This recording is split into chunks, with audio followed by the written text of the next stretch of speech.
We are Artie Kirk. We carry the flame.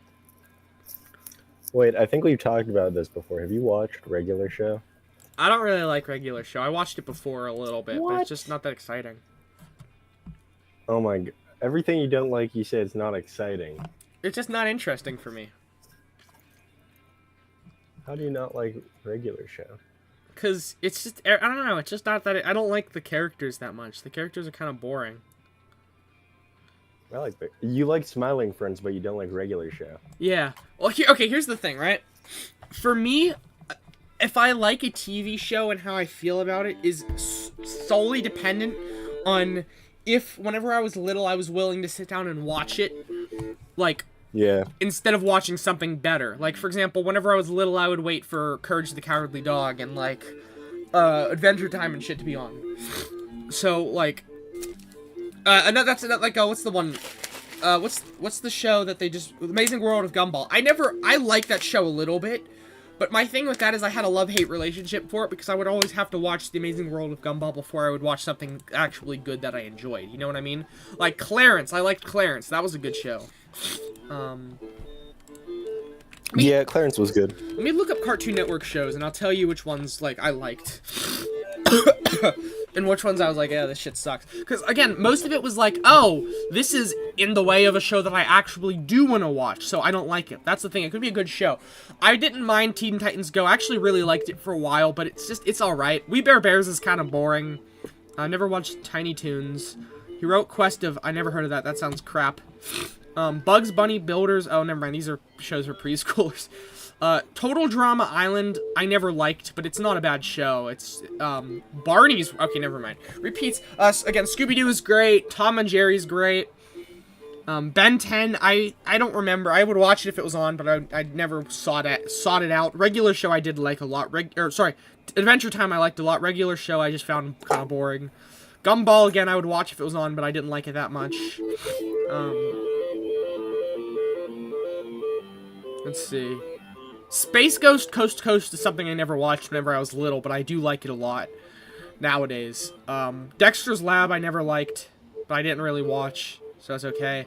I never watched Johnny Bravo, never watched Cow and Chicken, never watched, never watched Ed, Edd n Eddy, liked Powerpuff Girls a lot, loved Courage the Cowardly Dog. Samurai Jack never watched Grim and Evil, never watched Justice League, but I probably wouldn't like it. Never watched Billy and Mandy. Never really watched Teen Titans. I thought it was crap. Not crap, it was just boring. Foster's Home I've never watched, but I heard it's good. Chowder looks kind of crappy, I think. Was this the one that I thought looked bad? No, never mind. It must be something else. Flapjack doesn't look that good at all. Again, Ben 10. Greenland, what is this? Uncle Grandpa I did not like whatsoever. Steven Universe is the fucking stupidest shit ever. Hated that. Hated it. Clarence was great. We Bare Bears was not good. Powerpuff Girls again was good. Mighty Magiswords was good until I found out that the person who made it was a pedophile. Unikitty is pretty crappy. Craig of the Creek was horrid. Would not watch that. That was a little past my time, though, to be fair. Steven Universe, again, awful show for dumb people. Thundercats! There's another Thundercats show! Okay, so yeah, that kind of gives you the idea of like, my, you know, opinions on the series. I never, like, Yeah. a lot of stuff I was just like, yeah, this is getting in the way of me watching, Courage the Cowardly Dog. So it's like, get off of the fucking TV, I don't want to watch you, I want to watch Courage. I think also, looking back on it, I don't really know if I would enjoy, Adventure Time. Maybe I would. I think I'd enjoy Adventure Time still, but... Let's see. He's trading me a nanner for a nanner. Wait, hold on. See you in Valhalla, brother.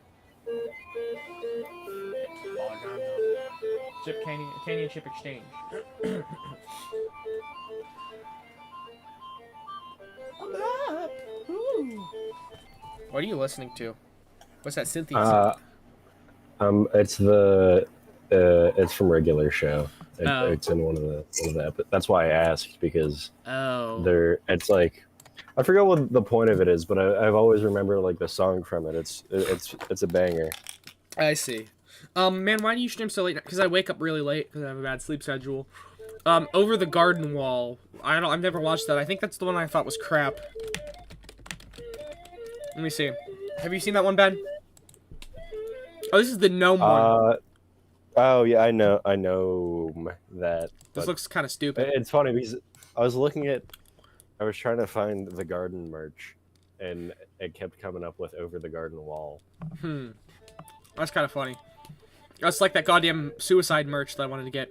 I thought I was the only one that watched Death at Craig of the Creek is horrible. Probably not. Craig of the Creek is for morons, I would imagine. What was that? Owl House. That's on Disney, but I kept seeing some girl at my school who had it, and there's like satanic sigils on it. I was like, what the hell? This is one of those gay shows that like Disney just makes because they want like gay people to be pandered to. It's stupid shit. I can't find... Here's one of those sigils. It's like a satanic sigil. Fuck that show. What the hell's Dingbat? Oh, Heathcliff was on here. I like Heathcliff. I had no idea. I love Heathcliff. I have a Heathcliff lunchbox. Let's see what chat's saying. Chat's saying hello. Hi, chat.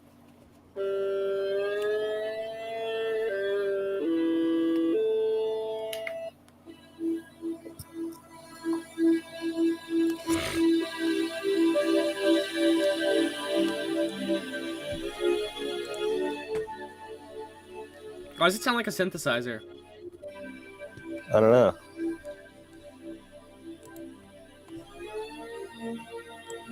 Can you shut up, Geometry Fan? I don't want to translate it. Shut up. Fuck off. This guy keeps going Trabeo. If you want to get scared, translate that. I don't care. Stop spamming me, fucking retard. Holy shit. I'm pretty sure it's Spanish for job. Oh, that's so scary. Oh, I'm fucking scared. Job. What a retard. Fuck off. I don't care. It's not funny. These are the people I have to deal with, Ben. Like, scum-sucking retards. I'm really sorry. I'm so afraid. He said job. That's terrifying. Haha.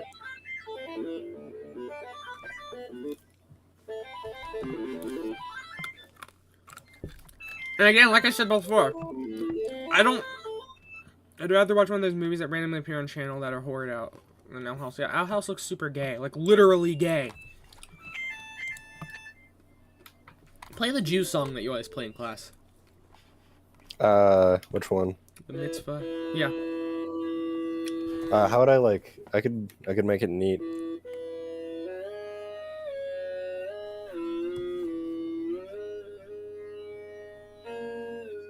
Oh, wait. Can you play microtonal things? Yeah.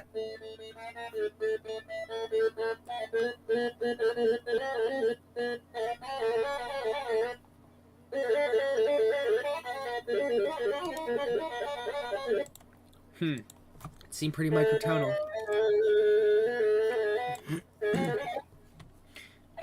Hey, Ben! If you want to get scared, translate Trabeo. Oh, that's so scary. Oh, scary. Oh, I'm afraid.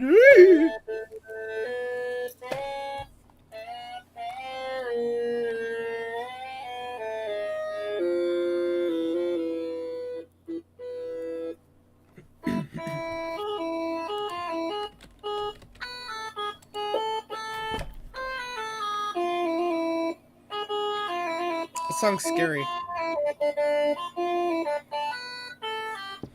It's like my bank account's draining. Mitzvah, have a bar mitzvah.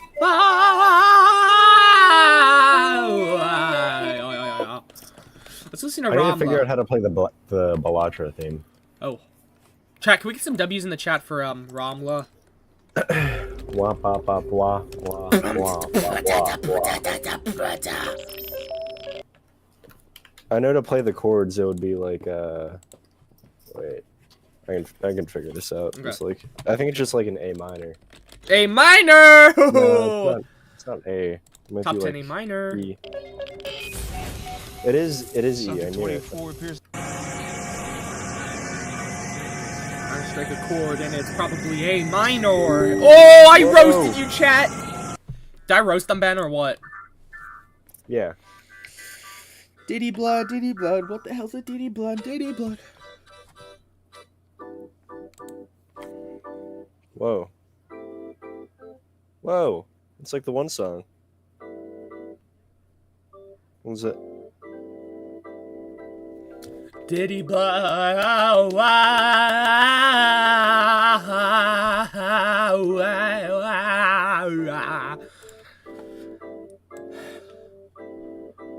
I bought PvZ Garden Warfare 2. That's good. That's good. It is actually good. The same. No, that's gay. Literally gay. Not that there's anything wrong with it. I'm just saying it's gay.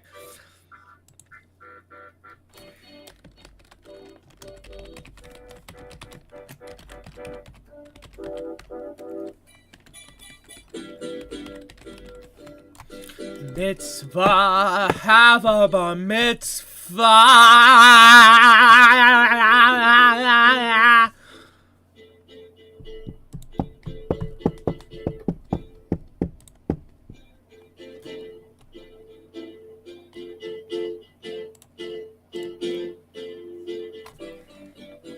Yes, fucking you did find them! This shit's pissing me off, bro. Hold on, where's... I know for certain I have Cold War downloaded on here. Granted, I don't know if I really want to play that. There we go. Locate. Now let's get Black Ops, There we are. Oh, look at us. We got 2 video games. Done. Those are my 2 games on Battle.net. Yes, I'm very proud of you. You're very brave.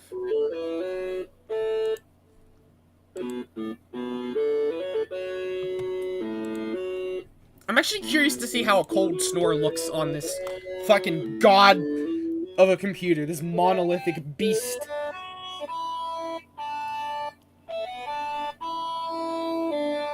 What are you playing? I'm trying to figure out how to play the Balatro theme. Oh. What the hell? God, I hate IGN so much.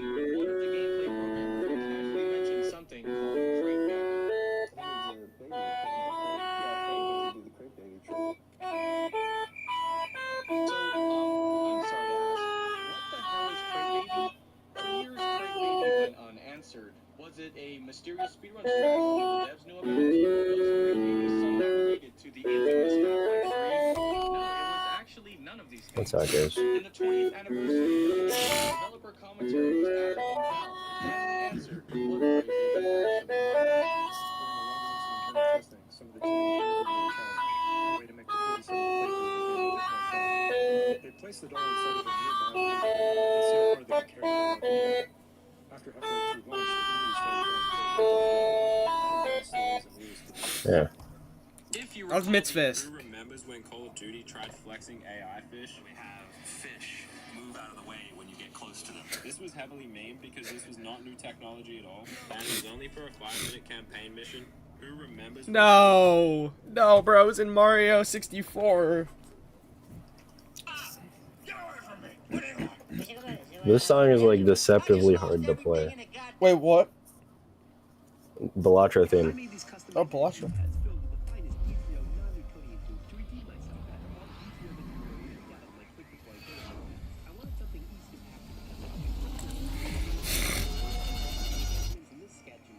Let's see.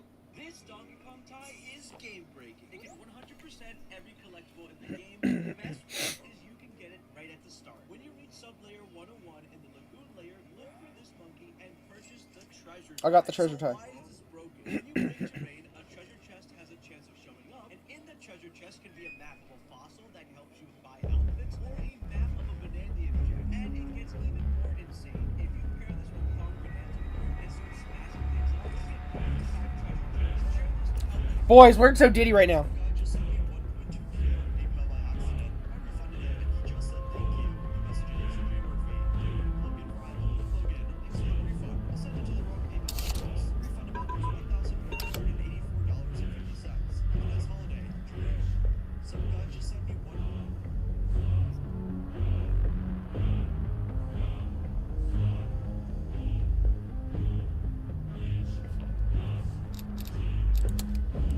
Okay, we accepted all the terms and conditions of this crappy video game. Graphic content, yes, fine.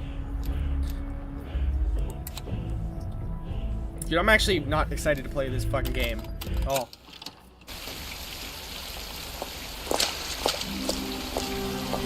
What? I don't know.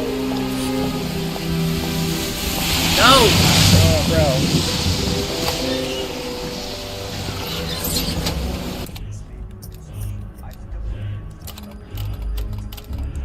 We're waiting for it to download, chat.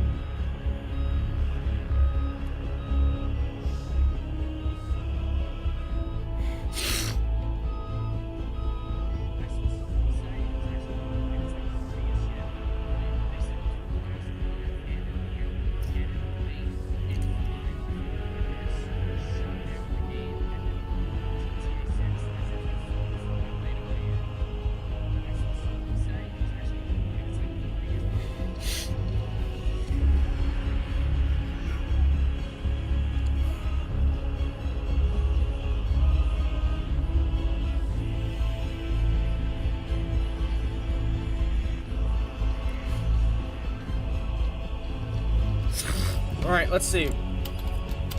Sega Sigma Grog Among Us Ohio Chunk. It's my new Kiss parody.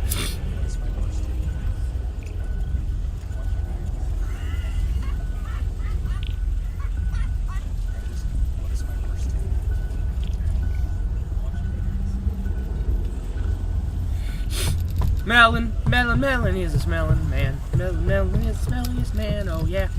Okay, graphics. What are we at? Field of view, 120. High. Oh, everything is high.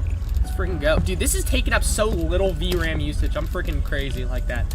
Alright, let's try Mauer. Should we do Mauer?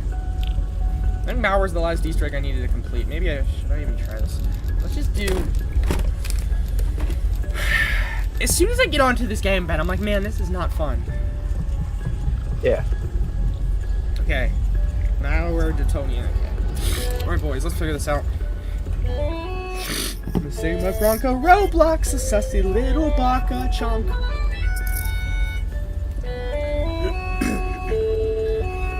We'll see. It's fun, it's fun. If it's not, it's not. All of the sussy bakas are raising up the hotel. This looks good. Alright, we'll figure it out.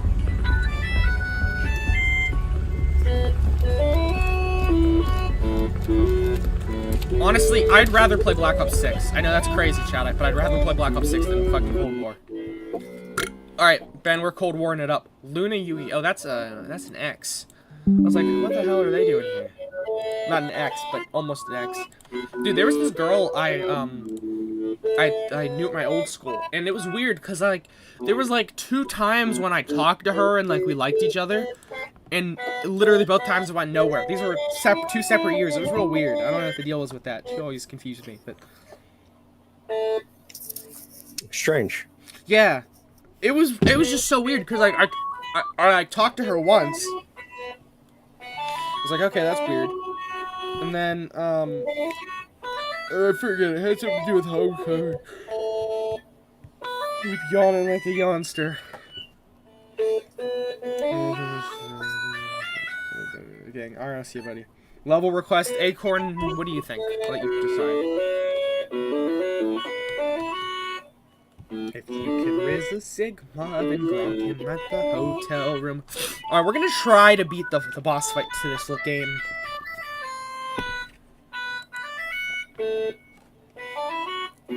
I don't know, Ben. Should I try to do... we'll figure it out. There's literally no super Easter egg to Black Ops 6. It's amazing. Wait, what? Is it even a COD game? What? You said there's no Easter eggs in it. There's no super Easter egg, I said. Sorry. Oh. Like, in some of this... Do you know how the super Easter eggs work or no? Yeah. Okay. Yeah, like, a Cold War had kind of a super Easter egg where after you completed all the Easter eggs, it would give you, it would upgrade the rarity of your gun, which is kind of stupid, the fact that the whole rarity system exists, but it was something. At least it was nice. Give you a nice little boost at the start of your game, but this literally gives you nothing. I mean, I will say, though, you get better rewards on average just from completing the Easter eggs normally, Like, for Yeah. example, whenever you beat each Easter egg, it gives you, like, a bunch of XP. It gives you, and it gives you usually, like, a nice reward. Not a nice reward, but comparatively, like, if it was in another game, it would have been a nice reward. Okay, let's get into this game.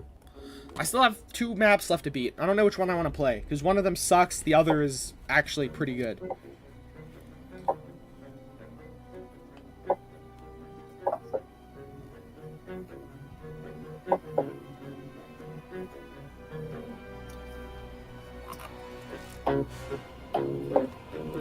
That sounds like a synthesizer.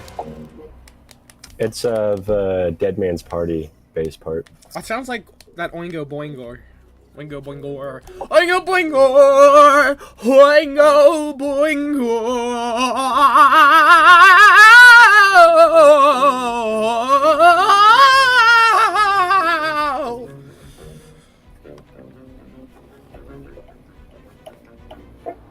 You can raise your sickness, then raise them after it's fell. See, I like this thing because it can pretty much cover, like, any part unless it requires, like, more than, like, 4 or 5 voicings. Okay. How many keys? Or spans, like... How many keys? Yeah. Well, it's 3 octaves. Oh! So I don't know if you can do the math. That's like 34. No, 36. Yeah. Bad. I think it's actually... It's 37 because there's an extra C on the end. Okay. So it's like 3 and a 12th octaves. Woo! 3 and a 12. 3 and a 12. How much eggnog? What?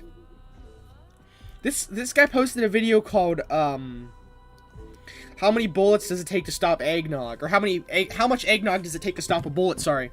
And somebody was complaining because they thought it was like wasting food. Which it is wasting food, but it's I would want to know how many it would take to stop a bullet, to be honest with you. That's what I'm saying.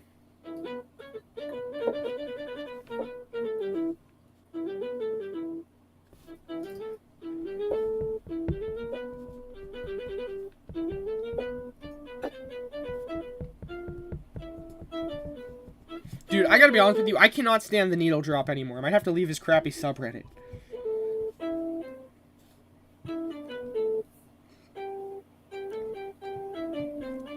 Yeah, I never liked him. My thought process is like anyone who like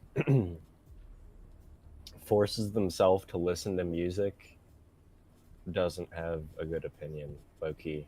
Yeah. I feel like that could go for a lot of things. Plus, he didn't like the new Swans album.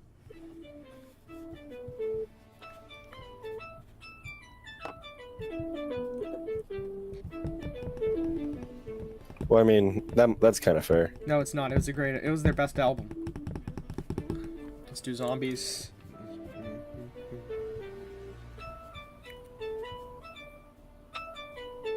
My main goal is to blow up and act like I don't know nobody.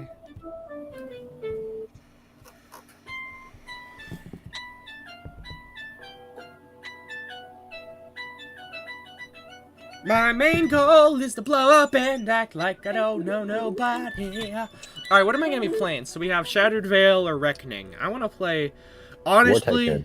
War Tycoon. We'll do Reckoning first, then maybe we'll do War Tycoon after. Alright, edit loadout.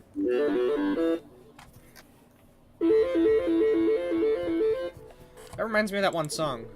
You've been thunderstruck, you've been thunderstruck, you've been thunderstruck, thunderstruck. You got that song? Flavor Hex. Ooh, maybe we'll take a Flavor Hex. Let's see. Flavor Hex is pretty good. Let's go. Cashback is good. We don't really... Oh, okay, everything looks pretty good here. Okay, and then we'll go for a Flavor Hex. Tactical Diffusion, we can replace that with a Flavor Hex, because Why the not? Why the diddy diddy diddy diddy diddy diddy? Why the diddy blood? Why the diddy blood diddy? Why the diddy blood? Why the diddy blood diddy? Who else is Diddy here, chat? Anyone Diddy?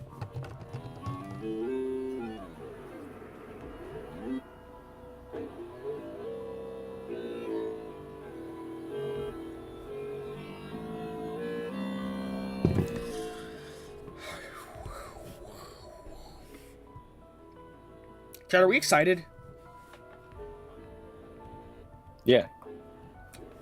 I thought your thing was still messed up. How would we even play War Tycoon?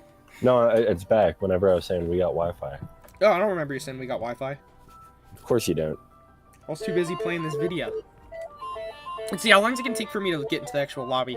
I gotta say, I hope Timothy actually considers re-downloading Black Ops 6, because one of these Easter eggs I really do not feel like doing by myself, just because it's so annoying.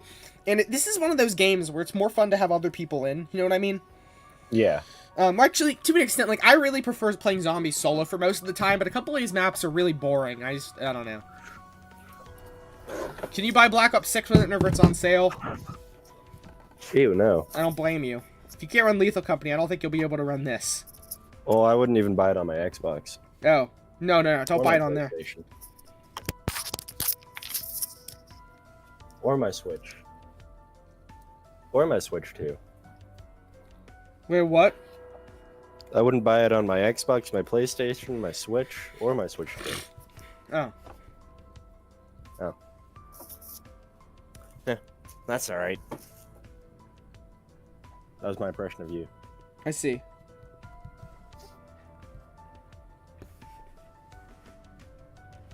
I got a Banjo-Kazooie poster. Oh, sweet. That's not bad. I already told you that, you idiot. Yeah. Yeah. I also got a vinyl. A Banjo-Kazooie? Yeah, I got a Banjo-Kazooie vinyl. Is it really? No. What is it? Caius. Who's that? It's, the guy from Queens of the Stone Age and some other guys. Which guy from Queens of the Stone Age? There's several. Josh Homme. It's Home, not Homie. No, it's Homme. Yeah. Well, he says it is Homme, so... He doesn't know what he's talking about. You're right. I don't know where I should put this. Maybe over there. Maybe I'll put it over there. Yeah. Who knows? Not me!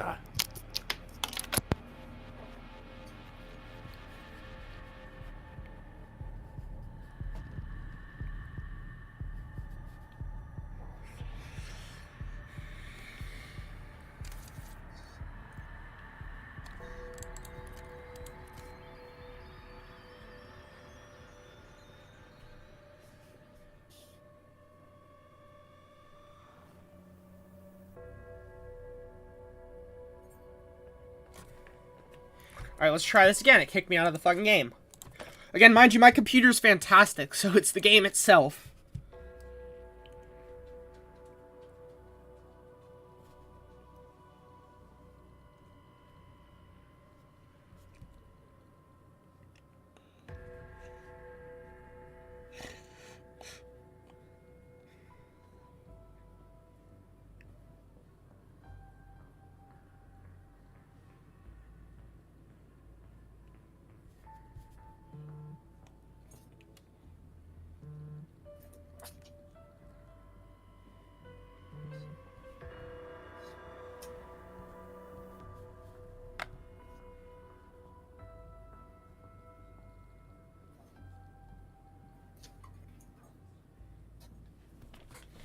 Alright, come on, let's get into this game.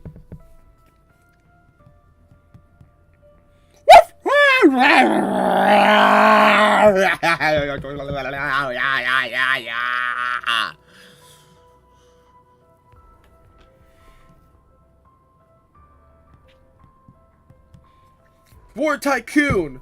Yo, yo! War Tycoon! Yo, yo! It's my new song, chat. What do you think? Ben, gotta say, popcorn jelly beans are the best. Ben. Popcorn jelly beans. The best. Link on in you. Oh, link in YouTube.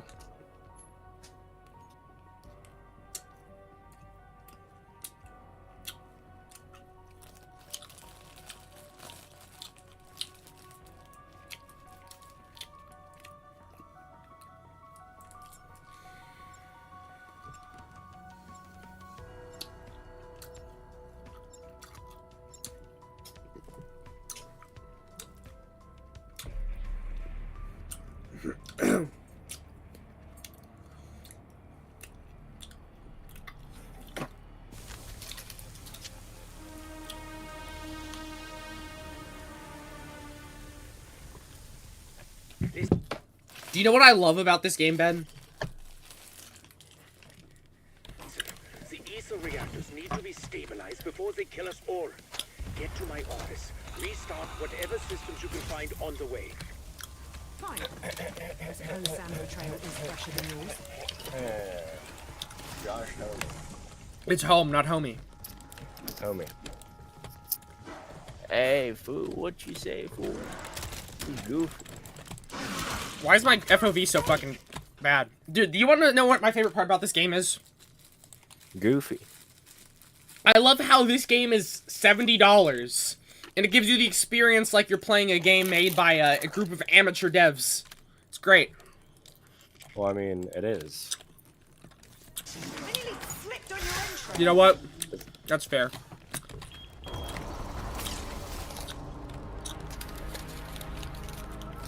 Sergei, you deserve to know. Nexus was obliterated in the Dark Ether. There was never any chance of saving her. She was a warrior, a soldier. She understood the risks. You Oh, Ravenov. won't have. And I feel what she felt. She treasured you. And so do I. Don't fall for the bot's bullshit. I hate her.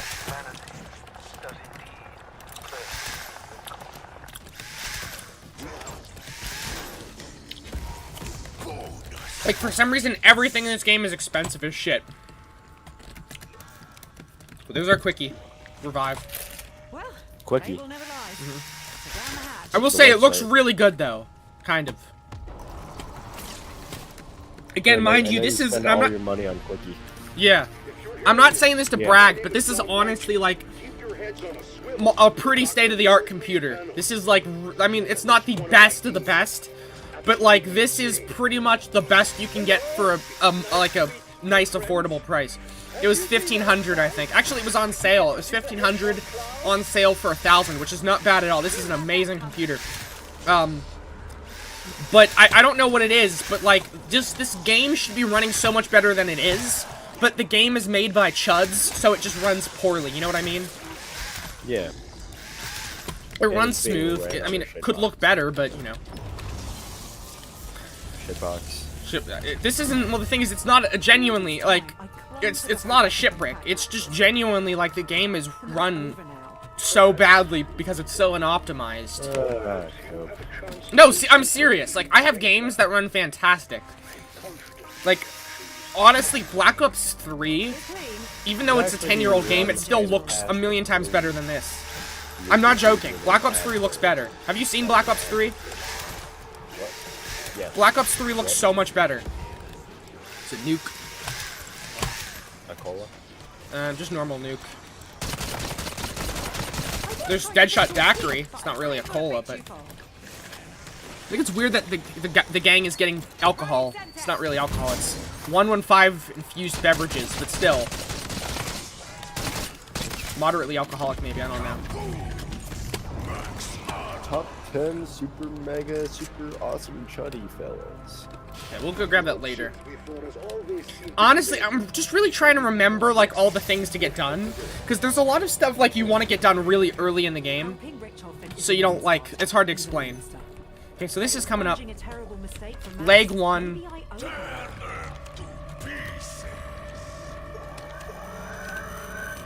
Oh, hello.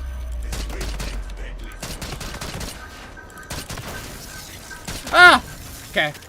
We gotta be really careful, because for these guys, you want to shoot off one of their arms. Because if you don't, there it is. Sweet.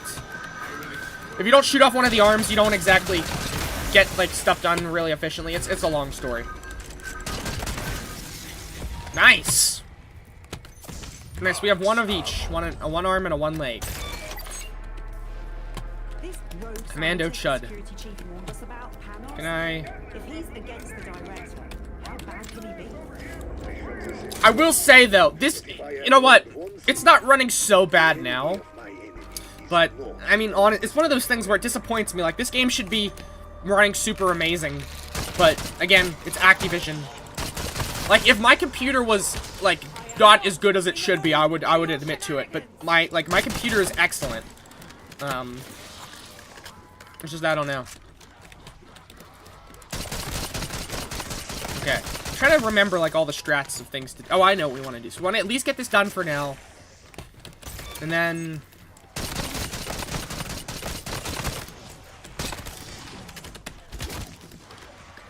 Probably should buy double tap soon. Sending a Semtex. Nice. What is this? Double points. Sweet.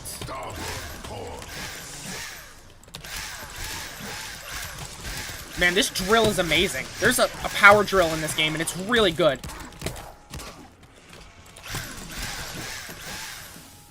Just shreds through melee. Boys. Alright. Sounds like a power drill. It is a power drill. Yep. Imagine that. Boy! What the power blood? Oh, wow. What is this power drill doing? I'm just trying to remember. I don't remember, like, the whole thing to do in this game, so it's stressy. Stressy-ful. If you should find our personal effects from before we were incarcerated, Stressy Chud.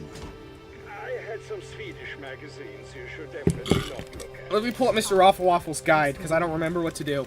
Exactly. I do remember what to do. There's just some little... Like, whenever you play zombies, there is a pattern to it that you want to get done. Like, you want everything done at a certain period in the game. Like, by the end of round 1, you want all of these aforementioned things done. And then, that's how it is for every round leading up until certain events happen. So I'm just trying to figure out what I should be doing. Okay. From your first note to your next big thing. I don't care. Let me see the thing. There we go. To the Uber Klauses that you've been... It's tell everybody to freeze just for a few seconds here, because the first... Okay, don't care, Mr. Raffy able Waffy. to pick it up. Got that. I mentioned that we needed 2 Klaus arms, and unfortunately cannot grab them both on the same special round. So once you've grabbed one on your first special round, you'll then need to wait another 5 to 6 rounds to the next special round to get a second arm. Now, the good news is that we can be time efficient and use the rounds in between to do other stuff. So once you've finished that special round, you're going to want to go back to the T1 mutant research test area and the T1 mutant research lab area as well. Okay. We're basically going to be looking for a zombie in a green lab coat called a geneticist. And Oh, the gynecologist. Ben, we're looking for the gynecologist. Okay, let's grab this. How much is it? 3,500. Zooey, mama, that's a lot. I'm leaning towards helping Richtofen. Something here. Help it, Ben. We're helping Richtofen. Let's friggin' go. Finding her a good divorce. Richtofen's the man, no cap. Friggin', I love the fact that you can help Richtofen. I also like the fact that there's another option to not help Richtofen out, even though anyone would pick out helping fucking Samantha Maxis. Fucking chuds. Who would pick Samantha Maxis? What a bunch of chuds. Because then if you help Samantha Maxis, it makes the boss fight harder. Not that that's the whole reason why I don't want to help her out, but just because Richtofen's cooler. I like Richtofen. He's a chill guy. No cap. I wouldn't pick her because she's a woman. That's why you wouldn't pick her? I just don't like her because she gets on my nerves. It's a really crappy coincidence, because in this game, most of the female characters just so happen to be really annoying. Again, not because they're women, just because the people who design them are stupid. I think, I don't know what it is, but, like, Treyarch has gotten real unfortunate, and they've been forced to make these really, like, kind of chuddy, like, feminist characters. Like these, oh, girl power, you know what I'm talking about? And that it ends up killing, like, the actual characters. Like, it just makes it only fun for that certain type of person. And it's just, like, it's not fun for literally anybody else. It's like, what am I doing? I don't like this. This is not fun. But, I do like the lady I'm playing as. She's really cool. Wait, what, sorry? Yeah. I said, give me another Samus. Meltdown is Samus? practically imminent. Yeah. Luckily, Who's if it Samus? happens, you'll feel Metroid. nothing. Oh, yeah, she's cool. I like characters like that. Like, she's pretty cool. Took you long enough. What's her name? Bayonetta. Bayonetta, who's that? You don't know Bayonetta? I've heard of the name. It's a Nintendo character, I That should think, right? take some pressure off the system. What is it Ripley from Alien? I like her. What? From Alien? Oh, yeah. Yeah, she's awesome. The thing though, I think that I will say is I think she was originally written to be a male character, but like she plays the part so well. It's not like it's like she doesn't come across as masculine. It's just a good character. Great character design. Can I shoot that for fuck's sake? What am I? Is that even what I'm supposed to shoot? Gee whiz. Okay. There we are. Nice. We'll get Chuddy in this biz, Baz. We have stabilization. Hell yeah, Ricky! Come on, Ricky Toffin. Let's go crazy on this hood. Expectations. Okay, so let's. I'm frankly astonished we're not all dead. Hell yeah, Rick Toffin. That's how you do it, brother. Just gotta survive it. Nice. Knock this brother down, and then we can extract the blood. Got it. Blood sample. You know your old pal Gunslinger does not like blood samples. Those who know. I'm trying to figure out where the... Oh, there's Vulture-Aid. Vulture-Aid's pretty good in this game. I don't know if you played Black Ops 2, but Vulture-Aid's from Black Ops 2. I will say, though, as much as I like this game, they do a lot of nostalgia baiting. Like, Black Ops, for the past couple games, has not been... They haven't been really doing anything new. They've been, like... They're like, oh, guys, we're releasing something, that hasn't been in the game for 10 years, and people get all excited because they're not that smart. It's like, okay. It's cool. I like it, but, like... I prefer good new shit, not bad new shit, you know? Let's go here. The nostalgia baiting, it gets to a point where it's like, okay, well, what are we really doing here, you know? Right. We should be able to kill some of these guys, and then we'll get a free perk pretty soon. I don't know if I should kill these guys and try to get... Damn it! I grabbed a fucking nuke. Okay, just go. This is a good time to get our what do you call it done? I'm gonna get the free perk, and then once I get that, it should be pretty chud. The chudatorium. I think. Oh, we might be dealing with cracked ass robots. Got it. Perfect. Okay. Ooh, that challenge. The Sam challenges are up. Let's deal with this real quick. This always... Wait, what, sorry? Okay, got the robot arm. We don't really need to worry about anything.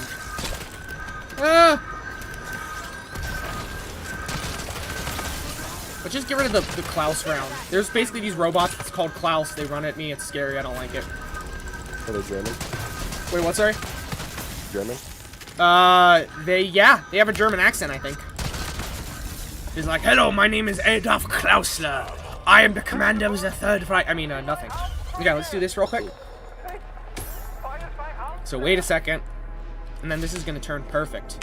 I haven't actually done this on this computer yet, so I'm just wondering how good it'll... Basically, I'm parachuting down and I'm trying to get these, go through these rings, and they give me points each time I do it. And if I collect all of the rings, I get a free perk, which is super nice.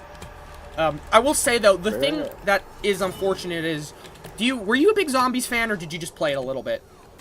I played it a little bit. Okay. I was a huge Zombies fan. I don't know if you remember how big free perks were back in the day. Like, back in the day, if you got a free perk, it was huge. You had 4 perk slots, and that was it. If you managed to get a free perk from something else, that was a huge, huge thing. Even if it was a perk you didn't want it was like, oh shit, it's a free, Nowadays, a free perk isn't that meaningful because you can buy every single perk in the game. Just normally buy every single perk. So it's not that meaningful. What perk did I get from this? Deadshot Daiquiri. That was the one I was going to buy. So that's actually sweet. Very pleased with that. And that's going to actually save me a little bit of money. So I'm pretty pleased again, like I said. Very pleased. Let's see. I should probably do a couple things here first. I'm gonna find the gynecologist, or as he's actually called, the geneticist. He should be spawned in soon, or will spawn in soon. I'll tell you what. I'm gonna run back to Pack-a-Punch because I don't want to die. We have all arms, so we can throw them onto this bad boy down here. Nice, nice. So yeah, I really do like this map. It's just a little, it's got some kinks to it that kind of make things unfun. But, you know, what can I say? We're gonna be getting our wonder weapon soon. We're gonna be getting, like, a lot of things. I like how, like, this is one of those maps, and again, it's one of those things where if you're not, like, a big Zombies fan, it might not make sense, but there's some maps in Zombies where just from doing, like, specific things, like getting the wonder weapon, getting a few perks, like, that just as is inching you closer to completing the main quest, which I like maps like that, where the whole main quest is tied into the actual play of the game, which it just makes it makes it really seamless and nice. Like, sometimes you'll get maps where, it's just not, like, fluid. It's like, oh, you gotta do this, and this is out of your way. Like, you get set up for the map, and then to get other shit done, like Easter egg, it feels like it's something completely different. As you get set up and play the game, you're actively progressing towards the Easter egg's completion, so it's really nice. Anyways, let's go to here. Again, this is a great map. I'm just glad I'm able to play it on my nice, fancy-prancy computer, so I don't have to worry about crashing and overheating and... Don't even really hear my computer going. That's how freaking busted it is. Anyways, let's figure out where the gynecologist is. Or the geneticist or whatever. I don't know. Armored zombie. Just trying to search for him. Put the blood in there. Not seeing him yet. And then, yeah, once I kill this geneticist that I've been talking about, it'll give me a key card. And I can use that to get, something. I forget what it is. It's, oh, it's like a thing of blood. Pretty sweet. A lot of blood in this game. Kind of foreshadowed me getting a fucking blood test. Not really, but still. Oh, let me upgrade this weapon real quick. Okay, upgrade that. Zombie. Again, still looking for the geneticist. Oh, there he is. Sweet. Key card. Open this up. That'll get us the DNA. DNA vial. And then here's the Fowler Mangler. Once I kill this guy, it does something. It's like a lot of stuff is integrated, which is nice. That's how you make a map. This is a very, very, very nice map. I love it a lot. Here's our Mangler's done. Get rid of toxics. Grab that. This guy. Okay, let's figure out the code to this. We've got... This is one of the easiest Easter egg steps that I've ever seen, and somehow a lot of idiots still manage to fuck this up. So the first letter is... Or it's foreboding, which stands for F. So, like, Ben, literally all I have to do is it gives me 2 words. Literally, it gives me 2 words. The first word is foreboding, okay? So I'm going to take my notebook. And I don't really need to do this, but just so I don't have to, like, keep this in my mind, I'm just going to write foreboding down. So the first word's foreboding. The second word, I don't know what it is. So I'm going to go to this other, basically it's a monitor. I'm going to see what the monitor says, and then that's going to give me another word. These 2 words, I take literally the first letter from each of these words, take them, and it's going to give me, so F, hysteria. So hysteria, FH. So we need to figure out what element starts with FH element. Oh, H, so it's HF. The element is HF, okay? It's hafnium. The atomic number is 72, so we figure out what the number is. By the way, this doesn't have to be Googled. You can literally just go, there's a periodic table right here, and it shows literally everything you need to know. So the number is 072. You go up to this keypad, you type in 072. That's it. That's all you have to do. People were really confused about this because the people who play this are mostly children, but they were really confused as to what to do, and people had to make guides on YouTube explaining how this step works. It's pretty self-explanatory. I mean, maybe if you were like for the first explanation part, it takes a second because it's like, oh, what do you have to do? You hear it, and it's like, okay, no more. I don't need to know how to do anything else. This is easy. But I don't know, there's a lot of dumb people in the community now, because this is they're mostly Warzone kids who play this game for XP, and then they get bored because they realize the game isn't, like, easy, like a meat-headed first-person shooter. You know what I mean? Like anyways, they realize the game isn't, like, literally foolproof, and there's actual thinking you need to do, and they check out because they're retarded. Anyways, grab some of these. Excuse me.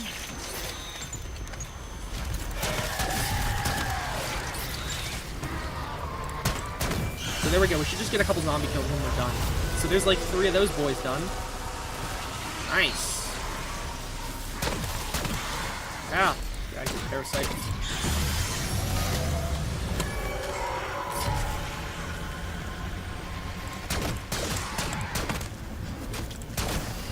There he is. So I have to kill like 2 more zombies and then I'm gonna finish the spore.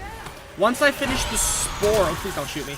Once I finish the spore, I can, I don't even remember what I can do, to be honest with. Oh, I can take it somewhere and it'll give me like a free thing.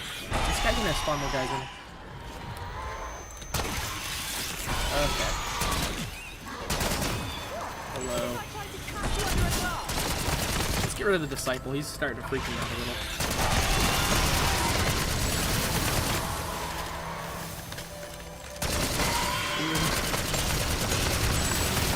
I love a max ammo. Perfect. These guys, is there anything good? Nope. Hoping I would get a max ammo from that. I didn't, but it's okay. Okay. Grab this. And yeah, just go up here. We'll be good. Anyways, yeah, so I don't know if there's anybody in chat watching right now. This is one of those games where it's really easy. There's some stuff to it that's like a little challenging, but all in all, gotta say this is a really nice, simple map. I like it a lot. It's great. This honestly might be the kind of the crowning jewel of the Black Ops 6. What is the word?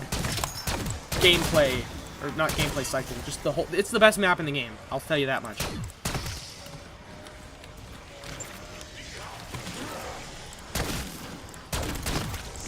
Why aren't they getting sucked up into the thing? That's weird.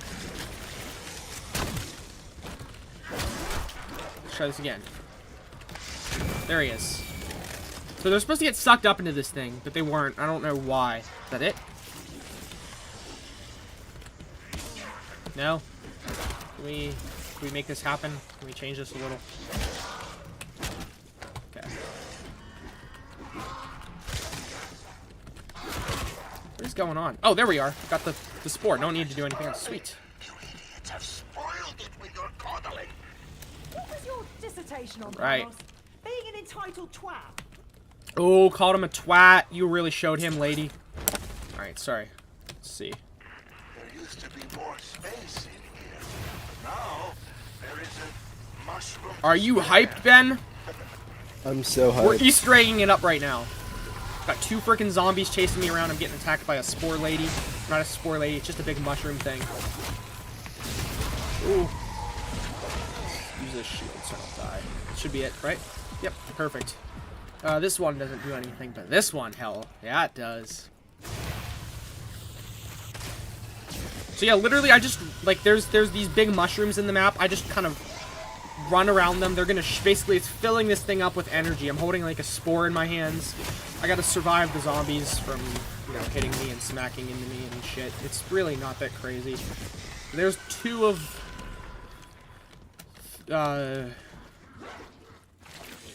3 done. I'm gonna buy speed cola so I don't deal with idiots swiping at Wish me. I had this back in Rec Room. Would have saved hours of cataloging.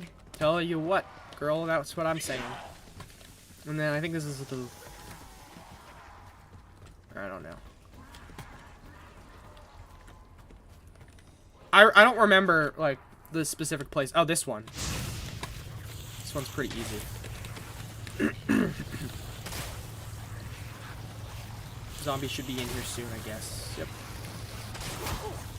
And...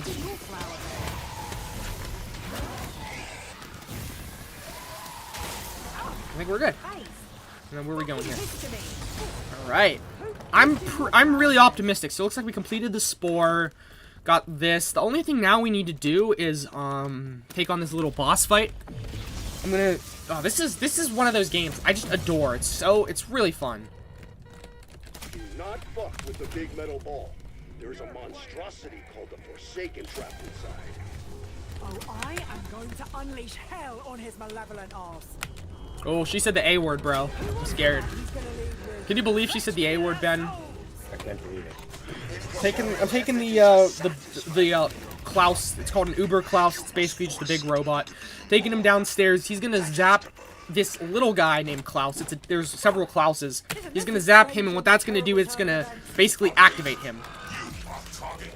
He missed. Come on, shoot this way. No, this way. This way. These guys are really not. The AI isn't bright. Very bright.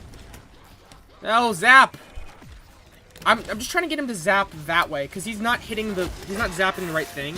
The goal is he's supposed to zap this little robot guy, and when he does that, it should like power him up. Okay, here we are. No, zap. What the hell? Come on, man. I don't. Maybe if I can lead him into here, it'll. Come on. Now he's gonna do it. Come on, zap, brother, zap! There we are. He's zapping! We're zapping, brother, we're zapping! Alright, let's go. Let's get out of here, let's get out of here.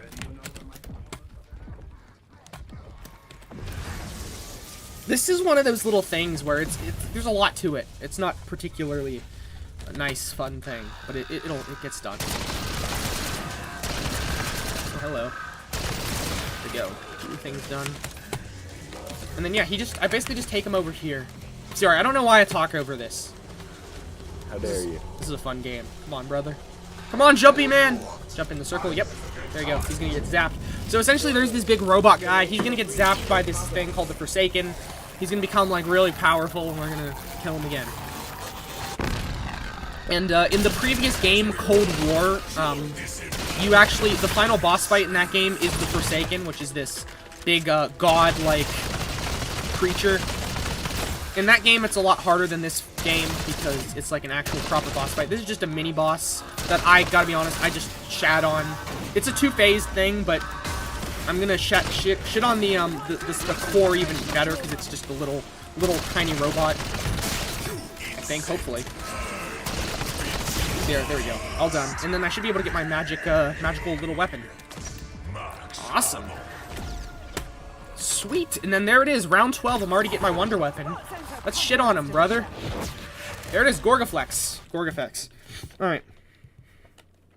Next, so around the same time that we're going to be doing the stuff with the first arm, actually, which is why I'm telling you to do this now. So the second delay spawn is just here by this kind of broken down door.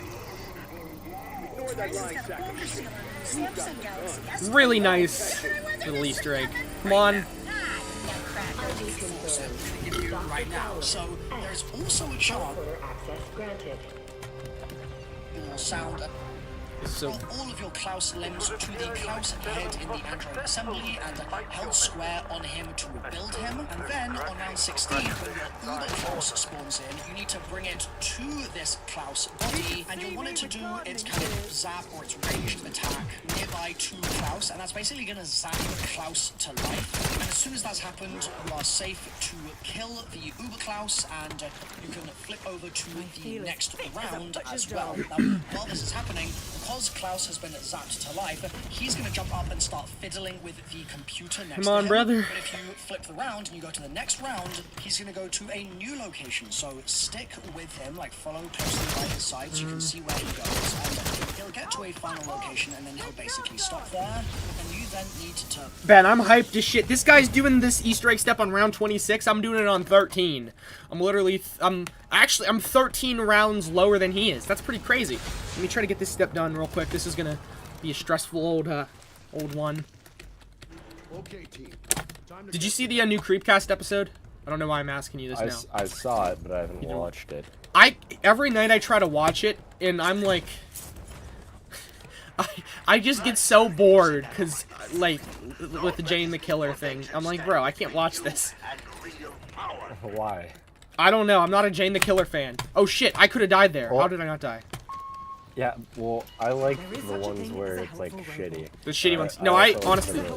I don't blame you. The shitty ones are good, but I don't know what it is. Jane the Killer is just so stupid. Oh, yeah, it's like what you were talking about with, like, the feminists. With the what, sorry? like the female characters are like, yeah, I am a girl boss. Yeah, yeah. Surprise going away party! No, that's fair. But the thing with the Jane the Killer one is, I don't think it was written by like a woman who's trying to be a girl boss. It was probably written by a sweaty old dude in his basement who wanted some Jane Ussy. I don't know. Maybe I'm Like, they were saying this on the episode. Yeah. It was either that or like the girl boss one. Like, either I want to be Jane or I want to fuck Jane. Those two. My wife and child. Knowing the creepypasta community, it was probably the fuck Jane version. Just knowing. you never know. Yeah. We're coming to get you, Blanchblade. Okay, now it's time to do this step. I really like this Easter egg. It's so easy. I'm already upgrading my thing, so let's grab this. The elevator. I want that egg-shaped egghead alive. Blanchard. I'm literally this is so weird. This wonder weapon in the game, you have the option of helping Blanchard or killing Blanchard. And I've always picked the one to help Blanchard because he's the goat, no cap. Blanchard's the undisputed goat of West Toledo. The West Toledo Knight. Zap her up. And then this should, as soon as I hit this one, it should complete the whole thing. Yes, we're good. Sweet. Alright. You'll stay that way till we figure out how to undo this. Do the zappy things. Okay. Did we undo it? Looks like we did. Sweet. Oh wait, At least that shut him oh, up for a okay. bit.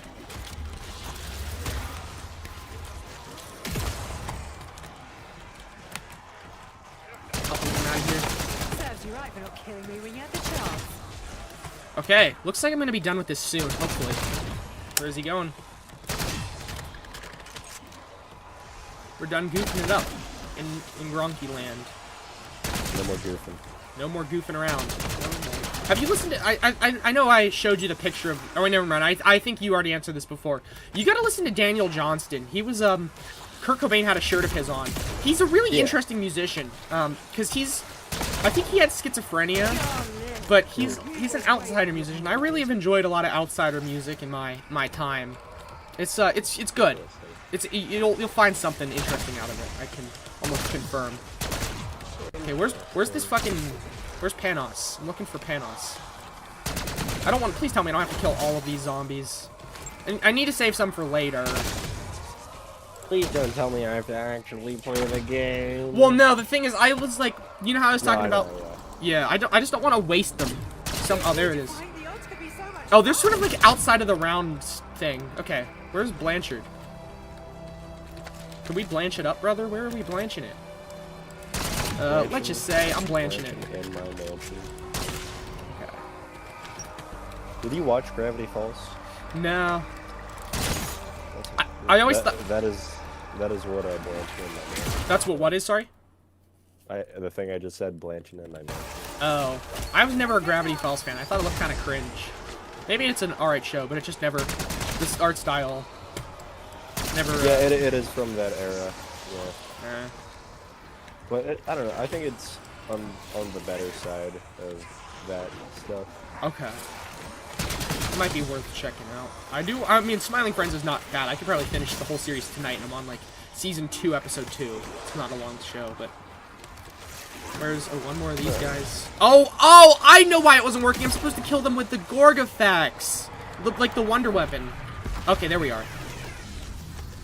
There's Panos, not Blanchard. I always forget who I'm dealing with, because everybody's the same. Whoa! Whoa there, Nelly. If he doesn't have an ass, do something. Whoa there, Nelly. Whoa there, Nelly. Come on, Diddy, let's go.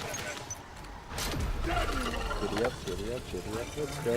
Let's go. Let's Sigma like low. Lois, hey, Lois, friggin' sweet. Alright, I guess I'm gonna save up for the next Pack-a-Punch tier. Alright, upgraded my weapon. We have the Gorgafax C. This one's blue. I like it a lot. It's pretty cool. And now I can Pack-a-Punch this bad boy. Keep the director So I don't have to worry. We may have one less monster to deal with, but there are plenty more waiting. Blanchard, you sly dog. What am I even supposed to do? I kind of forget. Giddy up, Oh, giddy this up, guy. giddy up. We Let's gotta. blanch. Yeah, let's blanch it up. Blanchard's getting lynched in the streets of Pittsburgh because he says he doesn't like the Steelers. Round again, and Blanchard. in that following round, a Alright, this one's Sam easy. trial will spawn in just next to where Klaus.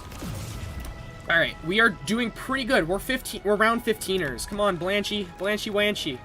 6 perks round 15. Only one of which was bought for free. Oh no. No Sam trial. This is bad. What is going on, brother? We're not blanching it right now. Oh jeez. What's going on? Michael Klaus. Okay, hopefully this thing spawns in, because if not, we're screwed. Come on, Klausy Wowsy, let's go crazy. I've never had this issue Lord before with Barbie. the thing not spawning in, but now I am. I'm a little scared. Oh, Lord. The best part about this game is you'll just hear of issues that people have. And it's like, oh, this is an issue that can happen. That's not good. I'm gonna just wait a few rounds and hope it goes better. Oh, it's one of the Uber Klaus. It's never really... It's usually you can come up with a solution sometimes. Ideally.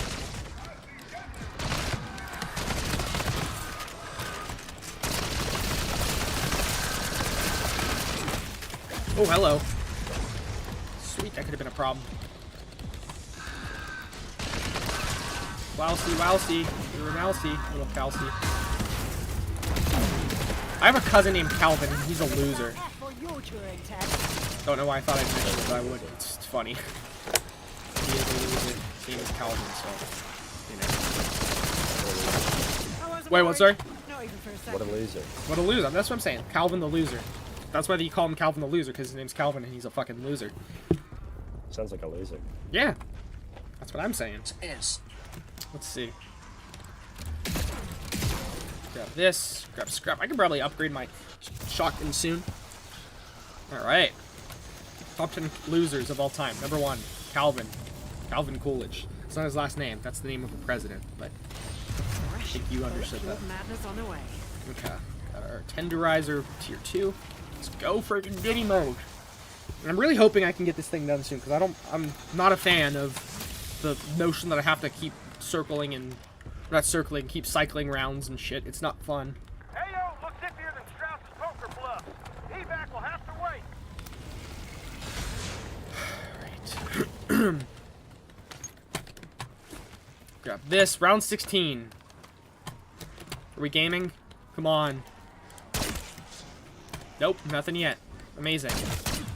Amazing grace. How sweet the sound. Hideous.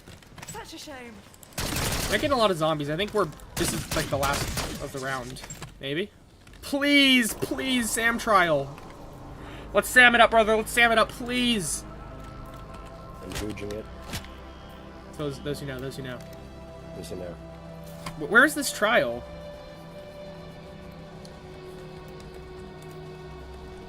Okay, one of these rounds. Amazing. Let's wait. These are not fun. Lots of unfun things to do. Fun. We're gonna get our trial soon. If this doesn't spawn in, I'm gonna be worried. Like, a lot worried. A lot of scrap from these buckets of bolts, these wire backs.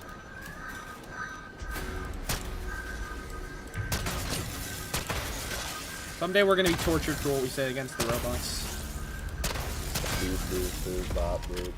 It's not because it's going to offend them. It's just because they know they have the power. It's how they assert dominance over the humans. Let's wait for this thing to spawn in, because I still don't have it. Come on, Klaus. Come on, brother. It's like they're gonna pee on us to assert their dominance. That's what I'm saying. Oh, there it is. There it is. Okay, sweet. I was scared there for a second. Okay. Melee. Oh. Temporary perk acquired. Oh, shit. Melee Macchiato. Oh, sweet. Never mind. I don't have to worry about this stupid shit. We're fine.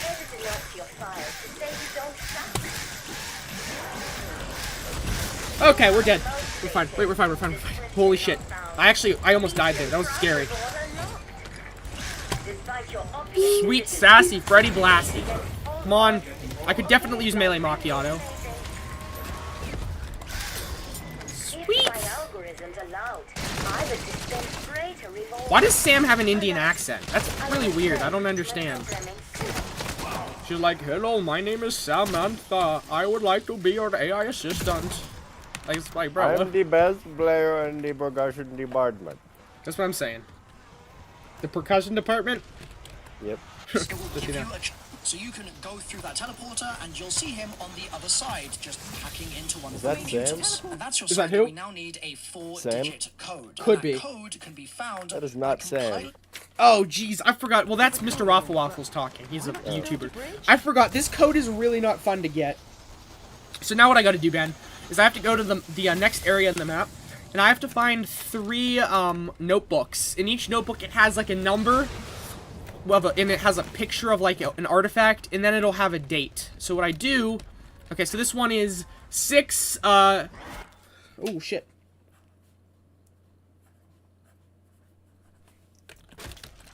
$28.19.85. So it gives me a number and then a date. Those are the only important parts of this. I need the number and the date. Once I have those, I can... So wait, what do we have here? 49285. 4. 2 more of these. So once I find the last 2, I can essentially compile the whole code, and then it'll let me get this thing done. So now, a little spooky if you ask me, but we're fine.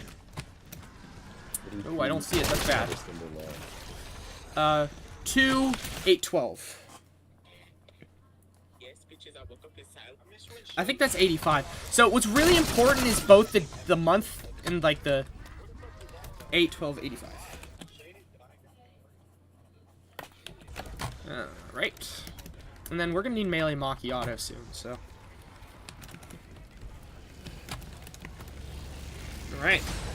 And then we have one more date that we're gonna find, and it's in this area. It'll tell us what it is. I'm really efficient with this Easter egg, which is fun, because I don't like waiting. Hey, Ma, what's up? Okay, love you, Ma.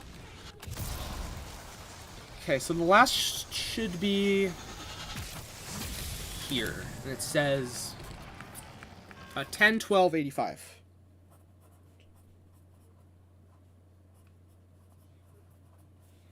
And the number is 5. So, our order is 6, 4... Wait, no. 6, 2, 4... 6, 2, 4, 5. So we go over to this computer. Shall we start with birthdays? Right.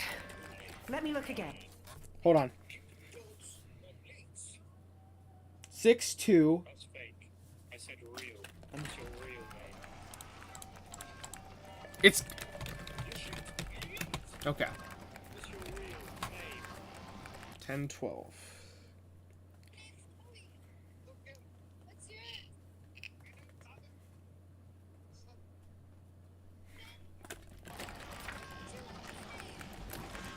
Damn it, now we gotta go back and look for things.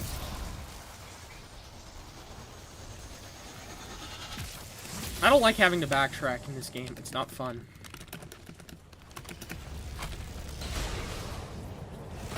And something had to be written incorrectly. This is 6. 6, 2, 8. 85, yeah. 4, 9, 2. Yeah. And this one is the last one. Maybe I got the year wrong for this. 85. So it's Katana's 2.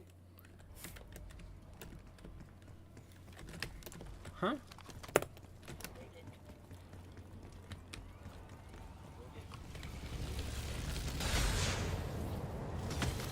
Six, 2, 4, 5.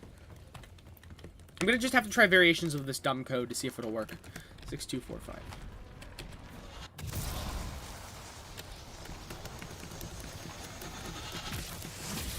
5, 2.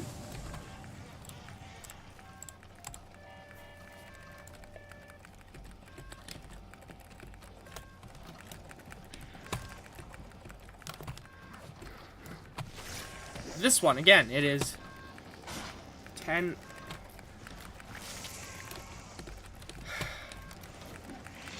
Typing away there, Frank and Klaus. Maybe I'll rewatch the... Okay, let's pull up my stream. Maybe it'll show us, like, things I messed up. I hope. So wait before next login attempt. Damn it, do I have to end round? It's not fun. Okay. DK. Donkey Kong. Let's go here to my YouTube. Go live. Let's hope I'm still live because I don't want this to screw up.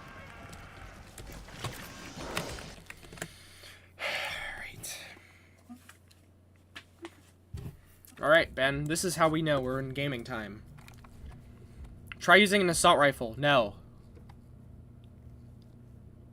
Sounds like a mistake waiting to happen. So we already did this. It's very low. Okay. So this is... Okay. Wait. So our number is 6. So then we have...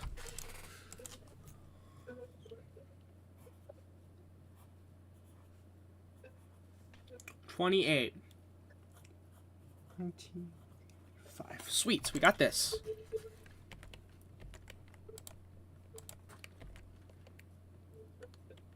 Okay, this is wristwatch. The number 4.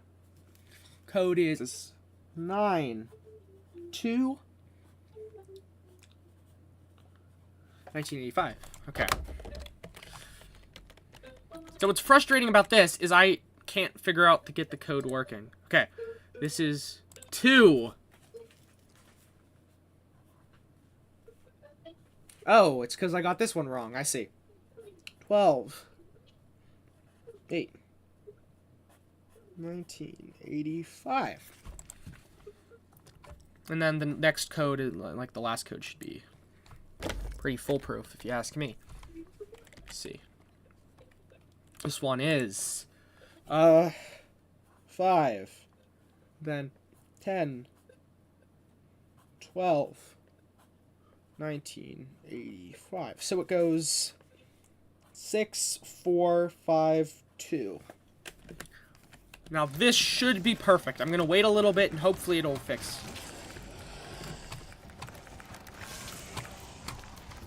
So pull up the Mr. Awful Waffles guide. I don't want to have to end round. Information from 4 different documents you can find around the map. So what I'll do first is I'll show you the spawn locations for those documents, because there's more than 4 possible spawns, and then I'll show you how to use the documents. There we are. Once you've found the ones that you've got in your game. So there are 3 spawns in the now what do we do? Spawn in the 4 is on a main deck where this big white table is. Nope, don't need it. All 4 documents. Want a new ride you'll don't care. Love? Make your way to #1 Cochran Kia. Don't care. From oldest to newest. So get the one that is the furthest back in don't documents. Care. That is going to be my 4-digit code. So with your 4-digit code, head over to this computer terminal in the teleportation lab that we were just inside a moment ago. The route that I recommend for this is you've grabbed it, you need to move really working for you, then try doing it with a brain. You're going to need to melee this macchiato it up box thing here, and if it's not working for you, then try doing it with melee macchiato, and that will open up the screen and you'll be able to elsewhere and grab a brain from inside. And as soon as you've grabbed it, you need to move really fast and get back to the T2 teleportation lab, and we were just inside a moment. Read 'em. The route that I recommend for this is going to be shown on screen right now. Let's just zoom through it real quick, super fast mode. Klaus. Nice. Loop around. Where is he? Super Klaus. Before he's gone. He's a goner. He's a gooner. Okay. Now let's do boom. Let's do a little something like. Go. Go. So we can slide and stuff still, but system failure. Rebooting. We're actually like, Ben, we're almost done with this Easter egg. Are you hyped? Yes. This is, dude, we're Easter egging it up. Politicking. What's that? I forget what they say in that one song. Something about Sarah Palin, I think. Politicking. I don't remember. It's Kanye West. Once you've done that successfully and you've gotten the brain into the computer, you can move on. I think I know what's next. I'm scared. You can just go to the next round, grab the brain again, and then run as fast as you can and try to get it in. And that's going to turn the particle accelerator beam red. You'll then have blue, ghostly vermin spawning. All right, we're basically done with a lot of stuff, to be honest with you. Stamina up. I don't know what else we can even use, to be honest with you, for this game. I mean, we'll get a free perk for this, so figure it out. Make something happen. Gotta pack a punch of the Gorgafex C, since we're going over. Look at that, chat. This next step is really fun. Which you can kill with the Gorgafex, which you should be holding right now. And once you've killed 5 vermin, and once the boost is over, you can come back over here to this canister, and if it's done and finished, you'll be able to pick up these, we want these. Is this the full one? Yeah, we can't afford that. We'll save up for it, though. Awesome. Curious? Fuse energy is manifesting organic material. Okay. Quantum vermin. That's kind of crazy if you ask me, chat. Freaking no way. I didn't know vermin were quantum. There's that guy. That should be it, I think, actually.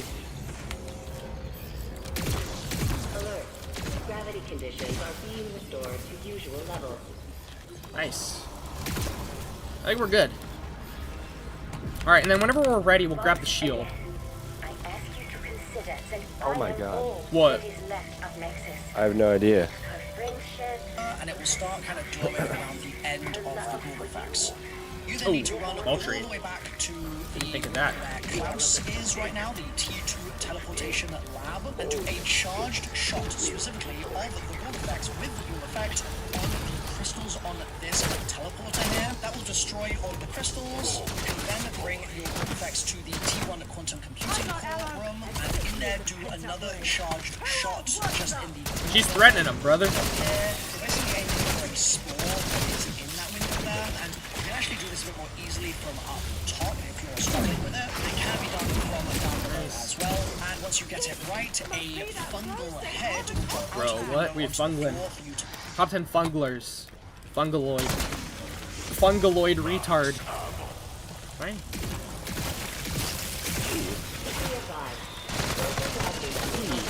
Here we are. Sweet! That's how you do it, Ben. We're going crazy. So our Gorgafex looks like it's glowing, I think. Back up, and we're then going to take that fungal head right back to the spawn, where we're going to place it inside the bucket that we moved at the very beginning of our match. Now remember, that bucket needed to be filled with water from the sprinkler system, and we filled it with water by moving it under the sprinkler and then running through the metal detectors, so make sure that's what you did. Once the head's inside the bucket, it's going to clean it, and you can then hold square on it to pick it up, and this is going to do a few things. Number 1, it's going to stop you from sprinting. Number 2, it's going to turn you into a kind of mobile soul box. So what I'd recommend you do is you should start moving from where you There you go. towards the teleport that we opened up using the retina scanner. And the reason for that We're crushing it, that's Ben. where the head's have to go. Chat, you already know what it is. As you move, because you need to get like, I don't know, 30 kills or something to fully finish this soul box off. And once it's finished, you will get a quote from the head which will sound something like this. In this game, your heroes will die. A lot. With every defeat, a new hero takes on. It's going to turn you into a kind of mobile soul box. So what I'd recommend you do is you should start walking from where you are towards the teleporter that we opened up using the retina scanner. No. And the reason for that is that's where the head's ultimately going to have to go. But you're going to want to get kills as you move, because you need to get like, I don't know, 30 kills or something to fully finish this soul box off. And once it's finished, you will get a quote from the head which will sound something like this. Why did I pick it up? I could have just kicked it about bit. Lean it, and you can then hold square on it to pick it up. And this is going to do a few things. Number one, it's going to stop you from sprinting. Number two, it's going to turn you into a kind of mobile soul box. So what I'd recommend you do is you should start walking from where you are towards the teleporter that we opened up using the retina scanner. Whoa. And the reason for that is that's where the head's ultimately going to have to go. But you'll want to get kills as you move, because you need to get like 30 kills or something to fully finish this soul box off. And once it's finished, you will get a quote from the head, which will sound something like this.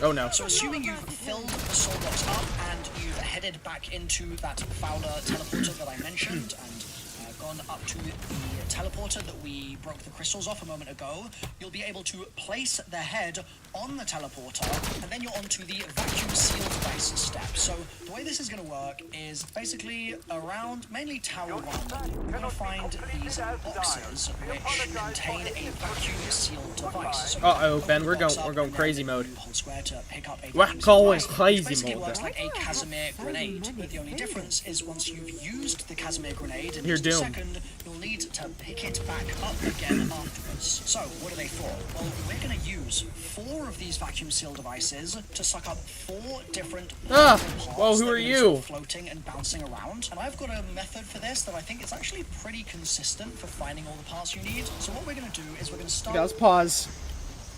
down in... Wait. Gotta hear something. Let's hear. Gotta hear. Use our words, not our herds. This is one of the worst places in the entire game to train, but we gotta do it. The lad's gotta do what he's gotta do.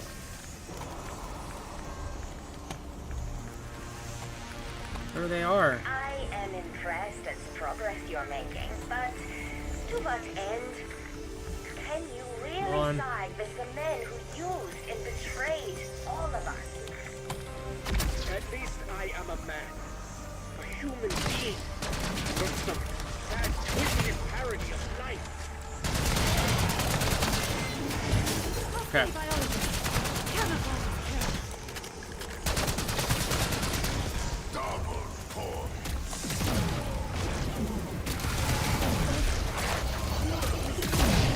Oh my god, this is horrid, bro. Holy shit.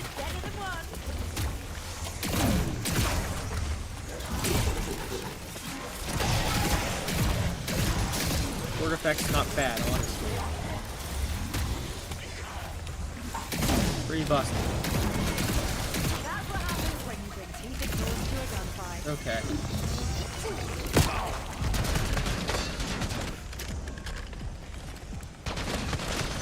I'm almost as surprised as they were. I think we're good, aren't we? Maybe. We good? No, don't touch me, please. This has got to be swag. This has got to be swag. Did we do it?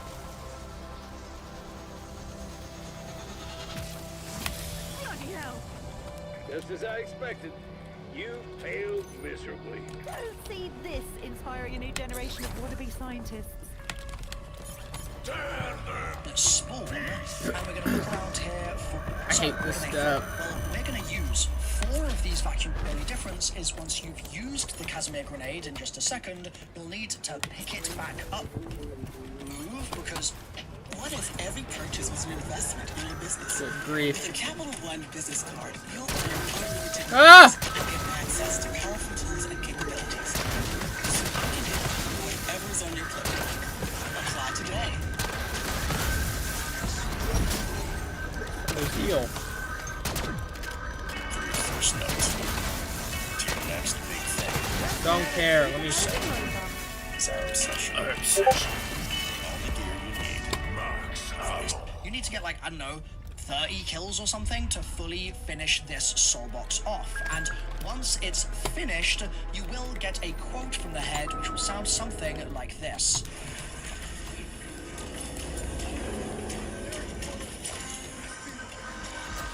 So assuming you've filled the soul box up and you've headed back into that Fowler teleporter that I mentioned and gone up to the teleporter that we broke the crystals off a moment ago, you'll be able to place the head on the teleporter and onto the vacuum seal device step. So the way this is going to work is basically around mainly tower 1, you're going to find these boxes which contain a vacuum seal device. So you open the box up and then you hold square to pick up a vacuum seal device, which basically works like a Casimir grenade. The only difference is once you've used the Casimir grenade in just a second, you need to pick it back up again afterwards. So what are they for?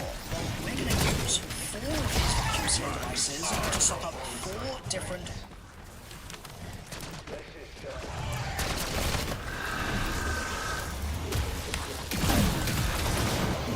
Man, this is getting intense. This is getting intense. Top 10 Diddy intense moments.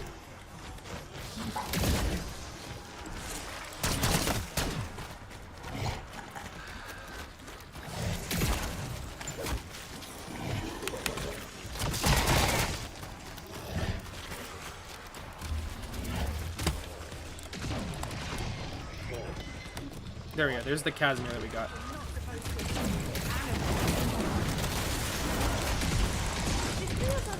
Ben, it's crazy how lucky I'm getting because I'm doing such risky shit. And it's just it's like actually paying off. You know what I mean? Yeah. Holy blood, Diddy blood. This ain't normal blood in it. This is Diddy blood. Okay. So, vacuum seal device 2. Oh, I forgot I had to deal with this Uber Klaus for a second. Let's get him out of here.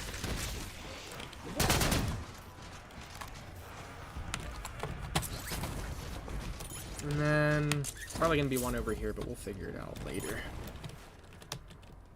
And then, where's the trash thingy? Okay.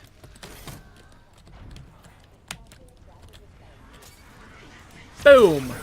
There's 3.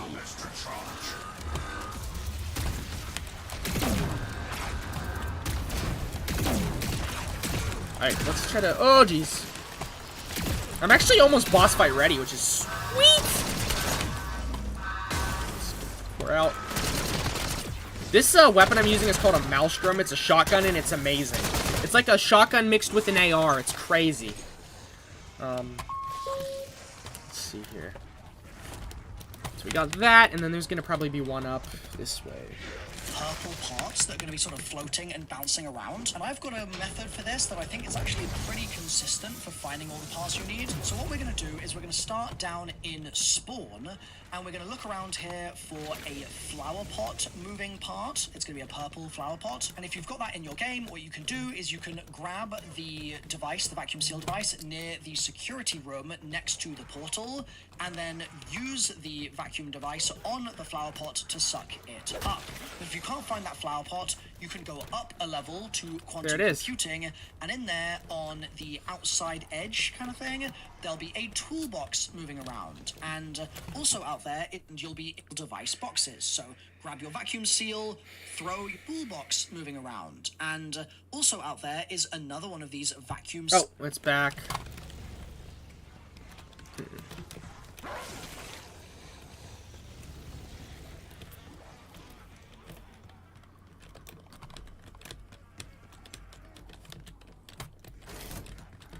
Where is it? Boom! Shakalaka! 4 of these are done, brother. Ben, we're so close to completing the egg. I'm egging it. Can we get some eggs in the chat if anyone's even here? Okay, let's go to the tenderizer. Up it up. Dead wire! Dude, Ben, I'm so fucking close. This might be my best run yet. Also, me saying I'm so close is a little weird on stream. Anyways. Boxes. So grab your vacuum seal, throw your vacuum seal at the toolbox once you find it, and then you can go up another level, and you'll be in mutant research.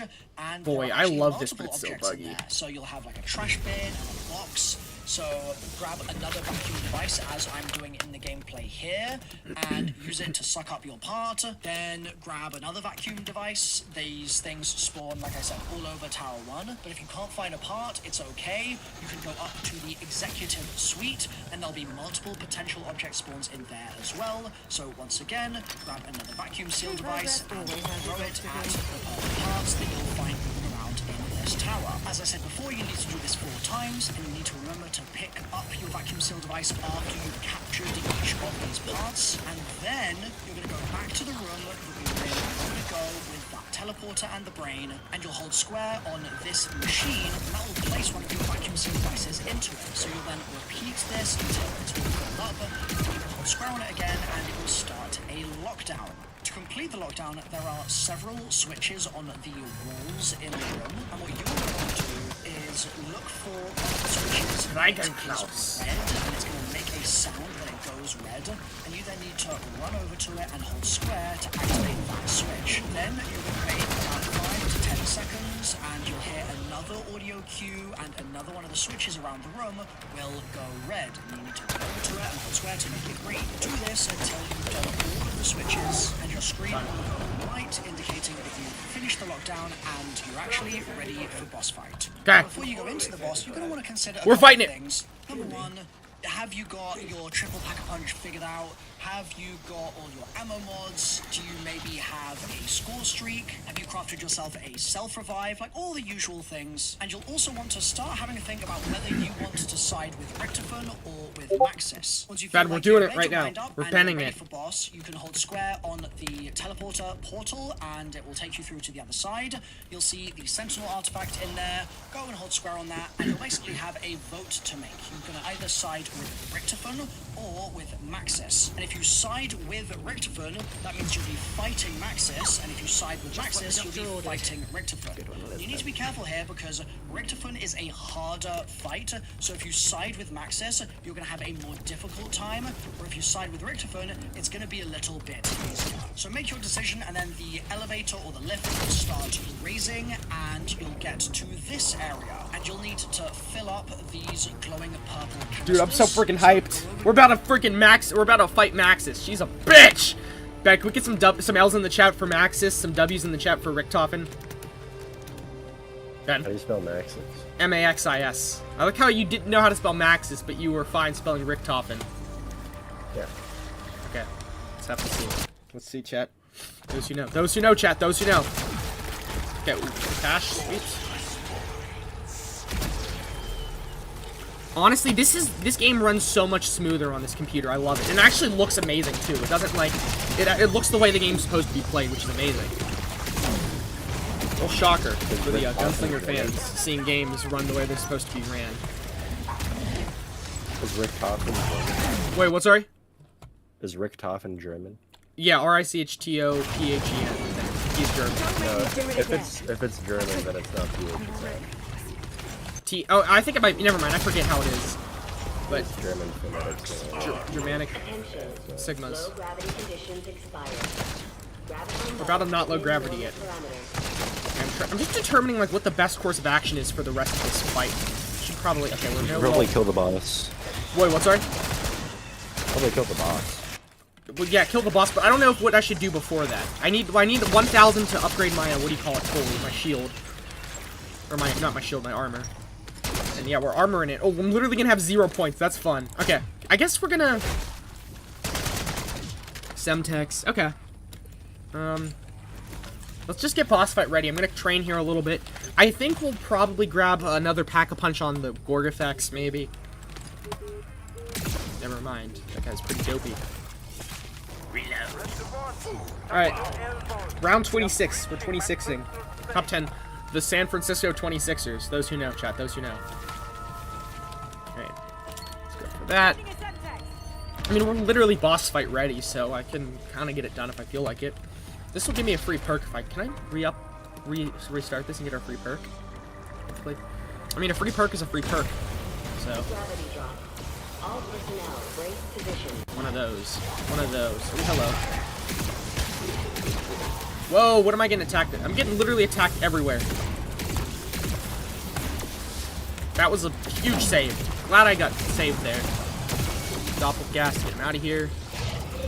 Get him out of here! He's doppling! Are we gassing or are we doppling? Age-old question, Ben. Oh, he needs... I forget, he needs the... One of these. Something like that. It's gonna go flat.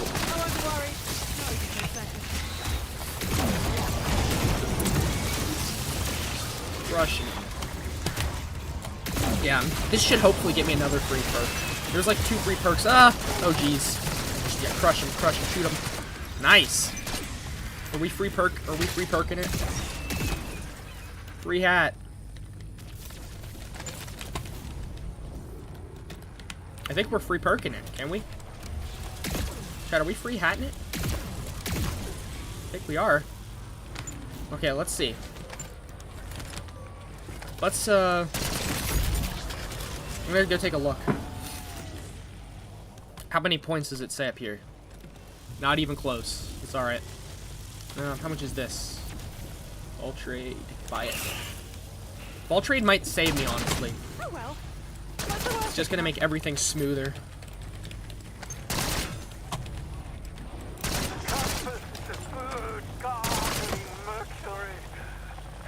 Ammo and... Alright. I don't really need another... I'll get another upgrade for this bad boy. Actually, we'll wait. And then let's see, what can I get with the 3,000 scrap? 3,000 scrap in the bank. Chopper. We'll take that. Sweet. Alright, Ben, this is pretty much it. We're gonna grab a gobble gum. What'd it give us? Double points. Sweet. I'm double pointing it. Probably should have waited. Oh god. I fucked up. I should have waited before I hit the double points, but it's alright. No, where is it? Bro, none of the zombies are here. I'm getting a 12-second double points. That's great. 12 seconds is better than no seconds, I suppose. That was sad. I got like 2 zombie kills. Not worth it. Plus I might... Oh, why wouldn't it let me jump over that? That's weird. I know it's a big change, but you'll get used to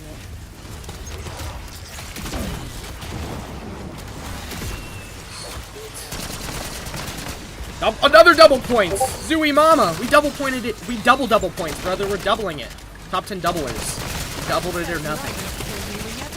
First time we actually got nothing, pretty much. So.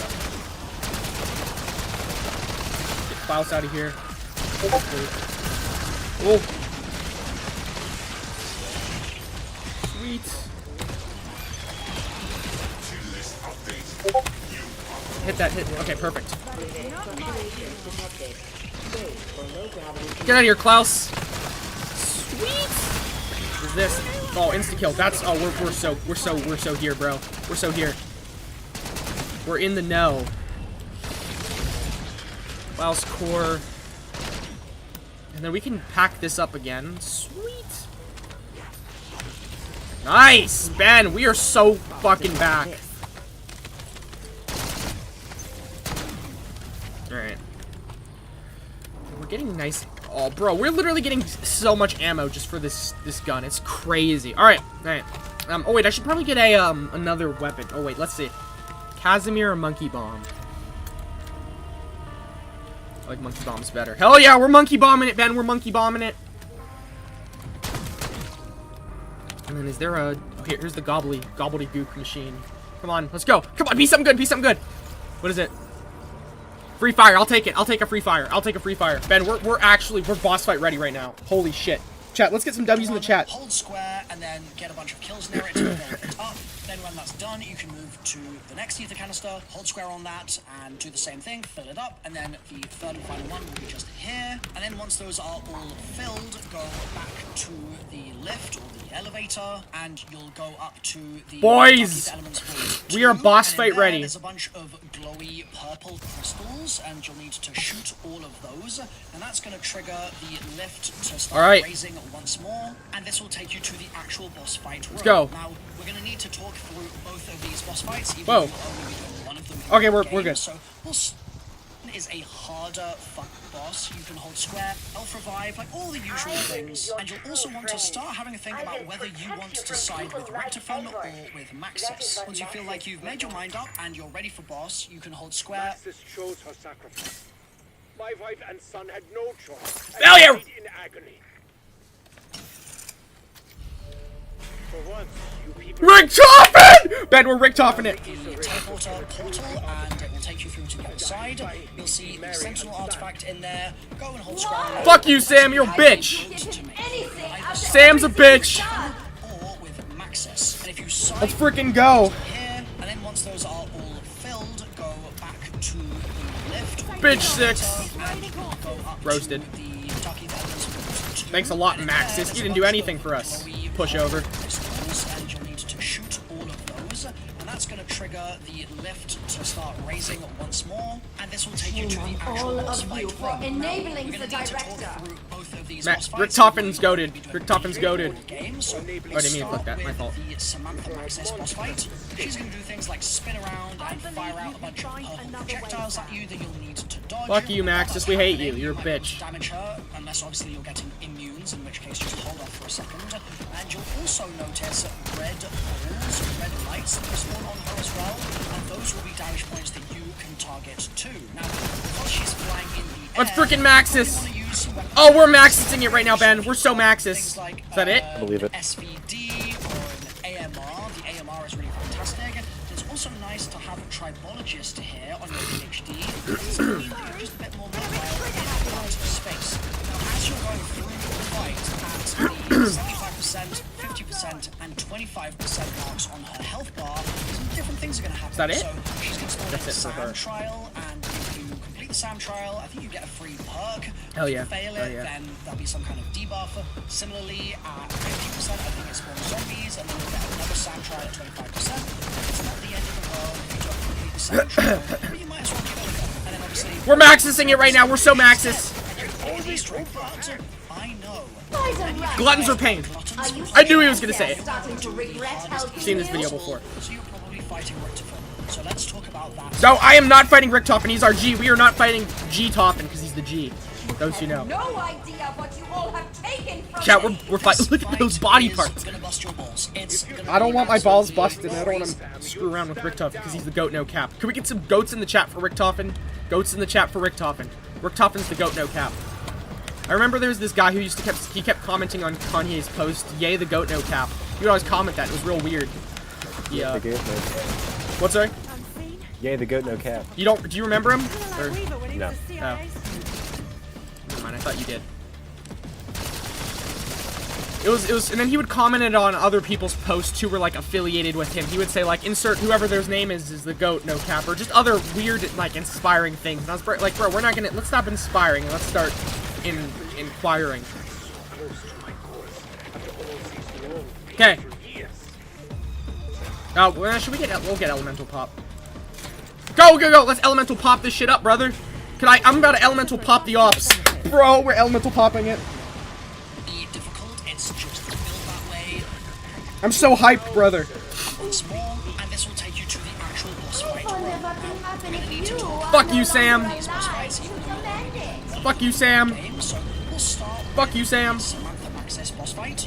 She's gonna do things like spin around and fire out a bunch of purple projectiles. After everything I do for you, And while that's all happening, the Fuck you, Sam. You're a bitch. you turned your backs on me. just hold off for a No second. more games. And you'll also notice red lights that respawn on her as well, and those will be damage points that Bitch lasagna. Bitch lasagna. Sam is nothing but a bitch lasagna. Bro, we're getting crazy. We're getting in the feel. SVD or an AMR. The AMR is really fantastic. This one where she spins. It's also nice to have Oh, I know what this one is. This one's a little spooky. Mobilize me, brother. Sam, let's get mobile. fight at the 75%, 50%, and 25% marks on her health bar.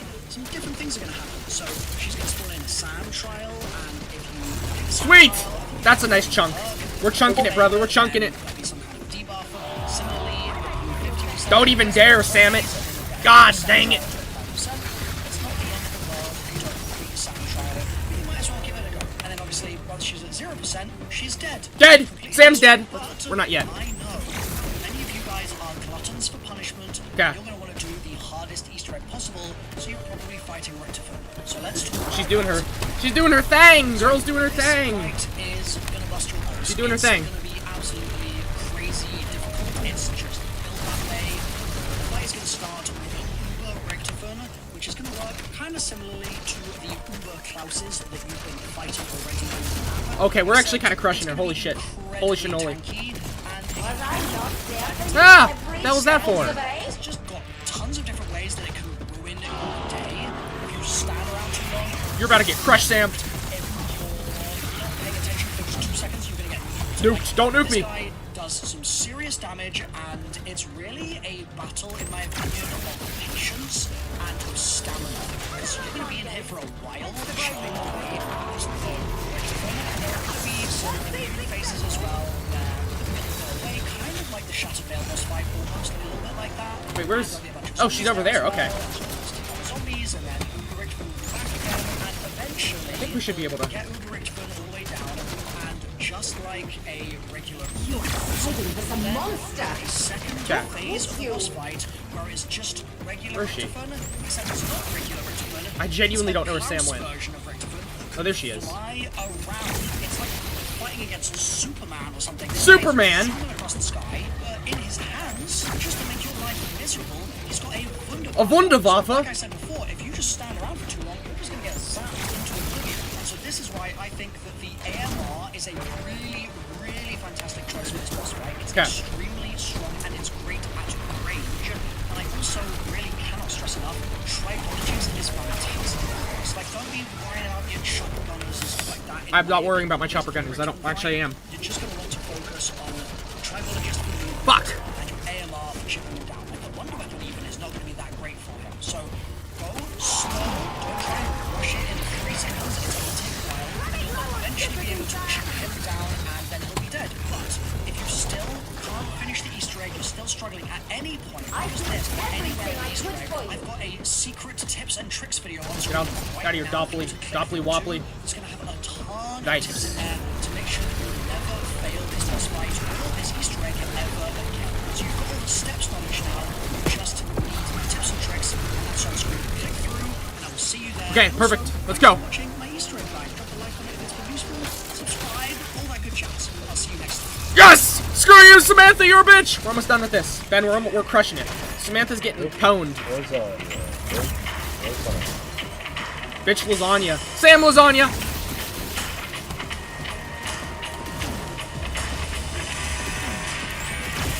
Sam lasagna.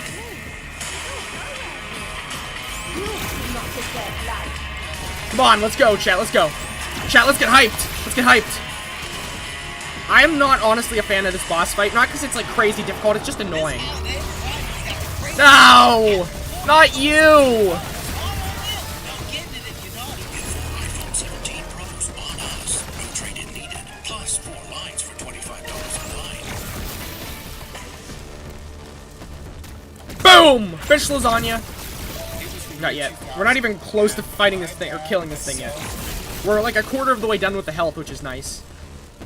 I think Sam's gonna try to teleport soon. I think. Well, I know for certain that's what's gonna happen. I've played this fight several times and lost. I think I've lost this fight twice, so this will probably be the run. New computer type shit. Got that new computer luck, Ben. I'm telling you. What's she doing? Oh, she's in the middle. Never mind. This part's easy as shit. You just like shoot her and she'll take damage and stuff. Sweet. I think it looks like it's definitely over the quarter mark. Sweet. Okay, yep, she's dipping. So this is one of those trials that they talked about in the video. I don't know if you even heard. Not that it matters either way. We're Sam lasagnaing it. Where is it? Let's trial it up, brother. Where's the trial? Oh, hello. Doppelgast. Okay, critical... Oh, this is easy. Only hard part is figuring out where the enemies are, because I don't see any. Where are they? Oh, hello.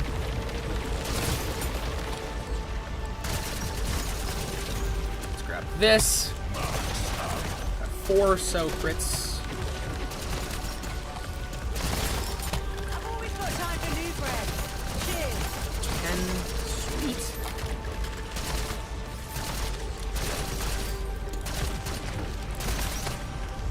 That's riding a bike.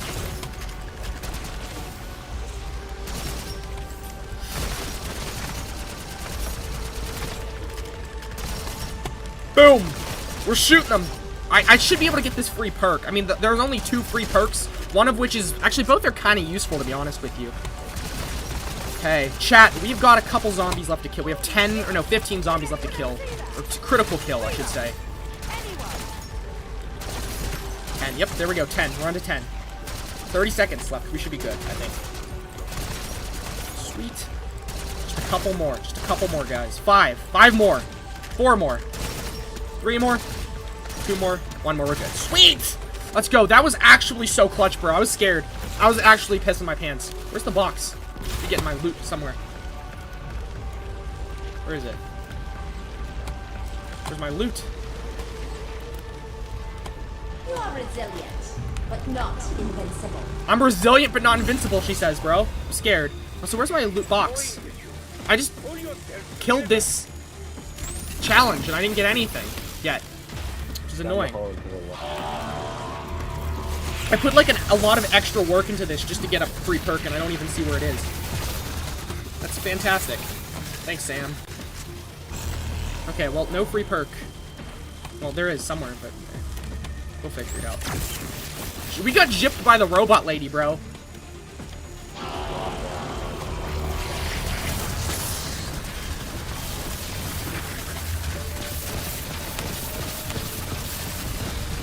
Oh, hello.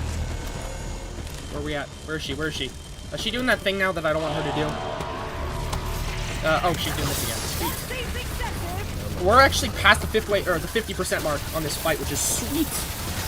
Gotta be very careful. Oh, what happened? I don't know what he said. Sweet. Not sweet that I can move, but oh, we're crushing her. We're crushing her. Crushing the bot. Crushing bots. I see. Okay, this is actually a... Oh, okay, never mind. I thought we had a real nice position, but we didn't. She didn't even do the thing I thought she might have, but... Sweet. Just gotta stay on her feet. Stay on her feet. Friggin', let's get some W's in the chat for Ricky Toffin, brother. Our boy Richard Toffin. Richard Toffin for saving the day. We got you, buddy.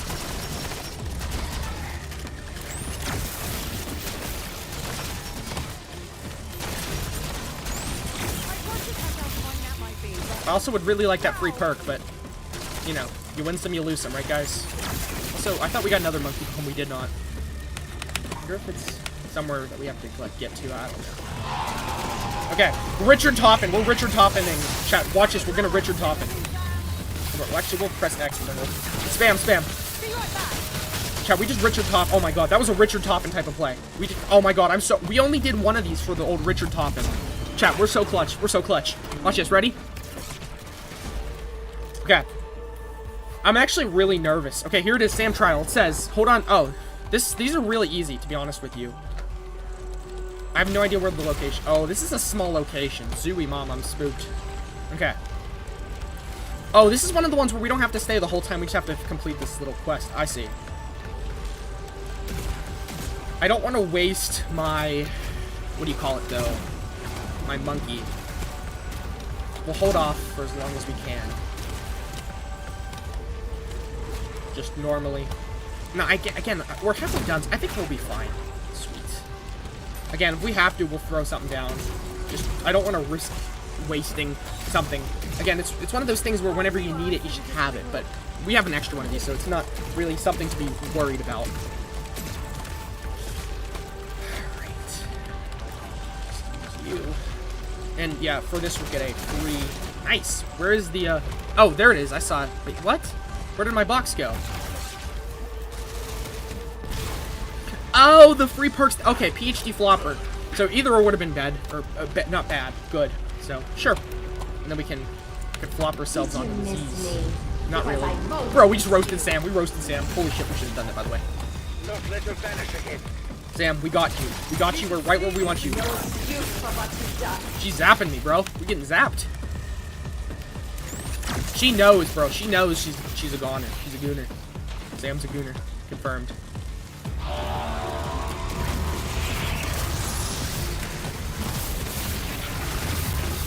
Oh, hello. That's bad. What am I doing? What am I doing? Okay, fine. We got a little bit of damage. Not a lot, but we got some. Run, run, run. Be very careful. As you can see, we're super low. Only thing I don't like is whenever she does the big beam attack. It's always not fun. But, you know. Oh, bro. What's she doing? I don't even know what that was. I've never seen that. What the fuck? Hold on. That was actually crazy. I will not lie. I've heard before that she can do that, but I didn't remember that it was a problem. I mean, it wasn't a huge issue. We just flew right back in. Okay, Sam. I've had enough of your games. Chat, that was tough. That was tough. I can't even lie, that was tough. Watch this. Ready? Boom! We just Sammed her. Get Sammed, lady. A lady. Not a Sam myself. Sam I am. You gave Edward everything and left me with nothing. I don't like listening to her whine and nag.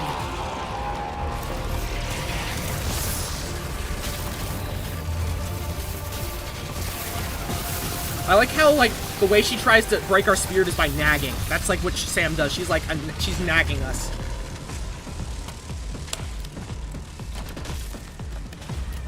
Okay. Well, I think we're good. This might be it, chat. Holy shit, this might be it. We might actually have won. Holy shit, this might be it. Is that it? Oh my god, boys, we did it. We did it. Oh, yes! Oh, my headphones. Holy sholy cannoli, that was crazy. We just crushed Sam. No! No! Chat, what's gonna happen? Where do we go? The game's... yeah. Richtofen. Let's freaking go. Top 10 Richtofens. Number 1. This guy right there.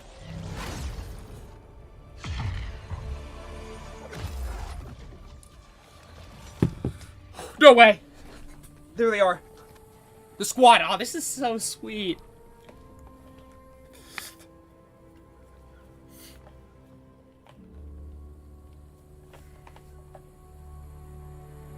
The good ending. That was beautiful, chat.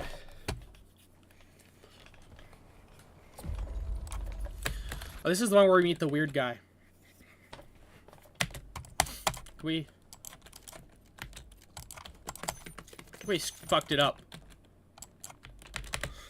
Oh no.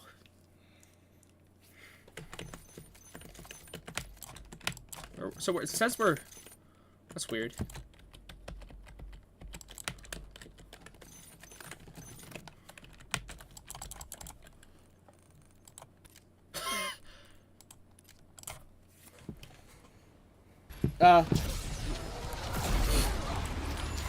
Let's go. I wonder where we're even gonna go, because, I mean, technically our characters are kind of dead.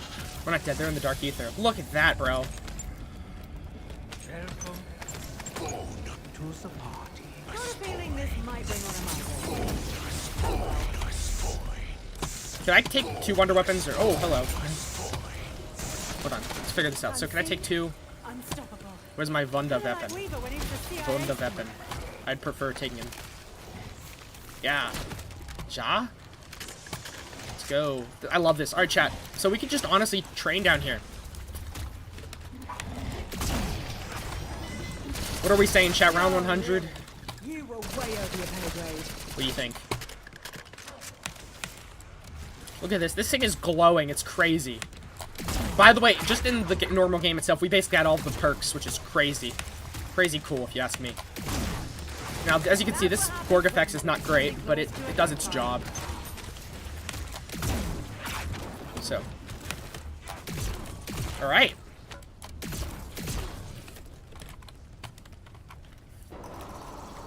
And we are round 29 gamers. Let's, I'm gonna save and quit. Awesome. And yeah, I'm gonna go take a shower. I will be back.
Let's ring Ben. Let's ring Digital Moose. Let's ring Schizo. Let's ring Goose and Shoes. The whole squad's been rung. I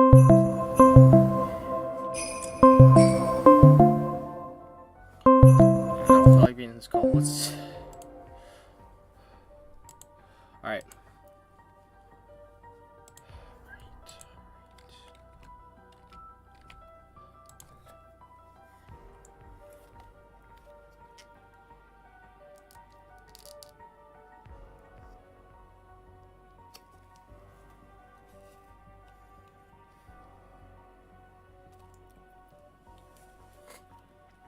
Hold on. Hold on. Okay. Let's watch this one.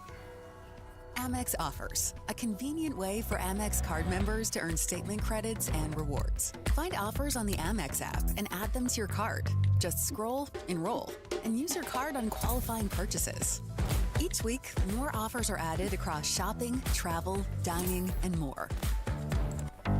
I remember Dad just being so blown away, and I can remember him saying, "Spider-Man, what? How are they getting away with this? What?" He couldn't believe that Spidey was in this game. But then he morphs into none other than Batman. This is where my dad is just like losing it. He can't make sense out of how they got away with this.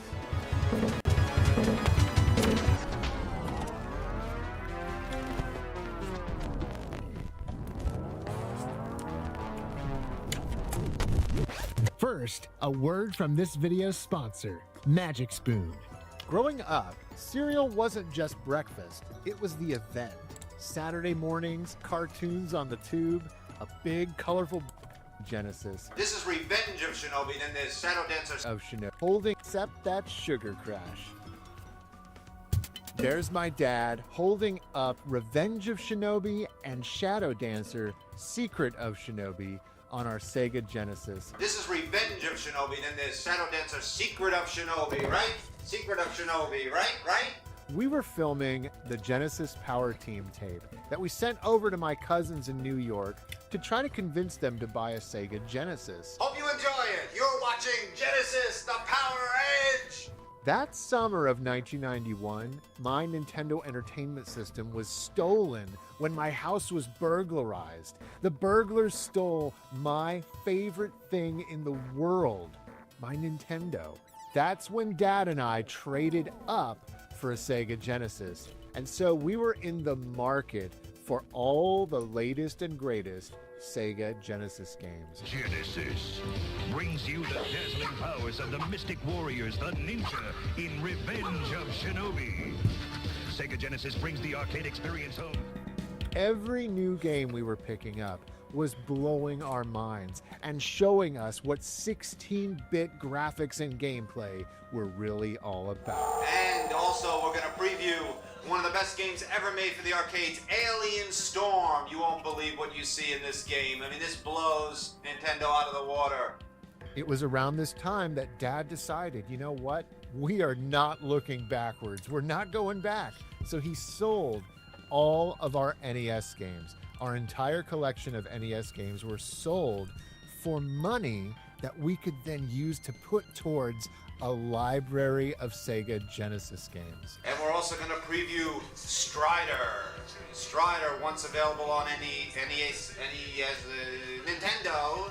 This was such an incredible time, guys, because I just remember every week when my dad had his day off from work, we would go shopping and we were picking up brand new Sega Genesis games left and right. The likes of Castle of Illusion, Dick Tracy, E-SWAT. And then one day, we went to Toys R Us. The Sega Genesis game system at the world's biggest video game store. I remember going down the Sega Genesis aisle with Dad and staring at that wall of Sega Genesis games. And we were like kids in a candy store. We had this money that we were going to use until it was all gone that was dedicated specifically for Sega Genesis games. And on this particular day, We were looking at that wall of Genesis games, you know, with the old Toys R Us price slips that you'd have to pull out of the sleeve, and that's how you bought the game. You would take that to the cashier. I remember looking at that wall, and Dad pointed out a game that I'd never seen before, but the cover art was so stark. It was so vivid. The image of that ninja, Joe Musashi, with this sort of demon boss behind him, the vivid eyes. I'll never forget just the way that cover art looked. It jumped out at you. It commanded your attention. And it just looked so cool and so mature. That's what the Sega Genesis was proving to be. A mature video game system for those who were leveling up from an NES. Between games like Golden Axe and Streets of Rage, Revenge of Shinobi, man, these games just look so amazing with that killer box art. And so Dad points to the game and he tells me, I think we should get this one. Let's get this one. And I remember us looking at it and him explaining to me that he felt like this was going to be a good one. Back before the internet, this was all we had to go on. Still images in a video game magazine, or images on the back of the box art, or just the cover art alone for a game. That's what sold you on the game most of the time. And so this was one of those games where Dad just had a really good feeling. It's your time to explore, to battle. We picked up Revenge of Shinobi that day, and instantly my Sega Genesis collection leveled up.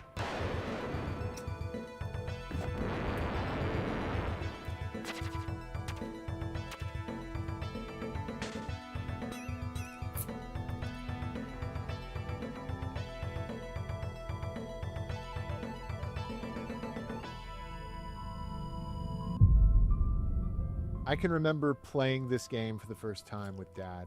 The title screen alone just ushered in an entirely new era of video games. That lightning bolt, when it flashes and you see the silhouette of Joe Musashi standing there greeting you for that title screen, it was just, we had never seen anything like it. No NES game did anything like this or came anywhere close. This was like having the arcade at home, and so, oh, what a showpiece this game was. And right from the jump, it had our attention. And then the game begins. And immediately you're hit with that iconic Yuzo Koshiro music.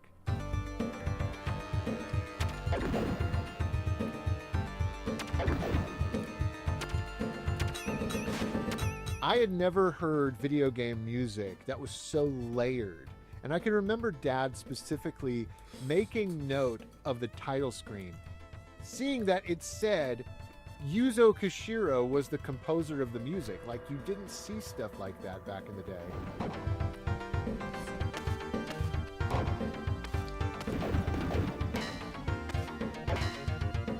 It made Dad take notice because I remember him making comments about the Sega Genesis and its stereo sound, how that was a big deal. The NES was mono.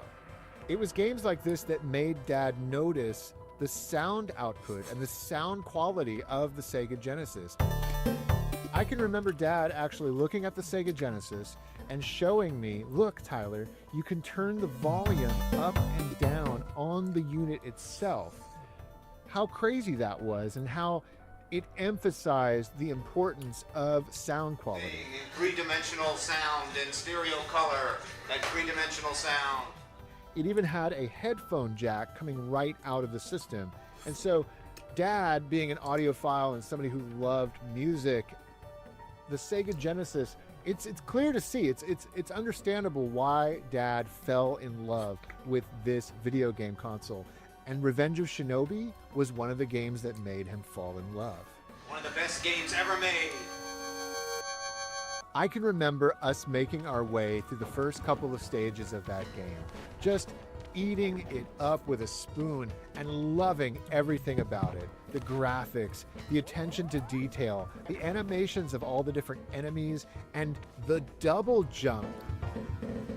Mastering the double jump and throwing that barrage of shurikens.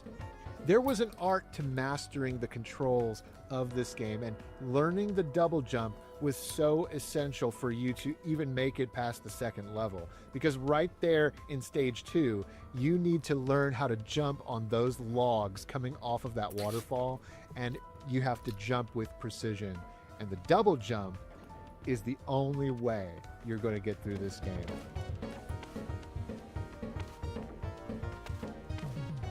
I can remember us being stuck on that second level for the longest time because we hadn't mastered the double jump.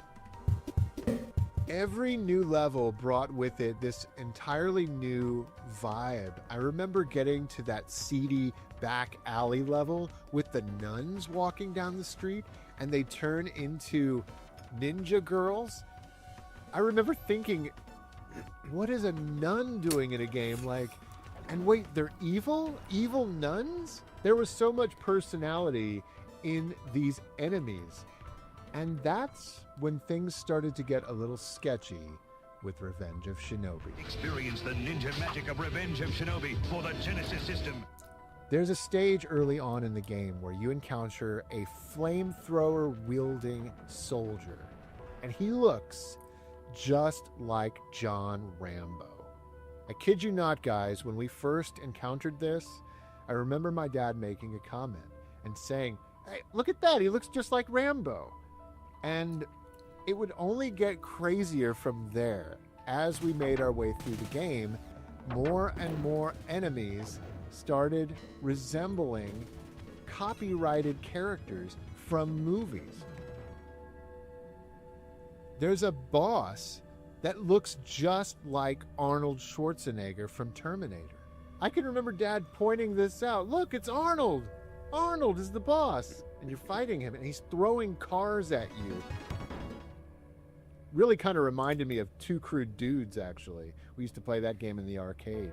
And as you fight that boss, he starts turning into the Incredible Hulk before he sheds his skin and reveals a Terminator exoskeleton. I mean, it was so obvious at this point that Sega was ripping off these movies. Rambo, Terminator, you had Sylvester Stallone and Arnold Schwarzenegger in this awesome ninja action game. You know, you could get away with a lot of this stuff back in the day. It was sort of the Wild West of gaming back in the 80s and 90s. I can remember specifically the Castlevania games. Konami did not hide who they were inspired by and ripping off in the Castlevania series with their monsters and enemies. But that was a little different because those were like folklore monsters, you know? Those were monsters that were definitely within public domain, you know, Frankenstein, Dracula. But here we had Sega, and they were really pushing the limits of what they could get away with in terms of copyright law. John Rambo and the Terminator were very clearly in this game. They weren't hiding it.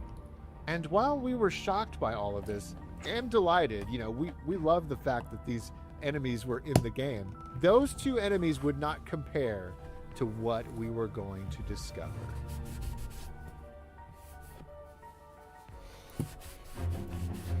So we had owned the game for a while, and it took us several weeks, if not months, to get further into the game. Oh, we'll be right back, chat.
brain. I never had more than one true love. She was slain. And, you know, back in these days, no password. You had to just master the game to get through it and see the next level and push forward. One day, I remember Dad and I were playing the game, and we finally got to the end of stage 6. And I remember to this day the shock and bewilderment on my dad's face when Spider-Man drops from the ceiling and you start fighting Spider-Man. This was just like insane to us. And I remember Dad just being so blown away and so excited that Spider-Man was in this game. And I can remember him saying, "Spider-Man, what? How are they getting away with this? What?" And so we're fighting Spider-Man. We're like, Spider-Man is the bad guy, and we're fighting him. We're throwing ninja stars at him and doing our best to take Spider-Man out because he's trying to take you out. And he's throwing those webs at you, and you're dodging them. And oh my gosh, it was crazy. But that wasn't where it stopped. Once you get to a certain point, you defeat Spider-Man, but then he morphs into none other than Batman. This is where my dad is just like losing it at this point, because it's like the coolest boss fight he'd ever seen in a video game up until that point. And he can't make sense out of how they got away with this. It was so random, guys. You know, you're playing through this game, and sure, you encountered Rambo and a Terminator-looking boss and stuff like that, but then you fight Spider-Man and Batman, and it just made no sense whatsoever. It injected so much personality into this game, and it's what made us fall in love with this game.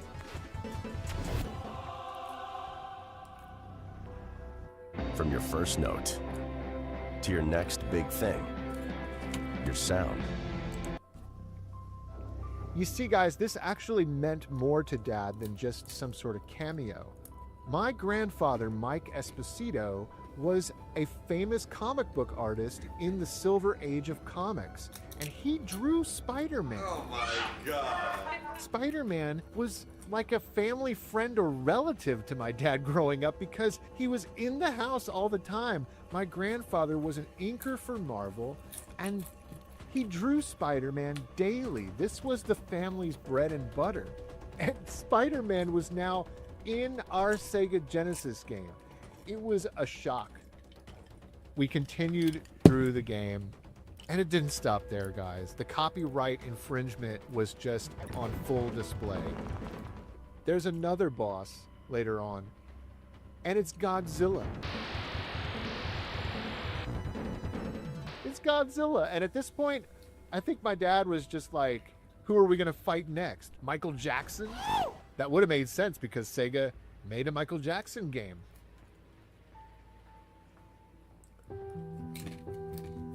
Revenge of Shinobi would go down as one of our favorite Sega Genesis games. One of the best games ever made. When we got a Sega CD, Christmas of 1992, it came packed with Soul Feast and a compilation disc of 4 Sega Genesis games. It was called Sega Classics 4-in-1, and on that collection was Revenge of Shinobi, along with Streets of Rage, Golden Axe, and Columns. This is where it gets a little crazier, and this is where my dad really started wondering, what is going on here?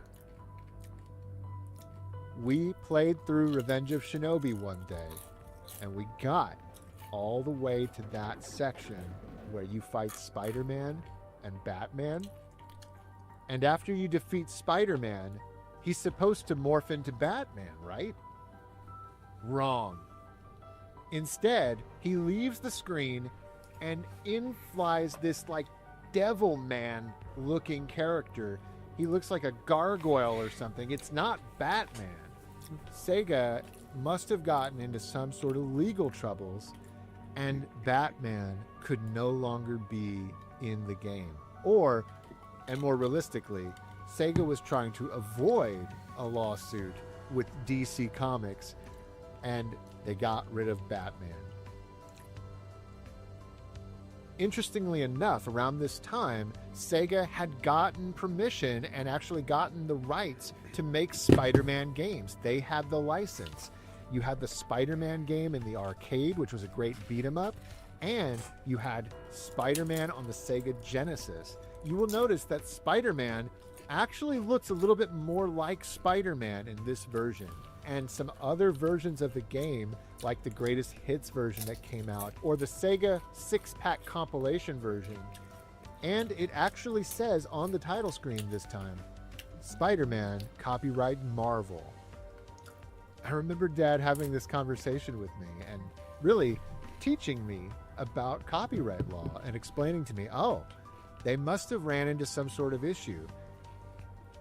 There was something special about seeing Spider-Man and Batman on the screen and fighting the two of them.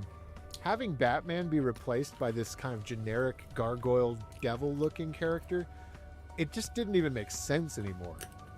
We now had what felt like an inferior version of Revenge of Shinobi, because having those sort of boss characters like Batman in the game, it's sort of what gave the game its character and personality.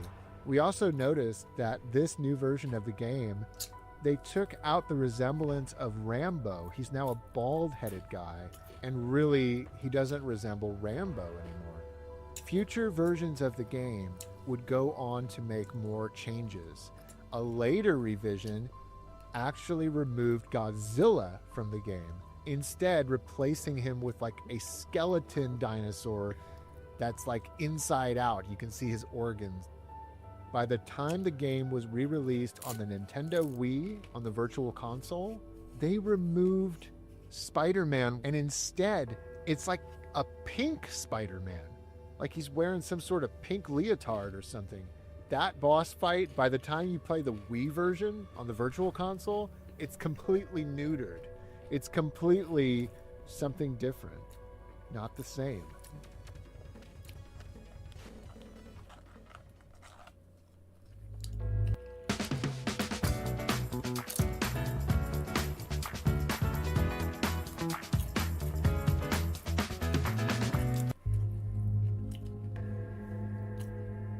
I feel like this was the beginning for me, the first example of a game company changing their original game and changing it for the worse.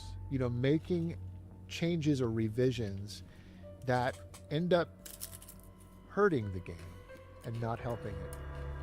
And we would only go on to see that sort of thing more and more as time went on.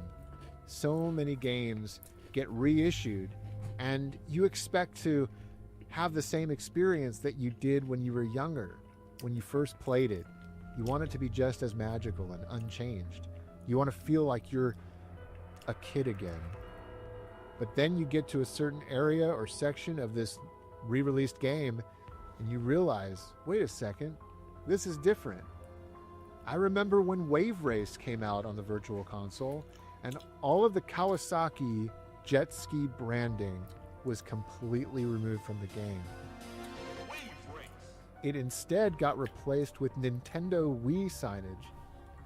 And it took me out of that sort of time travel, because it reminded me of what year I was in. And the one that hurt the most was probably another Sega game, Crazy Taxi. When that game got re-released down the line, they didn't have the rights to the Offspring music. That was basically the most iconic thing about Crazy Taxi, was that Offspring music. I mean, that was the music that made me fall in love with the band. I became a huge Offspring fan, and huge fan of that game because of their music.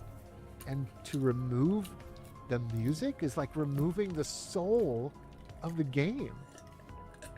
I feel like that's what happened with Revenge of Shinobi. I feel like the more changes they made and the more they had to worry about getting sued, the more the game lost its soul. I kind of miss those days where video game companies could take chances and get away with stuff like this, copyright infringement. And it really was just a window into the minds of these developers. These guys making these games at Sega, they just loved pop culture just like we did. They loved movies, and they loved injecting those movies and those. Amex offers a great way for Amex card members to unlock statement credits and rewards over time. Find offers on the Amex. This game was so innocent and so unsuspecting. I never would have thought in a million years that in just 24 hours' time, my dad would be banning me from Pokemon Snap. Wonderful!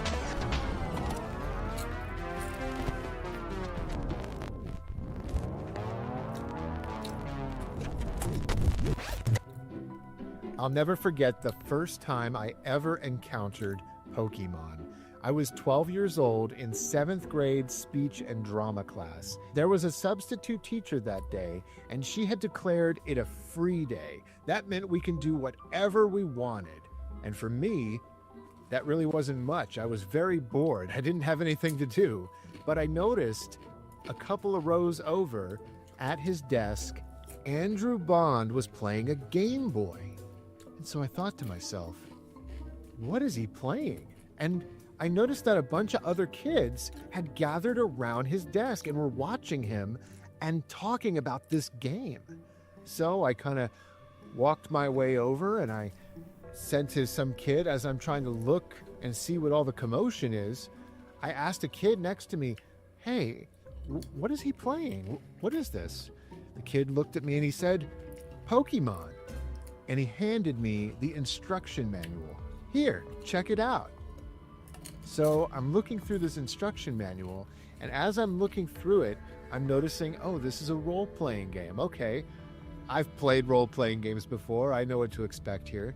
But what makes this one so special? The kid next to me says, well, you catch monsters, and you train them, and you put them in battles. The whole idea is to try to catch them all. You collect them. And this was such a novel idea to me. This was such a unique and different thing that I had never really seen before in a video game. I found it pretty appealing, but back then, I still was kind of on the fence with role-playing games, especially turn-based RPGs. I was more of an action RPG fan. Oh, yeah. So I wasn't super excited about the game, but I was definitely intrigued. And it was kind of crazy to see a bunch of kids in class be so excited over a Game Boy game. I mean, Game Boy was already pretty old at this point, guys. Pokemon was something special. There was something different about this game. Pokemon for Game Boy is here. With both packs, you can catch them all. I went to Blockbuster that weekend with my mom, and I'm looking through the aisles. I'm looking at the different new releases. You know, that big new release wall with all the brand new VHS tapes that were out. You could always count on that new release section to find something interesting, maybe something you'd never seen before, the hottest movies. And lo and behold, a whole section of that wall is dedicated to Pokemon I Choose You. And I'm like, Pokemon? Isn't that game that he was playing in class?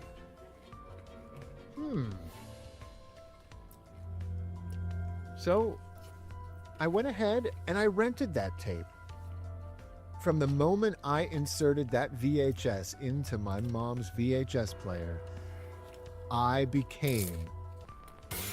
More than a game, Pokemon is an undeniable obsession with children across the country. The Pokemon phenomenon of the late 90s and into the early 2000s was something that you just had to live it, guys. You just had to be there to experience just how wild and crazy it all was. #1 TV show, the #1 video game, and most of all in the popular trading cards. I'll trade you this for a Gyarados. That for a Gyarados? That's crazy. It was just all over the pop culture zeitgeist. Everywhere you looked and turned, there was Pikachu. Oh, Michelle's gonna pay. Let me see. Do it again.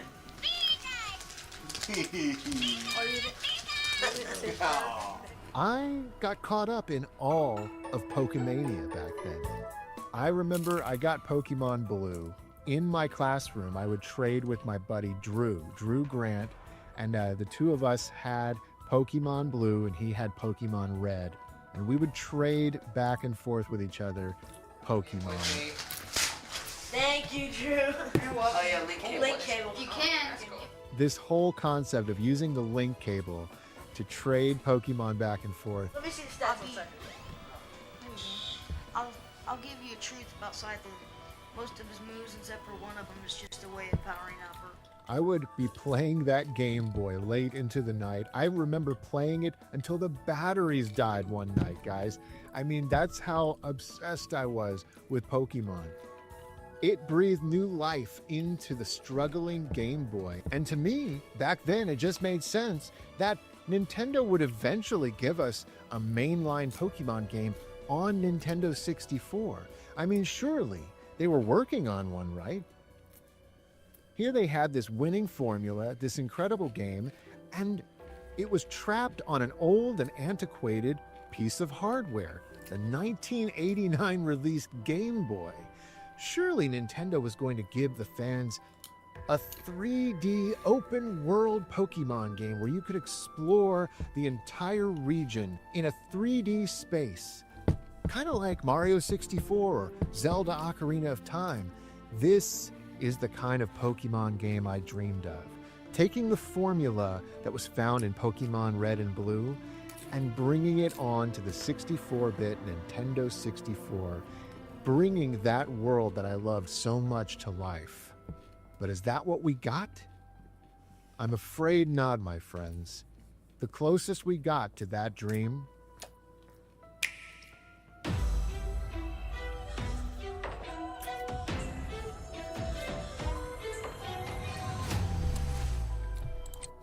was Pokemon Snap. Today's assignment, photograph the elusive Pokemon. How do you do it? You're gonna be fast. Ah! You need a keen eye, the best equipment, and lightning-quick reflexes. No, you don't. All you need is Pokemon Snap, the first Pokemon game for N64. Find them, frame them, and shoot. You can even bring your Snap cartridge to a participating Blockbuster Video and print out stickers of your favorites. Doesn't look like they're coming out today. Hard luck. Pokemon Snap, gotta catch them. Pokemon Snap was released in 1999, and this game was the first sort of 3D Pokemon Nintendo 64 game where you could explore the world of Pokemon. But there was a catch. You were on rails. You weren't even a trainer. You were a photographer. You took pictures of Pokemon. Now, I was disappointed when I first heard about this, but then I thought about it a little bit more. And I thought, you know what? That sounds like it could be fun. Almost like you're on an amusement park ride, going through these various Disney World rides, or in this case, Pokemon rides, taking pictures of all the Pokemon in the land. I could get on board with this, but you know what? This was something that Dad was not going to buy for me at list price. Great pictures. That's the name of the game in Pokemon Snap. Pokemon Snap. Take your best shot. Dad was not a Pokemon fan. He really didn't like it at all. He hated the concept. He thought the characters were too sugary sweet and it was just too much for Dad. Didn't like it. But he supported my love for it by buying me the original Pokemon game. Pokemon Snap, though, was a harder sell. And rather than buy the game for me, Dad decided, let's rent it. And so we went to my local Blockbuster and picked up the rental of Pokemon Snap. Back then we had a 5-day rental, so I had 5 days to experience this thing and get the most out of it as I could before I had to return it and probably never see it again.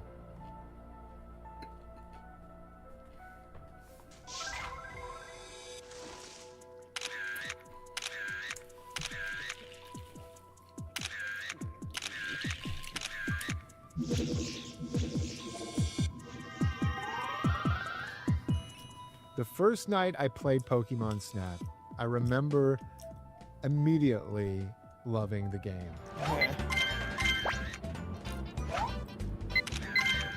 You're a photographer, and it's up to you to take as many beautiful photos of Pokemon in their natural habitat as you can. You can spin around 360 degrees inside this really cool customized cart or tram, and at the end of each ride or stage, Professor Oak grades you on how you did. Hello there. You can select various photos from the ones you took and hand them off to Professor Oak to be graded. Wonderful. Now, you only have a certain amount of photos you can take per round, so make sure you're making your shots count. Every time I retried one of the levels, I felt like I was experiencing something brand new because I would look a certain way or turn a different direction and see something I missed the first go-round. And there was always a chance for me to improve my photographs.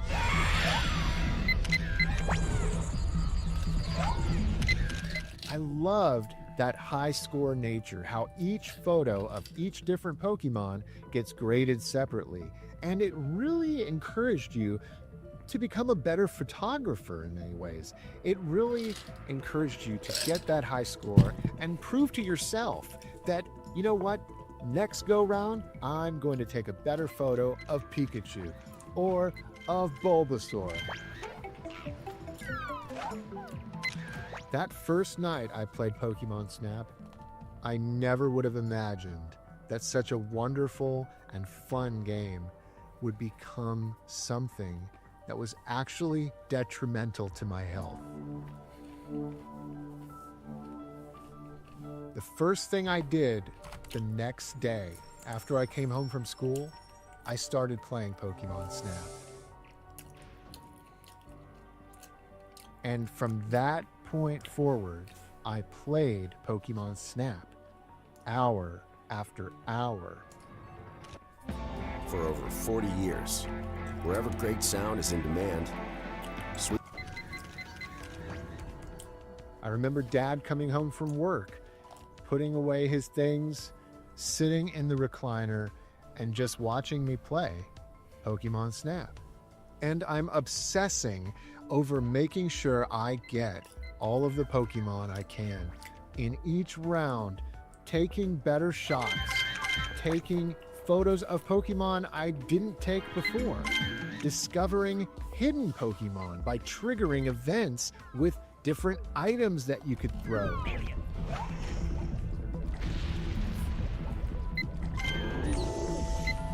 I just remember getting into this weird frame of mind, guys. I don't really know how to explain it other than it's like you've got tunnel vision and all you can think about and all you can see and all you want to do is play that game. You know, I was in 8th grade at this point. I was, 1 year away from high school. So there was a lot of responsibility and a lot of trust about me getting a good night's sleep. I had no idea that this was about to become one of the worst nights of my life.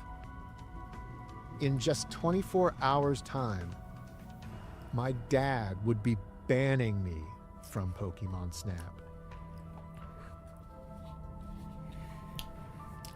I remember Dad went to bed and I'm there playing Pokemon Snap way into the later hours of the night. I know at this point I had unlocked most of the game. I'm pretty sure I had already unlocked the Valley stage, and at this point I'm just trying to capture the last photographs of Pokemon that I need to complete, the entire set to catch them all. Really, I was retrying every stage over and over again, and it almost became like compulsive and obsessive that I get a better photo of this Pokemon and I get a better high score, and I hope Professor Oak grades me better this time around. Wonderful. Finally, I realized I got to turn this game off. I've got to go to bed. It was getting late. So I turned it off and I headed up to my bedroom and I turned off the lights and hopped into bed. I may have turned off that television, guys, but the images of Pokemon Snap were burned into my mind's eye. I remember lying in my bed, all the lights off. I have my eyes closed, but all I can see in my mind's eye is images of a tram ride, of Charizard popping up out of a volcano, of Eevee chasing around a Chansey, Pidgeys flying straight at me, Pikachu staring into my soul. I swear, it was like I was inside Pokemon Snap. I could not remove that game from my mind, no matter how hard I tried. I tossed and I turned. I remember trying to think of other things. Back then, my dad used to tell me, if you can't sleep, just imagine Maggie, my dog, running through the forest. This was his technique. I don't know why he used to say that, but this is what he used to tell me to do. So I would sit there and I would lay there thinking, okay, Maggie running through the forest. But instead of Maggie running through the forest, it was Pikachu running through the forest. It got to the point where I was starting to sweat in bed. I was starting to get really antsy and really nervous because I realized over time I'm not falling asleep. I remember at one point I got up and I actually went over to my dad's room and I told him, I woke him up and I told him, I can't go to sleep. I can't stop thinking about Pokemon. And he gets upset with me. He's like, Tyler, you got to go to bed. Dad back then, he was no nonsense when it came to stuff like this. If this ever happened, if I woke him up, it would really make him mad. And so I reluctantly trot back to bed and I tried to go back to sleep, but I can't get the game out of my head. No matter how hard I try, the images are still there every time I close my eyes. And this continued, guys, all through the night. I didn't sleep at all this entire night because I was obsessing over Pokemon Snap.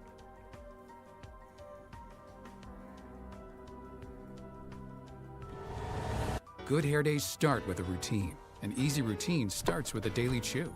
Through Hims, you can grow thicker, fuller hair in just 3 to 6 months. I'm alive, with an just, orange-flavored chew powered by finasteride and minoxidil. Chilling watching YouTube. Ditch. Soon enough, after an excruciating wait, I get up in the morning when my dad gets up, and I haven't slept at all. I am literally a walking zombie because of this game. And I do the walk of shame into my dad's room and I tell him, I didn't sleep at all. Please, please, you got to keep me home from school. I don't want to go to school because I haven't slept. He told me in that moment, you have to go to school, but not only that, you're banned from Pokemon Snap. I don't want you playing that game anymore. And the entire rest of that rental, that rental time period was for nothing. I didn't get to play it anymore. It was banned from my house. And I remember being pretty upset, but at the same time I understood. There was a part of me that didn't want to even play that game anymore because of what it had done to me. It had ruined my night, and it had become like this unhealthy thing.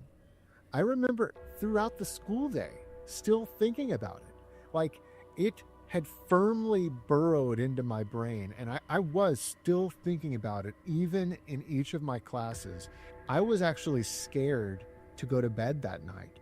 I was so afraid that I was going to have a repeat night where I wouldn't be able to sleep, where I would just think about Pokemon Snap.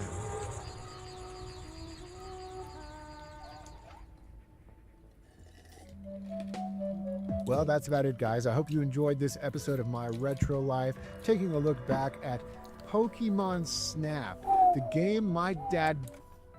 Wait, I want to see the stole. Oh, that one's good. That's good. I'm flipping through the games, and I'm checking out what's new, and there it is, staring me in the face. Clay Fighter Sculptures Cut, it says. Doesn't say 63 1/3, but I do notice on the box that it says Blockbuster exclusive, and that really irked me. That really irked me, guys, and so here's the part of the story that I'm not very proud of. Come discover the Blockbuster difference.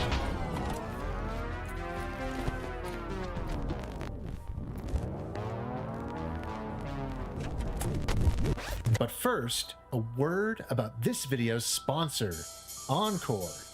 Growing up in the 90s, my dad was an early adopter of eBay.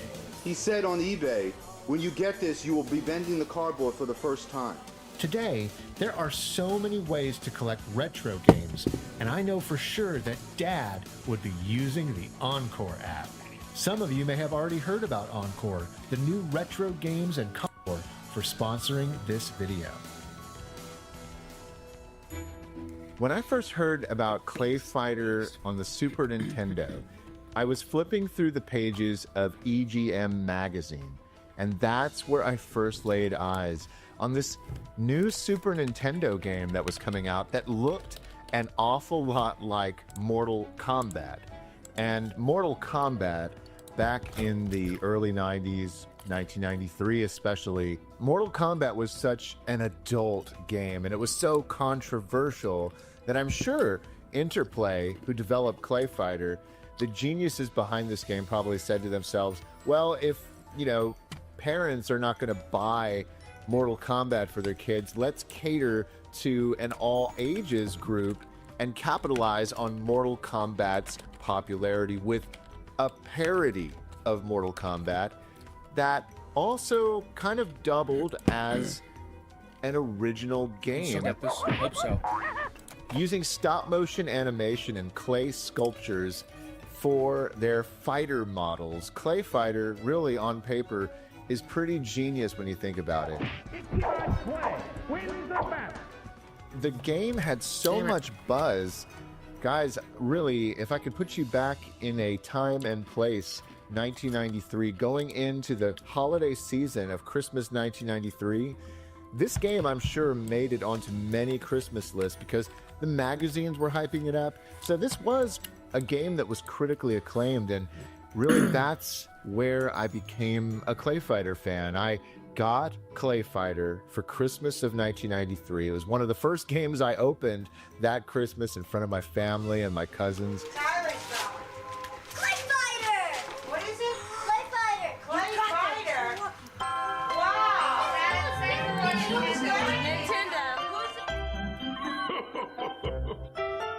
Hey, want to know where to get the hottest video games for Christmas? Ask an expert. He'll say Blockbuster. Blockbuster has the latest video games from Interplay. Bad Mr. Frosty ices his enemies in Clay Fighter, or jam on the competition in Rock and Roll Racing. Clay Fighter and Rock and Roll Racing. Games sold separately, hardware not included. Join that fireplace, Meg. Clay Fighter would end up turning into sort of a Christmas tradition there for a while, as I got Clay Fighter 63 1/3, the third game in the series, released on Nintendo 64 around holiday season 1997. I got it for Christmas that year. In fact, it was the game I opened on Christmas Eve. I had a tradition in my family, like so many people do. I can open up one game on Christmas Eve, and I opened up Clay Fighter 63 1/3 from my Aunt Michelle and my Uncle Mike and my cousins Manny and Mikey. We wish you a Merry Christmas. We wish you... Hey, how'd that dog get in here? Well, Chris is over with his cousin Timmy. You're from Florida? Whoa, look out. He's got a suntan and everything. He's a beach boy. And we're about to open Tyler's one and only Christmas present for Christmas Eve, and that is from my Aunt Michelle, Uncle Mike, and my cousins Manny and Mike. All right, well, 1 minute, and we're gonna let him do that. Hold on. All right, here we go. Tyler's gonna open it. Yeah. Tyler, what do you think it is? I think it's Bomberman 64. I think it's a Nintendo 64. No, it's an old Super NES. Can I open it? Yeah, good. Oh, I heard the crash. Play Fighters! 63 and a half. Clay Fight for Super NES? Yeah, no, Nintendo 64. Well, what do you say? Thank you. Well, that's your one present for Christmas Eve, so I guess I know what you guys are gonna be doing. The Nintendo 64 was no stranger to fighting games. Killer Instinct Gold, Mortal Kombat Trilogy, games like Dark Rift and War Gods. Nintendo 64 had a strong lineup of fighting games. And Killer Instinct Gold, which is better than the arcade, 3D background. Man, look at all these incredible games. Mortal Kombat Trilogy, which is good. Clay Fighter 63 and a third, it fit in nicely into that lineup. My friend Chris was over and he was witness to me getting the game that night, so it was a no-brainer.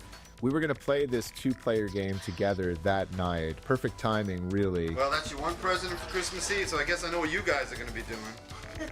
Yep, and Nintendo 64. But as we played Clay Fighter 63 and a third, it became quite clear to us, even that evening, that the game was just only average. Not bad, huh? It's Steve. Not just joking. Not joking. How appropriate that the stage that we're playing, where my dad is capturing this footage, is on one giant toilet bowl. You know what that is, It's a toilet bowl? It was almost as if the game was trying to tell us it wasn't that good. Me, ever the optimist, I liked the game, I enjoyed playing it, but there definitely felt like there was something missing. There definitely felt like there was just an unfinished game that we were playing. There weren't as many characters as the previous game in the series, Clay Fighter 2, which came out on the Super Nintendo. And overall, it just felt kind of unpolished. You know, the original Clay Fighter game had a theme song in the opening that was actually sung to you.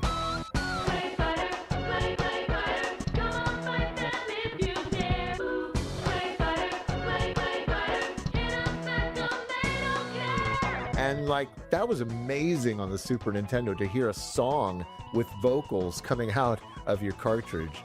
And for the Nintendo 64 to not have something like that, it was kind of a letdown, honestly. And so there were various things about the game that just felt unfinished. You know, this took the gameplay from the other Clay Fighter games that had come out, and it just added a 3D component to it. It was sort of a 2.5D fighting game with, you know, the same pre-rendered clay model fighters, but now they're on top of a 3D background, given the Nintendo 64's capabilities. And overall, the game was pretty much a letdown, and I quickly forgot about it and stopped playing it. Not long after that Christmas, 1997. Oh, cool, I know a move now. How do you do that? You go like this, look at this. You better. It's Maggie, the Christmas dog. Fast forward to the new year, 1998. That's right, so it's 1990. Dad and I are perusing our local Blockbuster video store. Oh my gosh, I have so much nostalgia for Blockbuster Video. Ordinary video stores don't even come close to Blockbuster Video. You've just got to see it to know what we mean. Wow. Wow. Wow. While I was there at Blockbuster one day, we were making a routine stop. You know, honestly, back in those days, Dad and I, we would go to Blockbuster Video, but we didn't rent a whole lot of movies. It was mainly to rent video games. And, you know, Dad and I, for as many games as Dad and I owned and bought, we didn't just buy every game. We rented games and we tried them out before we bought them. We had a regular routine of doing this. I can name tons and tons of games that I rented, but the most infamous game of all the games I ever rented was Clay Fighter Sculptor's Cut. Now you might be asking yourself, what is Clay Fighter Sculptor's Cut? Clay Fighter Sculptor's Cut was basically a giant slap in the face to anybody who bought Clay Fighter 63 1/3 on the Nintendo 64. Sculptor's Cut was basically a director's cut of Clay Fighter 63 1/3, or in my eyes, it was the game we should have gotten.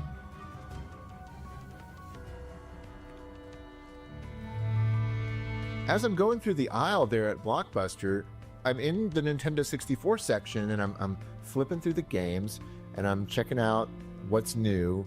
And, you know, back then you just kind of flip through, and sometimes there'd just be something brand new that just was there that wasn't there a week ago. These were still days that were in the infancy of the internet, so we really didn't have a great idea about when games were coming out. As I'm going through the games, you know, I'm seeing games like GoldenEye, your typical stuff, Diddy Kong Racing, classics, you know, Nintendo 64, a couple of hidden gems in there, Snowboard Kids. And then I finally get to it.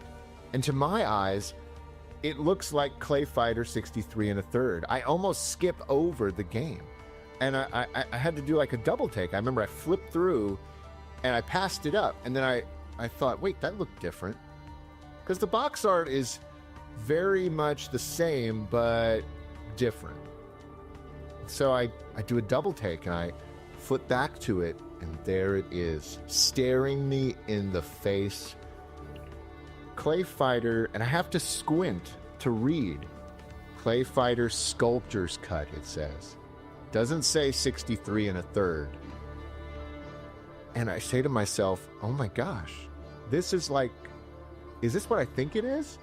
At the time, mind you, I'm 12 years old, but I'm pretty savvy when it comes to video game stuff. And I knew right then and there, this was like a director's cut. I hold it in my hand, I'm holding the box art, in the other hand, I'm looking at the back, and I'm seeing that this has extra characters, new levels. It's promoting a better version of Clay Fighter 63 1/3. And so I'm just like, we got to get this, we got to rent it. But I do notice on the box, at the same time that I'm taking all of this in, I recognize that it says right there on the front, Blockbuster exclusive. I knew right then and there that that meant this was the only way I was going to be able to play this thing. And so I couldn't go to the store and buy it. It was only going to be available to rent. I go up to Dad, I tell him about it. He's excited. He's like, oh yeah, cool, let's get it, let's rent it. So we rented the game. And I bring it home, and guys, I pop it into my Nintendo 64, and the first thing that hits me is the opening theme song. A meteor crash one fateful day turned muddled creatures into clay, with heroes bent on doing right and twisted foes up for the fight. Clay Fighter! 1-to-1 they set the stage. Clay Fighter! Pounding clay is all the rage. This was everything I wanted out of the original version of the game, Clay Fighter 63 1/3. I heard that opening theme song, and I immediately was like, I wanted a song like this. The original Clay Fighter had a theme song, and I always wondered, why does this new, brand new Nintendo 64 latest incarnation of Clay Fighter not have a theme song? Clay Fighter, blow by blow, no turning back.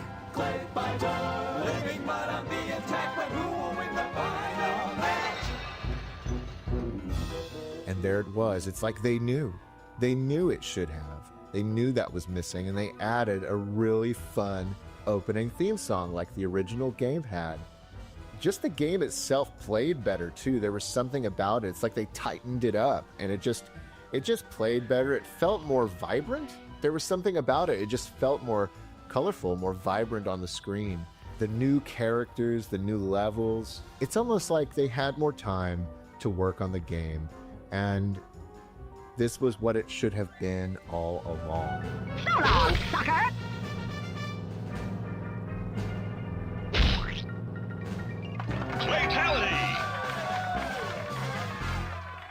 Now here's the part of the story that I'm not very proud of. At one point, near the end of my rental time period with this game, it started to really grate on me that I couldn't own this game. I wasn't going to be able to own the better version of Clay Fighter 63 1/3. I felt kind of duped. I felt kind of burned. You know, here was this game I got for Christmas the previous year, and it was just okay. It was average, but it didn't live up to expectations. And it's like the company knew that, so they put out a new version of it, but then they said, you can't own this. It was almost like laughing. It's like they were laughing at us the consumer. Sorry, Blockbuster exclusive. And that really irked me. That really irked me, guys. And so this is what happened. And this is probably the most scandalous thing I ever did. I'm not proud of this. I had this brilliant idea. At least I thought it was brilliant. I said to myself, why don't I just return Clay Fighter 63 1/3? The cover art looks so similar. They're not going to notice the difference, right? Oh my gosh, so devious. Tyler, what's wrong with you, young Tyler?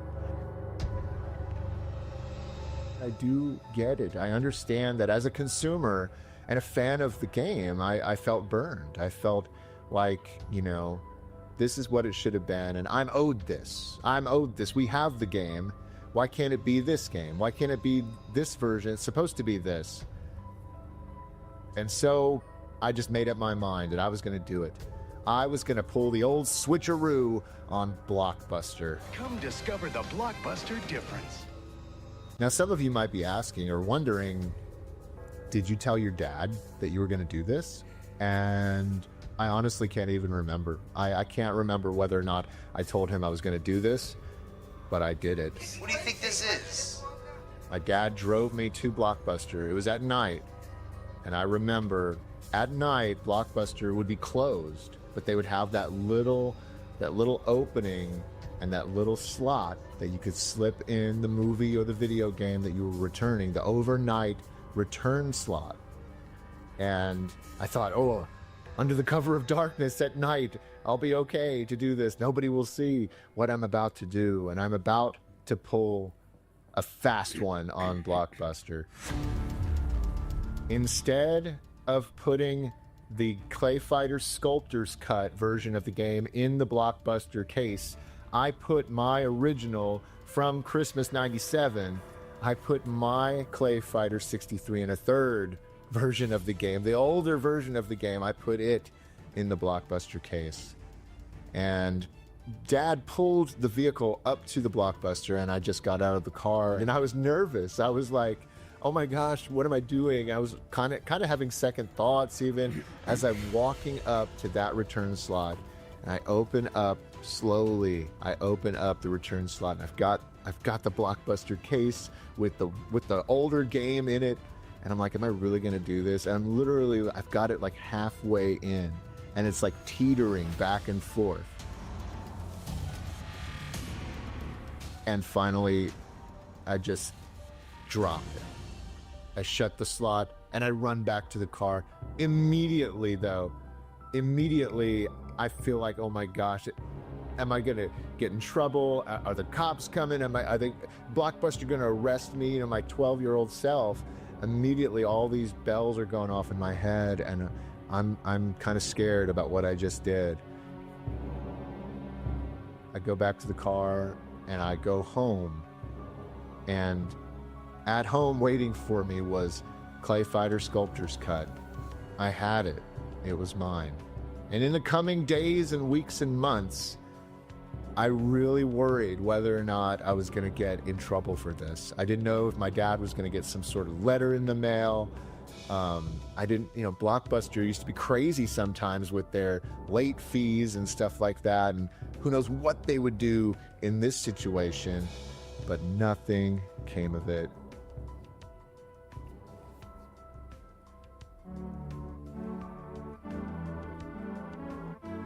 My gosh, 1998, so many years ago, it was wrong, and I don't recommend anybody doing it.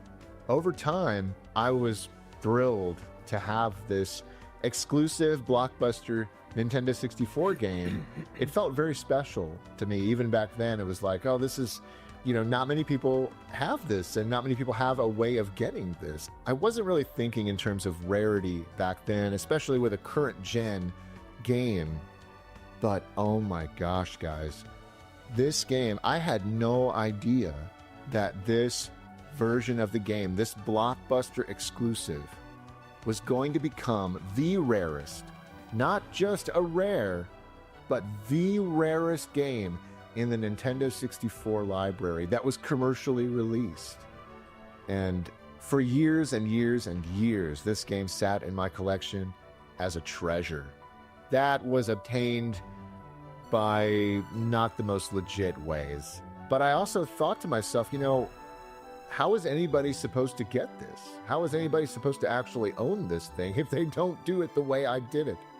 I guess I could have waited for it to go on sale, but I didn't want to wait. And my impatience led me to doing something that I was not proud of. Was it worth it?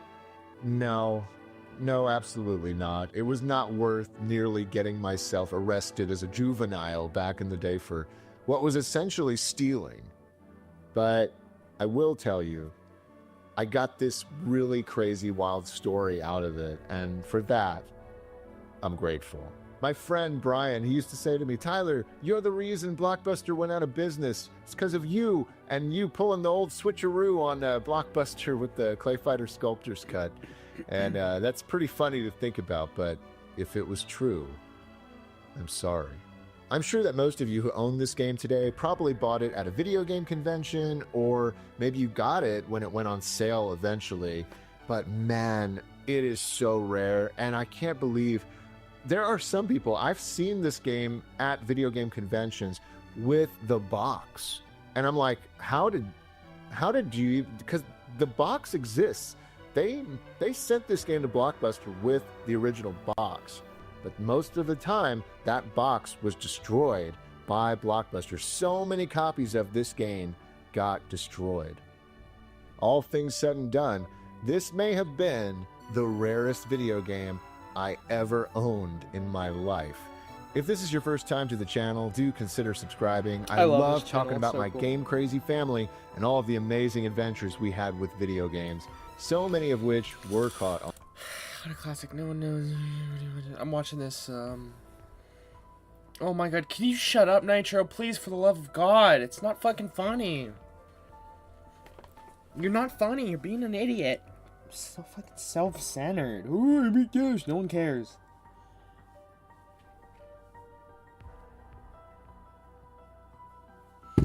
The self-centered police called and they want you. On tape. Thank you, and I'll catch you next time.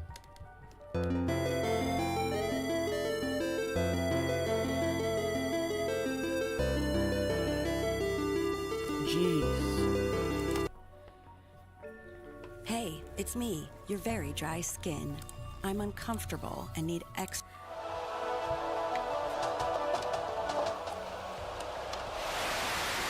Genesis, the Power Edge! Watch it, buddy! Yes! It's the Atari! Sega CD-ROM! New Nintendo! It's enough to make a grown man cry.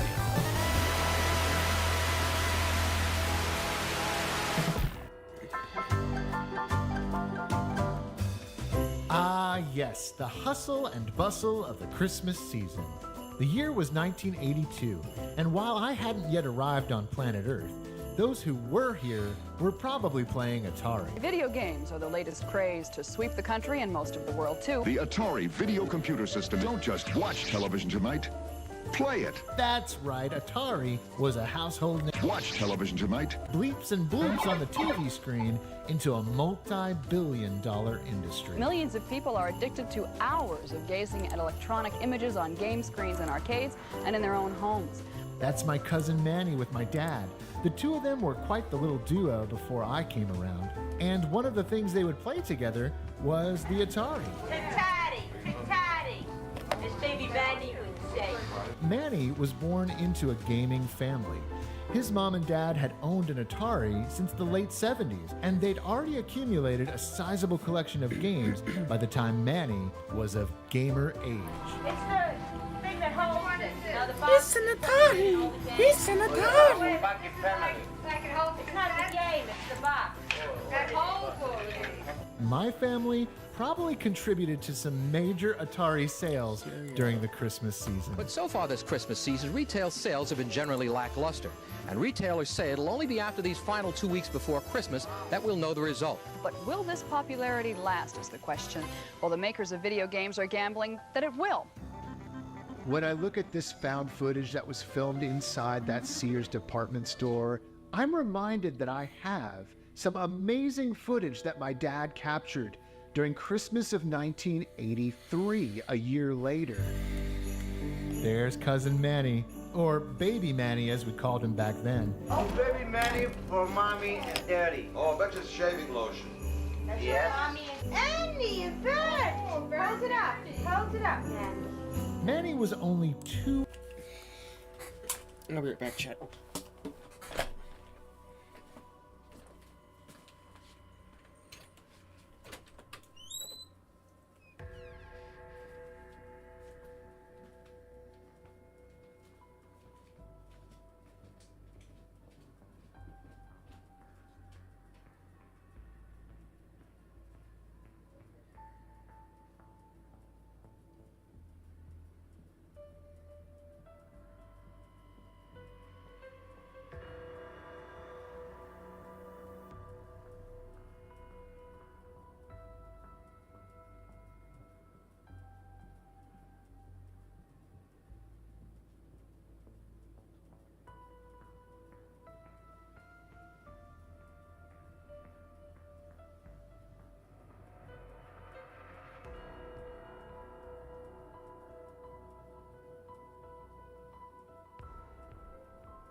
Everybody hurts.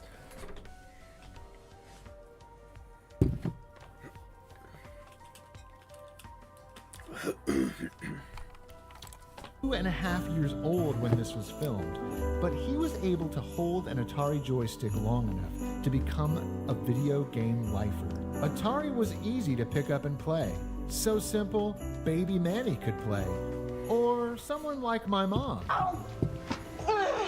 I lost it again. You got 5,000.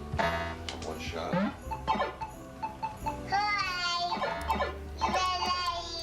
Earlier this same year, Mom was introduced to the family on Easter of 1983. Now let's not get on that.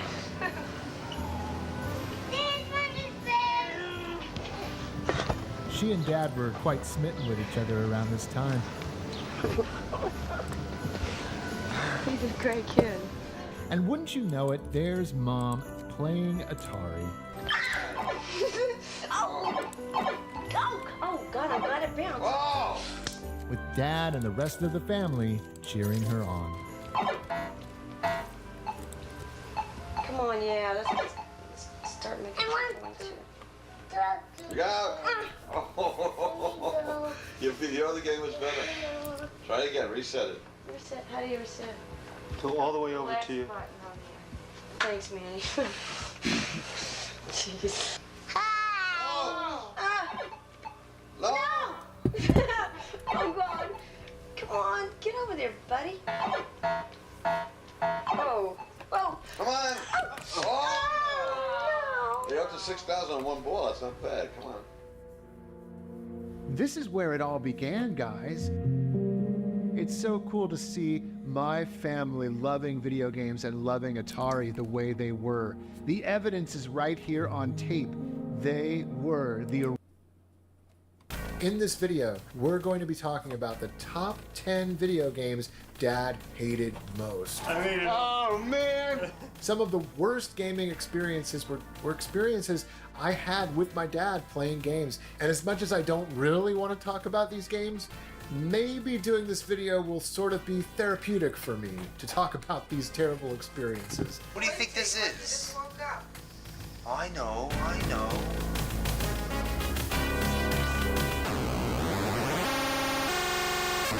But first, a word about this video's sponsor, Star Trek Fleet Command.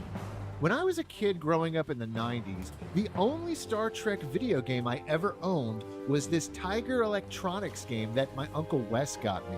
Star Wars. Starfleet. Almost. Star Trek. Star Trek. Today, we have Star Trek Fleet Command, a 4X MMO game set in the ever-expanding Star Trek universe, and it's available on desktop or mobile devices with a Scopely account. Recruit legendary characters to crew iconic ships from over 50 years of Star Trek stories and send them on missions of exploration to expand your territory. Engage players throughout the world in battles testing your strategic ability. Negotiate alliances for greater gain, and harvest the galaxy's resources as you upgrade your fleet of starships.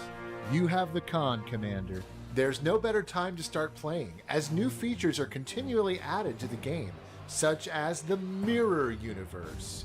Unleash the power of the Mirror Universe with the arrival of 2 iconic figures, new Enterprise officers Epic Officer Mirror Picard and Rare Officer Mirror Borg data.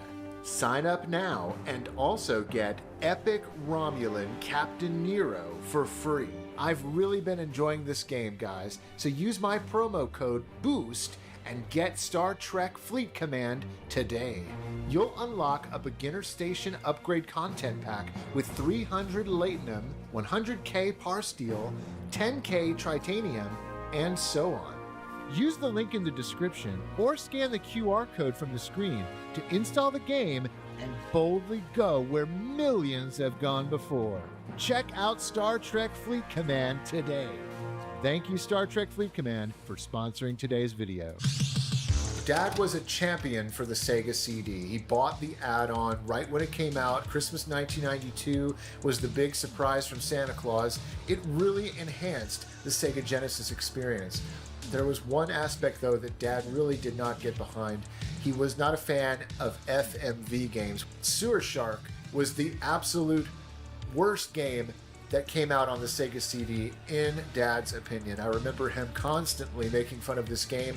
We would see Sewer Shark in the store, on the store shelves, packed in with the Sega CD Model 2, and he was just flabbergasted by the very idea. The game just annoyed him even further. The game takes place in a sort of post-apocalyptic future. You take control of what's called a sewer jockey, and it's your goal to rid the underground sewer tunnels of all of these mutants and monsters. And it sounds good on paper, sounds like a really good sci-fi movie, but the game just does not play well. I mean, for an FMV game, it has its charm. It was a game that was the poster child for full motion video games, and because of that, because of what it stood for, and the fact that it just controlled horribly and was just a bad game, Dad hated Sewer Shark. He hated what it represented and what it stood for, and he hated the direction Sega was going. with it by packing it in with their Sega CD Model 2. But hey, Sewer Shark did give us some really funny one-liners, I will say. All right, climb aboard, dog meat. It's a fun game to watch somebody else play and just laugh at, get around with a few friends, and just have a good time looking at something that's just so dated and so antiquated, so of its time.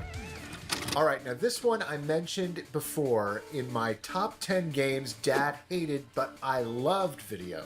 And I had to bring it back for this video because it just remains to be true. Dad did not like role-playing games, and specifically, there was an entire season where he had a grudge against Pokemon. Pokemon Blue in particular was a game that I'd gotten when I was in 7th grade, and I went through this entire season where I was all about Pokemon. And man, the game just completely absorbed my life back in those days. I was around 11 years old. And I think, you know, this one in particular was just really annoying to him. He didn't like turn-based RPGs, didn't like cutesy Japanese anime stuff. It was just all something Dad did not get into, and that's why it's on this list, because really, truly, Pokemon was one of his most hated games of all time. I loved it. I remember wanting him to really get into it. He would watch me play it on my Super Game Boy. I remember him sitting in his recliner and just kind of shaking his head. Did not like Pokemon, but I would be up into the wee hours of the morning, up at night, playing it in my bedroom until the batteries died. World of Warcraft. Okay, before people go nuts here, this game came out a couple of years before Dad passed away. So this is one of the last games I remember him not liking. And I actually talked with my cousins ahead of making this video. I asked them, hey, do you guys remember any games that Dad hated? Because I was trying to put this list together and I was trying to remember everything. And they both mentioned, Manny and Mikey mentioned World of Warcraft. And it really did jog a lot of memories of that time period, 2005. He did not like the Warcraft games or World of Warcraft, the MMO RPG that, of course, everybody knows these days. I mean, it's one of the most popular video games of all time. But Dad was not one of those people. He was not one of those people that contributed to the billions of dollars that this game made. Not his hard-earned money, no. First of all, it's a role-playing game. So that's already stacking the deck, stacking the cards against it for Dad. Dad hated role-playing games in general. There were just so many things that were really not appealing to Dad about this game. And the fact that this was a game that you couldn't beat. I remember that being a point of discussion. For Dad, I think you needed a story and you needed goals and a beginning, a middle, and an end, kind of like a movie.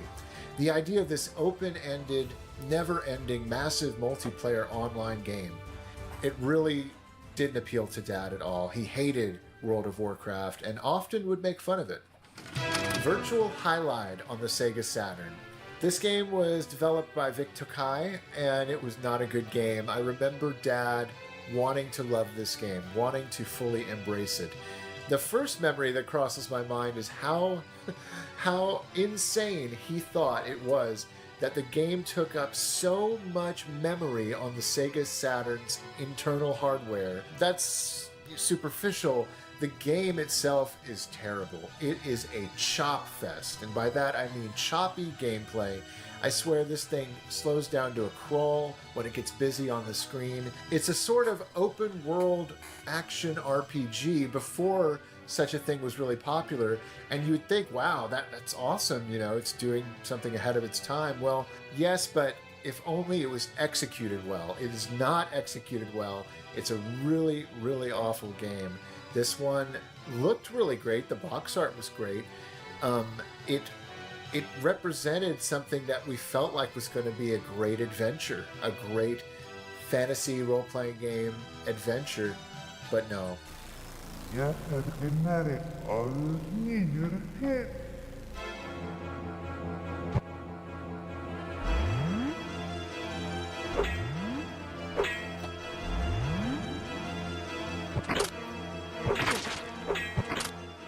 Dad hated it so much that he returned it. Tailspin on the Sega Genesis. What an awful game. Okay, so I loved Tailspin. I was prime age for that show when it came out, the Disney afternoon.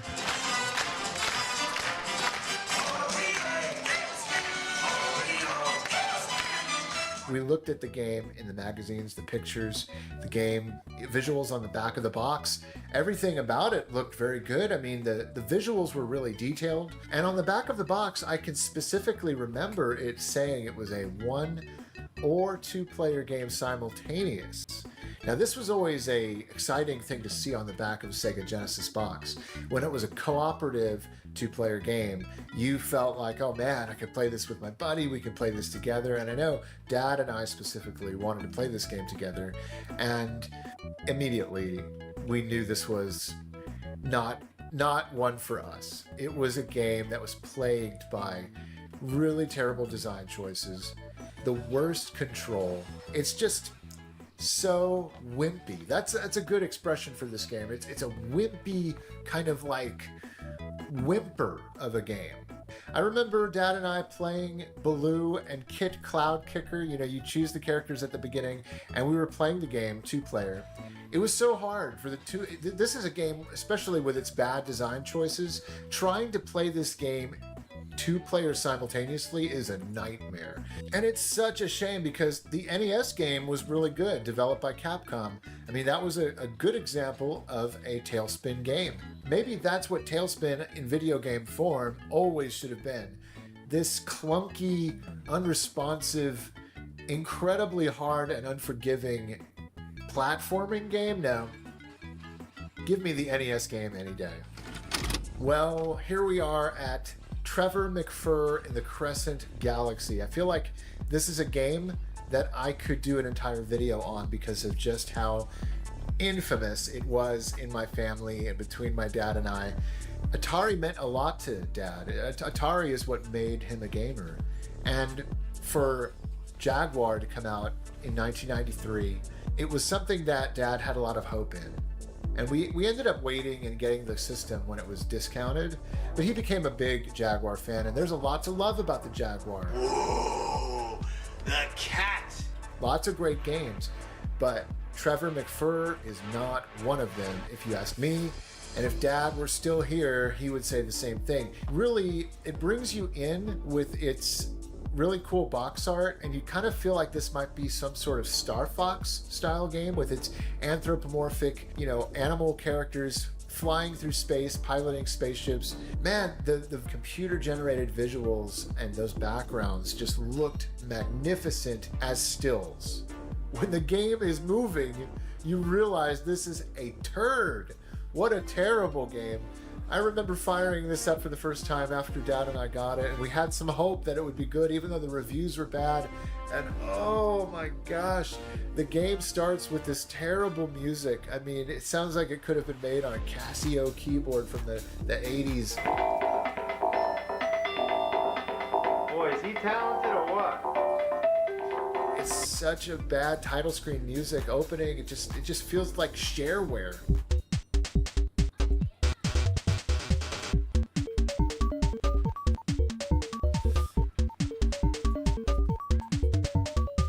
And then the game actually starts, and there's no music whatsoever.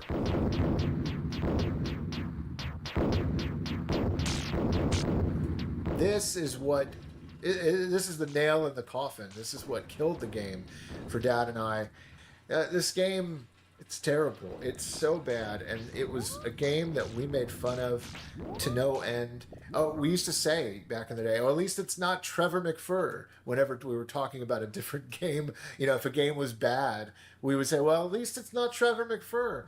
That's how bad this game is. It's one of those, it's so bad, it's bad games, but I have a soft spot for old Trevor McFur. I feel like we've been through a lot together. A lot of jokes, a lot of fun has come at the expense of this terrible game. And so, in a weird, ironic way, I like the game. But back when Dad was with us, oh, he hated it. Hated it. Night Creatures on the TurboGrafx 16. This is another game I feel like I can do an entire video on, because this is the game that originally made Dad and I think that the TurboGrafx 16 was a terrible console. The original HuCard version of the console, the original TurboGrafx 16, went on sale, and so we decided, hey, we're starting to pick up and collect other game consoles like the Sega Master System and the Atari 2600. Maybe TurboGrafx is next on our list. And we picked it up, and he told me, you can pick one other game.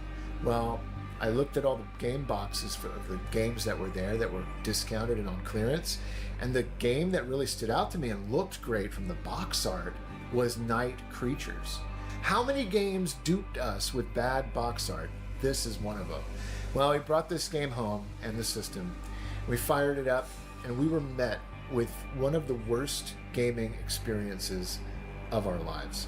I'm the one who convinced him to buy the game when it was clearanced, because I knew from my friend Chris it was a good console. But Night Creatures was not the right game to introduce the console to Dad with. Bad control, oftentimes bad graphics, gameplay. Night Creatures is one of those games that you just want to stay far away from. It's an insult to an otherwise fantastic and legendary library in the TurboGrafx 16. We actually returned that TurboGrafx 16 and that game, and it wasn't until the Turbo Duo was heavily discounted that Dad decided to give the console another chance. For so long, it was one of the games that Dad hated most. Couldn't understand. It was such a bad game, it nearly killed his entire experience with the TurboGrafx 16. I'm glad other games came around to prove otherwise, that it was a good console.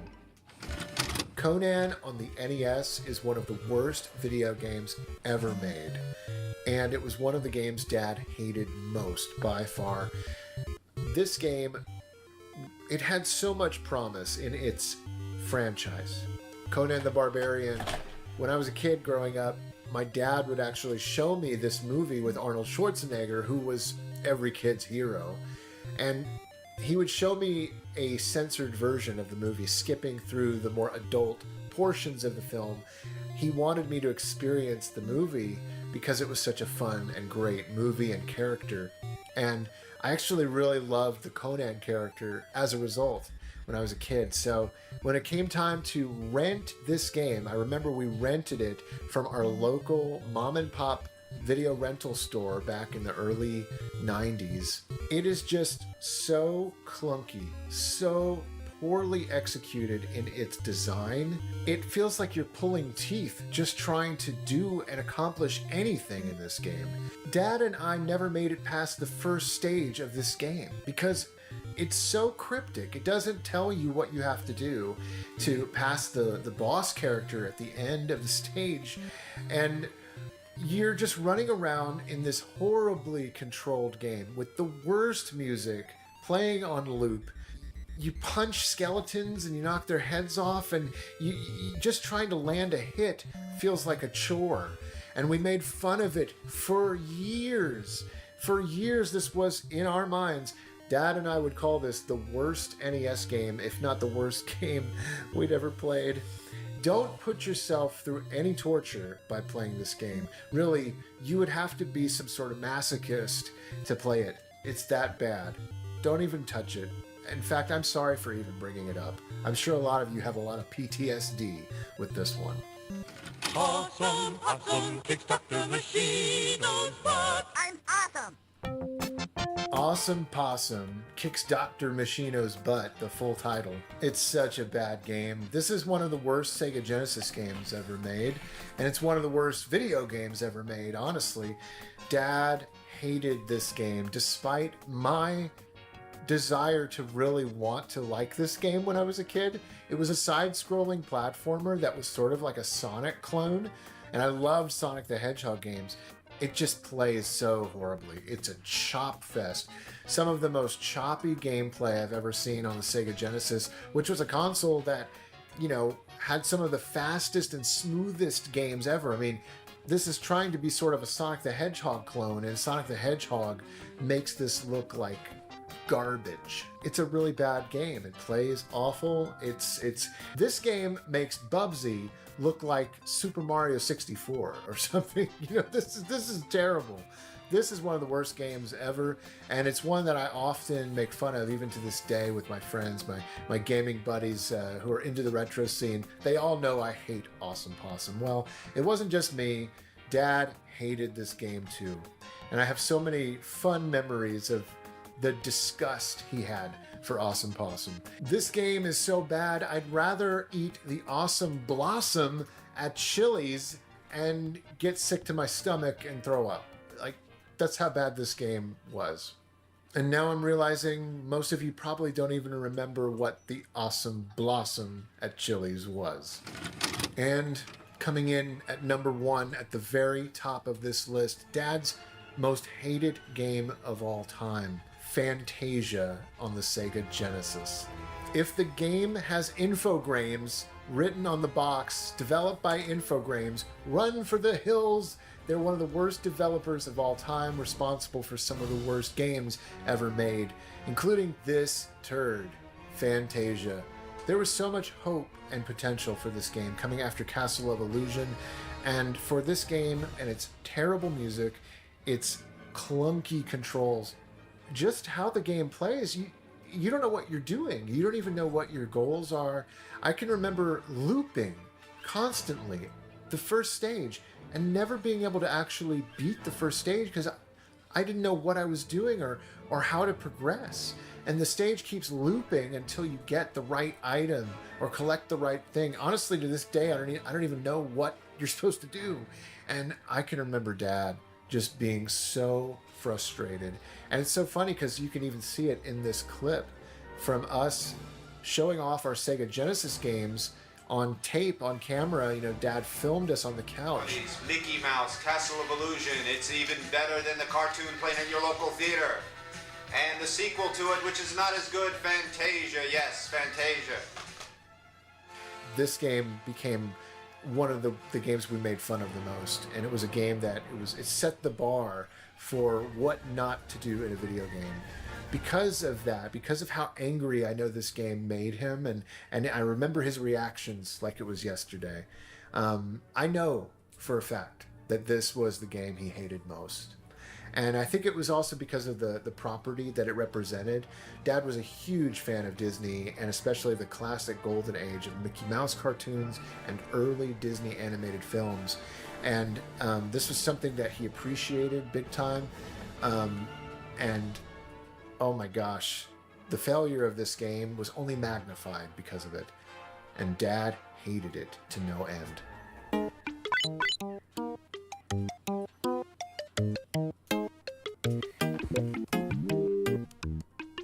Well, that's about it. With schizophrenia, it can feel like your symptoms decide what you do and who you can be. If you still have symptoms, be bold and ask your healthcare provider about Cobenfy, a twice-daily pill for the treatment of schizophrenia. Cobenfy is not an antipsychotic. It's a different kind of treatment. Cobenfy showed overall improvement across a range of schizophrenia symptoms. And in clinical studies, most people saw no substantial weight gain. Don't take if allergic to Cobenfy, have trouble emptying your bladder or stomach, certain liver problems, or untreated narrow-angle glaucoma. Serious side effects such as urinary retention, worsening liver, kidney, bile duct, and gallbladder problems, slow stomach emptying, serious allergic reactions, narrow-angle glaucoma, increased heart rate, and side effects in those with kidney problems. Your step. Did you have a good time, Tyler? Yeah. Is this all your loot? Yep. You love Halloween? Yeah, I love Halloween. What is up, guys? It's your buddy Tyler coming at you with a brand new video here on My Retro Life. And did you hear that? Oh man, it must be the spooky time of year. You know what I'm talking about. Halloween is right around the corner, and every year here on My Retro Life, I try to put together a retro game themed Halloween episode. Trick or treat! This time around, we're talking about my dad's favorite horror video games, and not just any old horror video games. No, the games he played and beat. Wow. Let's not waste any more time, guys, and jump right in to number 10. Oh, Dracula! But first, a word about this video's sponsor. Geology. I love this time of year. It's the Halloween season, and everywhere you look, ghouls, ghosts, and even a few goblins are lurking around every corner. Wow. Take this guy, for example. Ugh. Man, he really let himself go. I bet you anything he doesn't have a daily skincare routine. And rather than end up like him, I'll just sign up for Geology. Geology is a 26-time award-winning skin, hair, and body care company. They create simple and effective skincare and hair care routines customized just for you with ingredients that are proven to work. Geology makes commitment easy. Their routines and products are easy to stick to, not complicated, and are tailored for each individual. I took their quiz, and in a very short amount of time, they created a skincare product plan ready for me to order. This guy, he's been using brand X. Geology has distilled skincare to its essentials with trusted, dermatologist-approved ingredients. They take care of all of your bathroom needs. And right now, for a limited time, use my code RETRO70 or scan the QR code on the screen, and they will give you an exclusive 70% off their award-winning skincare trial set. On top of that, you can get 30% off on the add-on products of your choice when you add it to your trial. Get it before it's Mind the gone. gaps. You don't want to end up like this guy.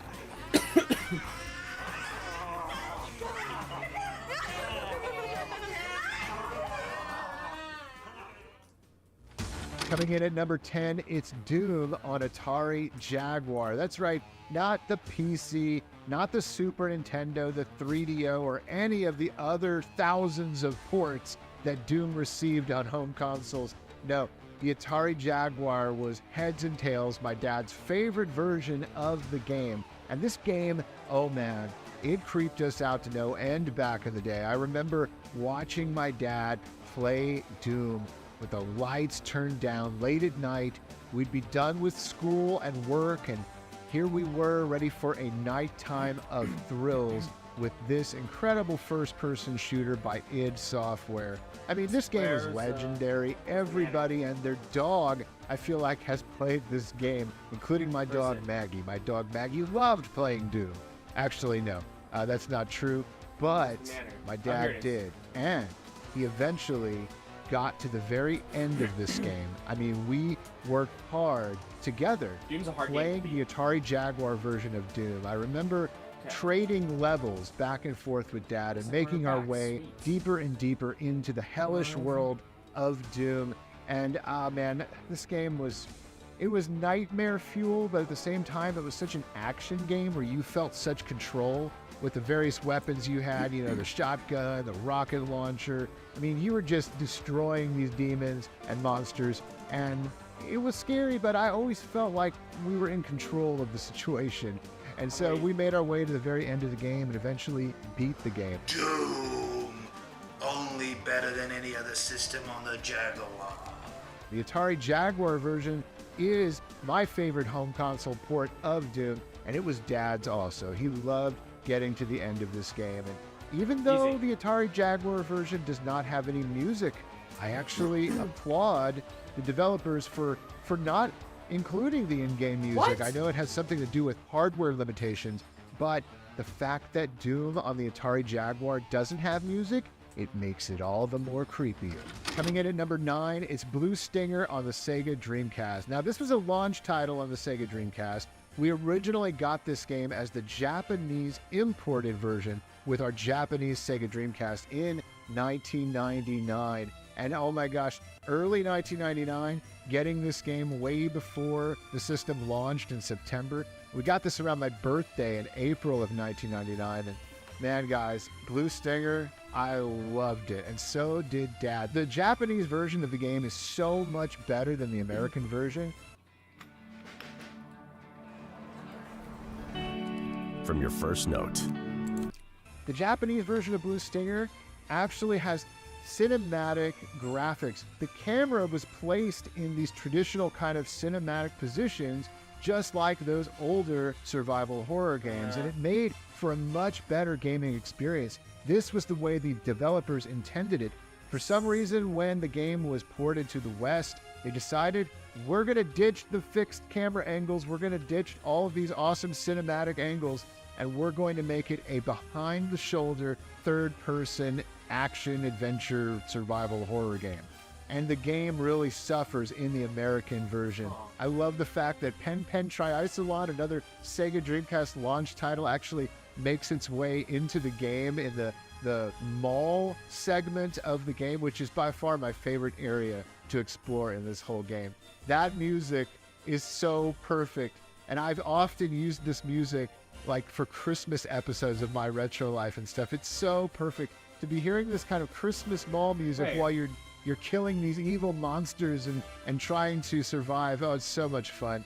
Blue Stinger, man, what a hidden gem. Dad loved it, I loved it, and Dad beat it. He actually made his way through it all the way through. I remember us both beating it and feeling mighty triumphant. Coming in at number 8, it's Dracula on the Sega CD. Now, this was developed by Psygnosis, based on the Bram Stoker's Dracula movie that came out in 1993. It utilized the Sega CD hardware to its full capacity. I mean, this was a full motion video game, but using some sprite work and action platforming. It's really interesting as you walk along in this sort of like pre-rendered sprite that you control on the screen. You're walking along the Transylvania countryside and making your way to Dracula's castle, but it is full motion video that you're controlling your sprite character on. And it was so unique for its time. I mean, really, this was a game that was a showpiece for the Sega CD and what the system was capable of doing with this combination of traditional gameplay, platforming, and action with full motion video. When it was released, it was infamously broken. The whole game freezes on you, or you get stuck and you can't get out of it. You get like stuck in the game. They later released a revision of the game that was bundled with Mary Shelley's Frankenstein. So I remember us collecting the double pack Dracula and Mary Shelley's Frankenstein. That was really a cool 2-pack. And actually, that version's fixed. The problems are fixed, and you can play through the game.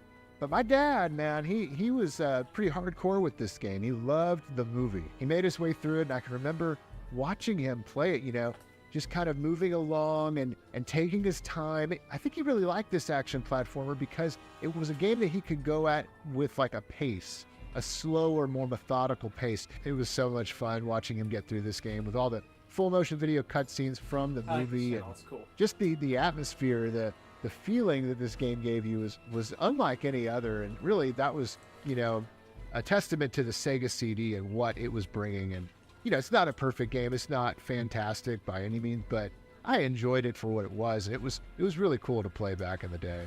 Coming in at number 7, Dr. Chaos on the Nintendo Entertainment System. Oh man, this was an early one. I think it's actually the oldest game on this list.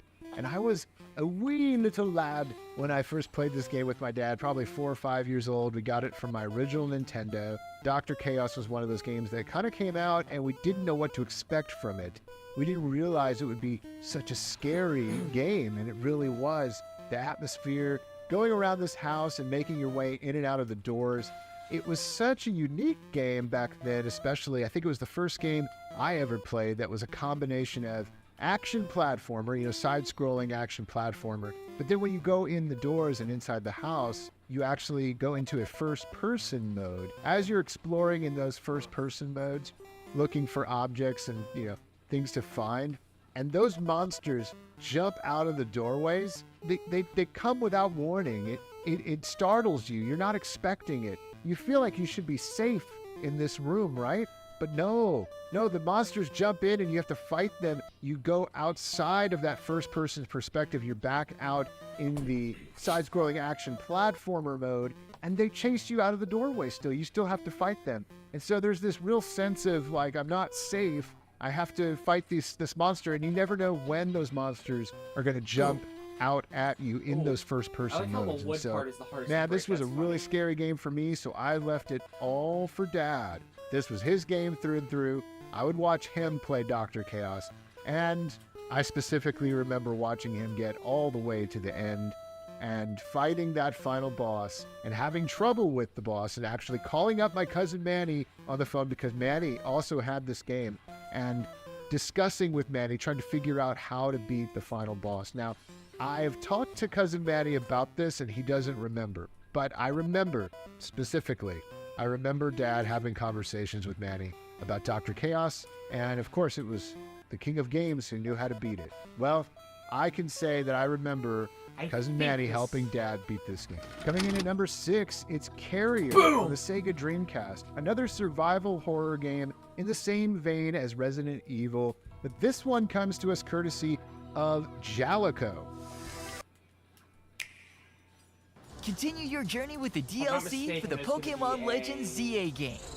Portals to another dimension will take you and your Pokemon on even more adventures. God, I hate Pokemon. This Not DLC hate, for I don't Pokemon really like Legends Pokemon. ZA is available now. Just not my thing. Golly, it is not my thing. What's it say? Janico. Japanese. This was a really unique game. I really loved watching Dad play this game because it was such a cool twist on the whole survival horror genre. This one feels a lot like John Carpenter's The Thing.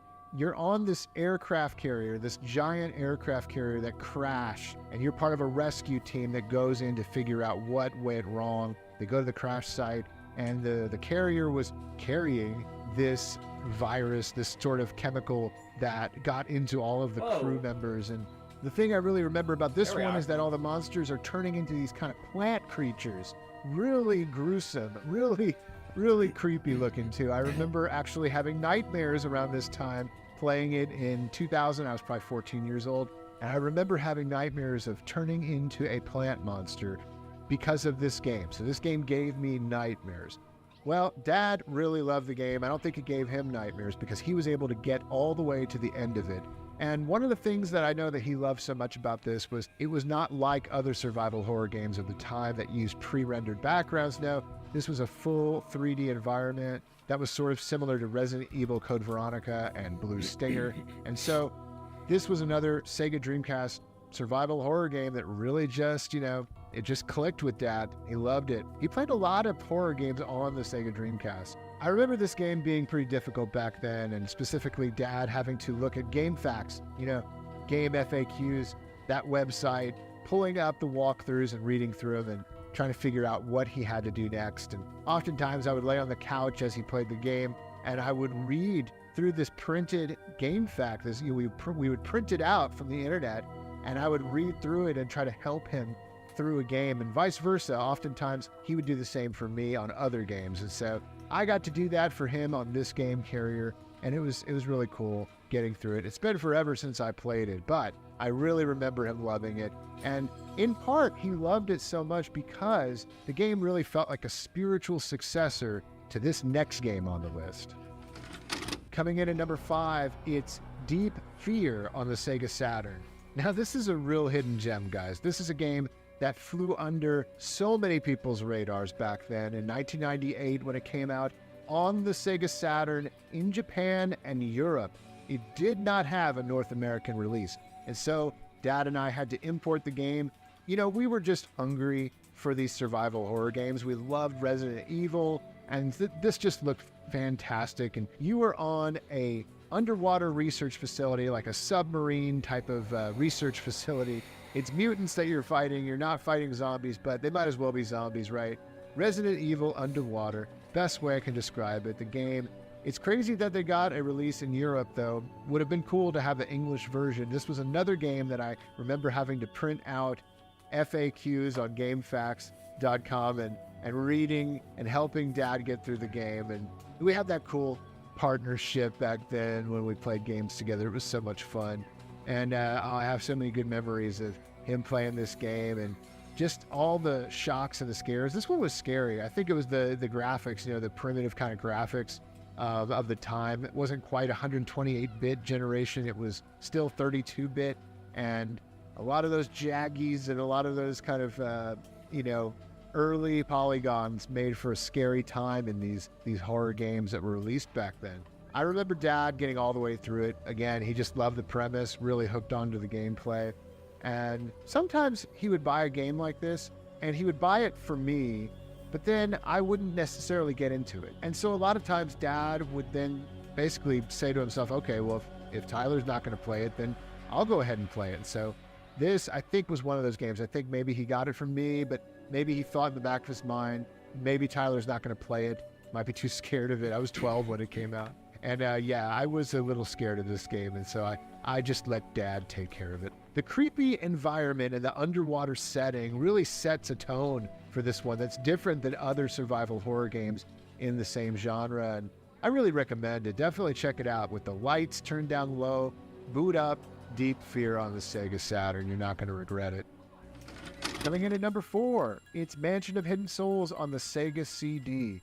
Now this is another game, another Sega game on this list. You know, they had a lot of great horror titles that were released on their platforms, on their consoles. And Mansion of Hidden Souls, oh my gosh, so many incredible memories watching Dad play this game, and even myself playing it, but really I had to let Dad play it because, man, it scared me to no end.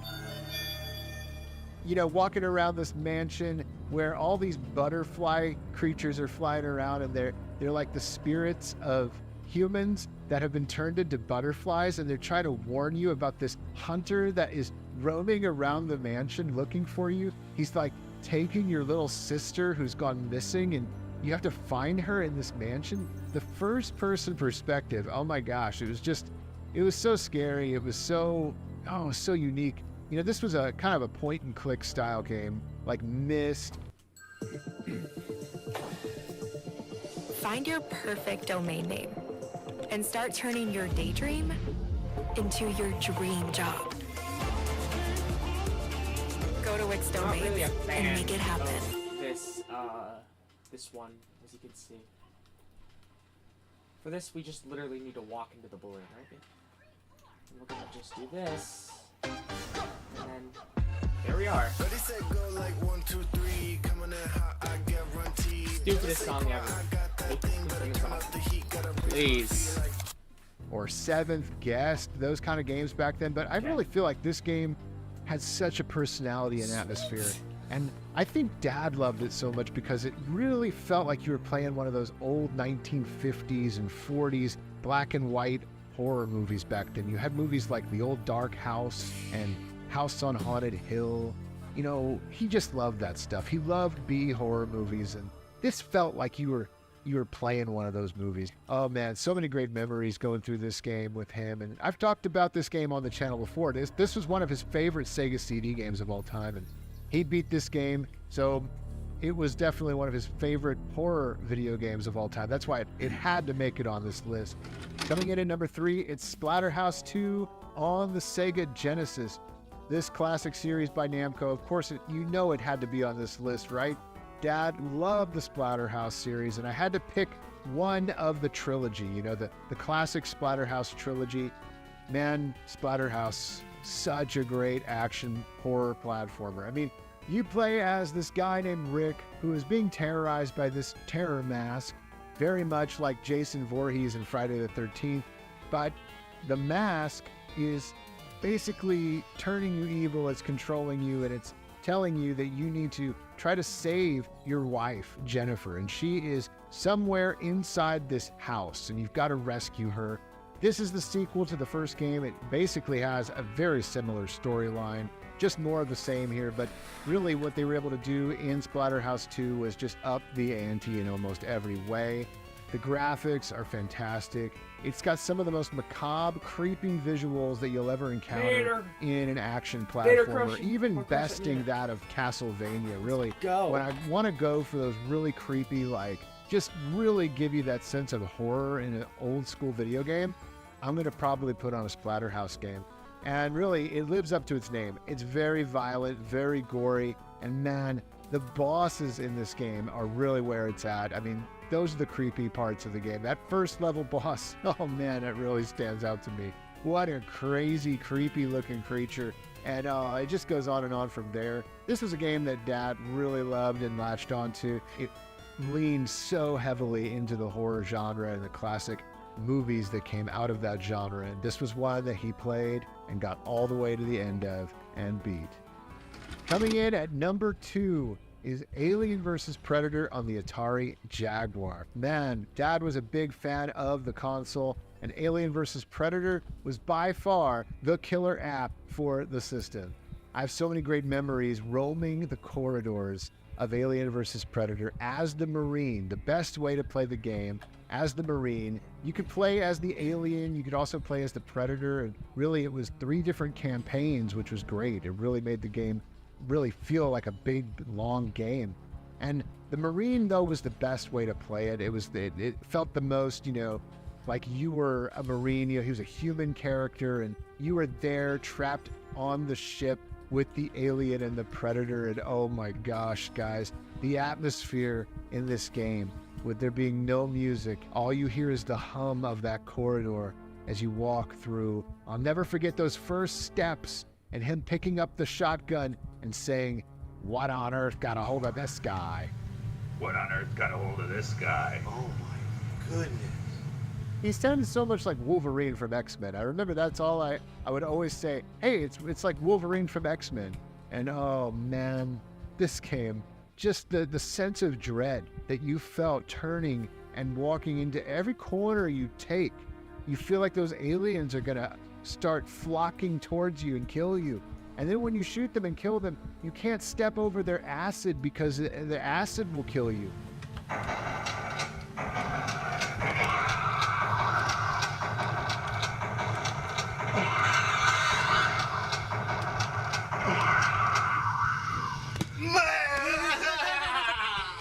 We would have friends of mine would come over and watch us play this game, and they would get terrified out of their minds. It was almost like something fun for us to do. It was like, hey, why don't you invite Philip over? Why don't you invite Albert, Chris, and let's show them Alien vs. Predator and see how they react. Hand them the controller. Here, you play. Here, give it a shot, Chris. And just watch their terrified expressions as they try to play the game. So many fun memories playing it and being scared out of my mind, watching my dad play it and taking turns. I enjoyed playing it, but only for so much. I would here, you take the Jaguar controller and you try to get through the rest of this. And he did. Dad got all the way to the end. He beat the Marine mode. He didn't beat the game on Alien campaign or Predator campaign. Those two are much harder, if you ask me. But I remember him getting all the way to the end and actually figuring out how to like set the bomb and do all the things you have to do to beat this game. It's kind of tricky and it's very cryptic. It doesn't really hold your hand, this game. I loved watching Dad beat this game. I remember him beating it, and just the excitement around beating it was next level. And coming in at number 1, topping the list on this very spooky edition, it's Silent Hill 2 on the Sony PlayStation 2. This was my dad's favorite horror video game by far. The game's soundtrack, its characters, the storyline, making your way back to Silent Hill, and just experiencing everything this game has to offer. It is one of the creepiest games ever made. And that is no joke, guys. Like, I know the game it's actually like 22 years old. I can't believe I'm saying that. It's crazy. But man, back in the day, as a sequel to the original Silent Hill, this like just was so much better in every way than the first Silent Hill. Some people, I think, feel like the first game is creepier because of its primitive graphics. It felt like you were taking a trip down into hell or something. Like it was such a creepy game, and the nightmare fuel that this game gave you with some of the locations in this one are just so creepy, like the prison, the hotel, the hospital, and those nurse creatures. Oh my gosh, those like doctor and nurse creatures as they walk down the hallways of the hospital. Oh, nightmare fuel, guys. Even just thinking about it is getting me scared. And really, it's one of the best games you can play around Halloween. Dad worked hard to beat every original Silent Hill game, 1, 2, and 3. He never had 4, but he adored this series from 1, 2, and 3. I had to pick one of those 3, and if I had to pick one, it had to be 2. 2 is the one that I think really made him fall in love with the franchise. It was one of Dad's favorite gaming franchises, and this was a game he loved just getting lost in, and I think he just loved how spooky and creepy it was. It was unlike any other horror experience I think he had had up until that point. I mean, walking through all the fog, just the town that is just steeped in fog, shrouded, and then hearing that siren and knowing that you're going into the the nightmare zone. Everything is about to get so much worse for you. That was what Silent Hill was all about, and Silent Hill 2 did it better than I think any other game. This was one I watched Dad beat. I watched him beat it because I was too scared to play it.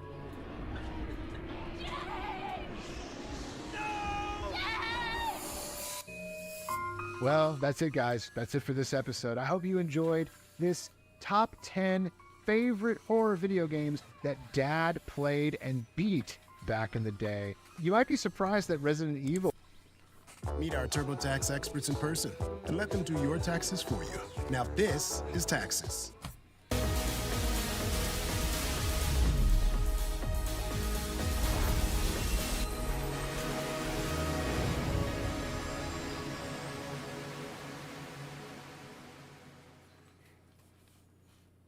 You've seen it so many times throughout this series, me and my cousins opening up some of our most beloved video games on Christmas morning. We got a ton of incredible games over the years throughout our childhood, but there were some games that we opened up on Christmas morning that might as well have been a lump of coal. Santa must not have been having a holly jolly Christmas when he placed these turds under my tree, and I feel like it's time to revisit some of these ghosts of Christmas past.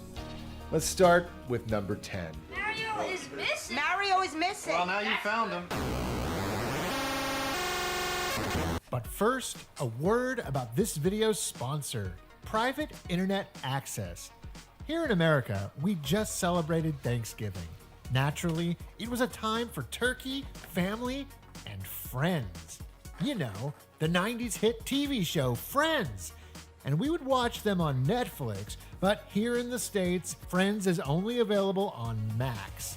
Luckily, we've got a friend in Private Internet Access. Private Internet Access is a VPN that swaps the real location of your device with a new one. Like, say, the UK, where Friends is available on Netflix for your holiday viewing pleasure. And with New Year's around the corner, you can ring in 2024 with Monica and Ross, and you won't even have to perform a dance-off. Private Internet Access has you covered. And it's not just Friends. There's a ton of content that you have access to using a VPN like Private Internet Access. There are servers in 91 countries to choose from and all 50 states. Plus, Private Internet Access is available on all major platforms, including Windows, Android, Mac OS, Linux, and iOS. One subscription covers an unlimited amount of devices. Plus, there's a 30-day money-back guarantee and 24/7 customer support. Use the link in the description and you can grab an 83% discount on Private Internet Access. That's just $2.03 a month. And you also get 4 extra months completely free in a 2-year plan. Private Internet Access wants to help you out this holiday season. What are friends for? Coming in at number 10, it's Roston Saga 2 on the Sega Genesis. Now, this game was actually a part of the incredible Sega Games Hall on Christmas 1994, and you have all seen that video. That is one of the most legendary game hauls I ever had as a kid. Oh my gosh, so many games that we got that Christmas morning, and one of them, unfortunately, was Roston Saga 2! They couldn't all be great. Nope, Roston Saga 2 stunk up the place that morning. And really, we thought this was going to be a great game. We'd played the original Roston in the arcades. It was a very popular arcade game that a lot of people love. And to this day, it's some of my friends' favorite video games. Roston Saga 2, the sequel, is so bad, my friends. It's just, it feels like the game wasn't even developed by the same team that made the original game. And you kind of realize as you play through this game that you're sort of torturing yourself with tedium. It's just a real ugly game, and we realized this within hours of playing the game. You know, first playing it really probably within minutes. You got to understand, we had played these kind of medieval, barbarian action platformer games like Golden Axe, you know, on the Sega Genesis, and I think we were expecting something like that. When you used to look at the magazines and see the back of the box too, you'd see just still frames of the game. You wouldn't see it in motion. And this is one of those cases where if we had seen the game in motion,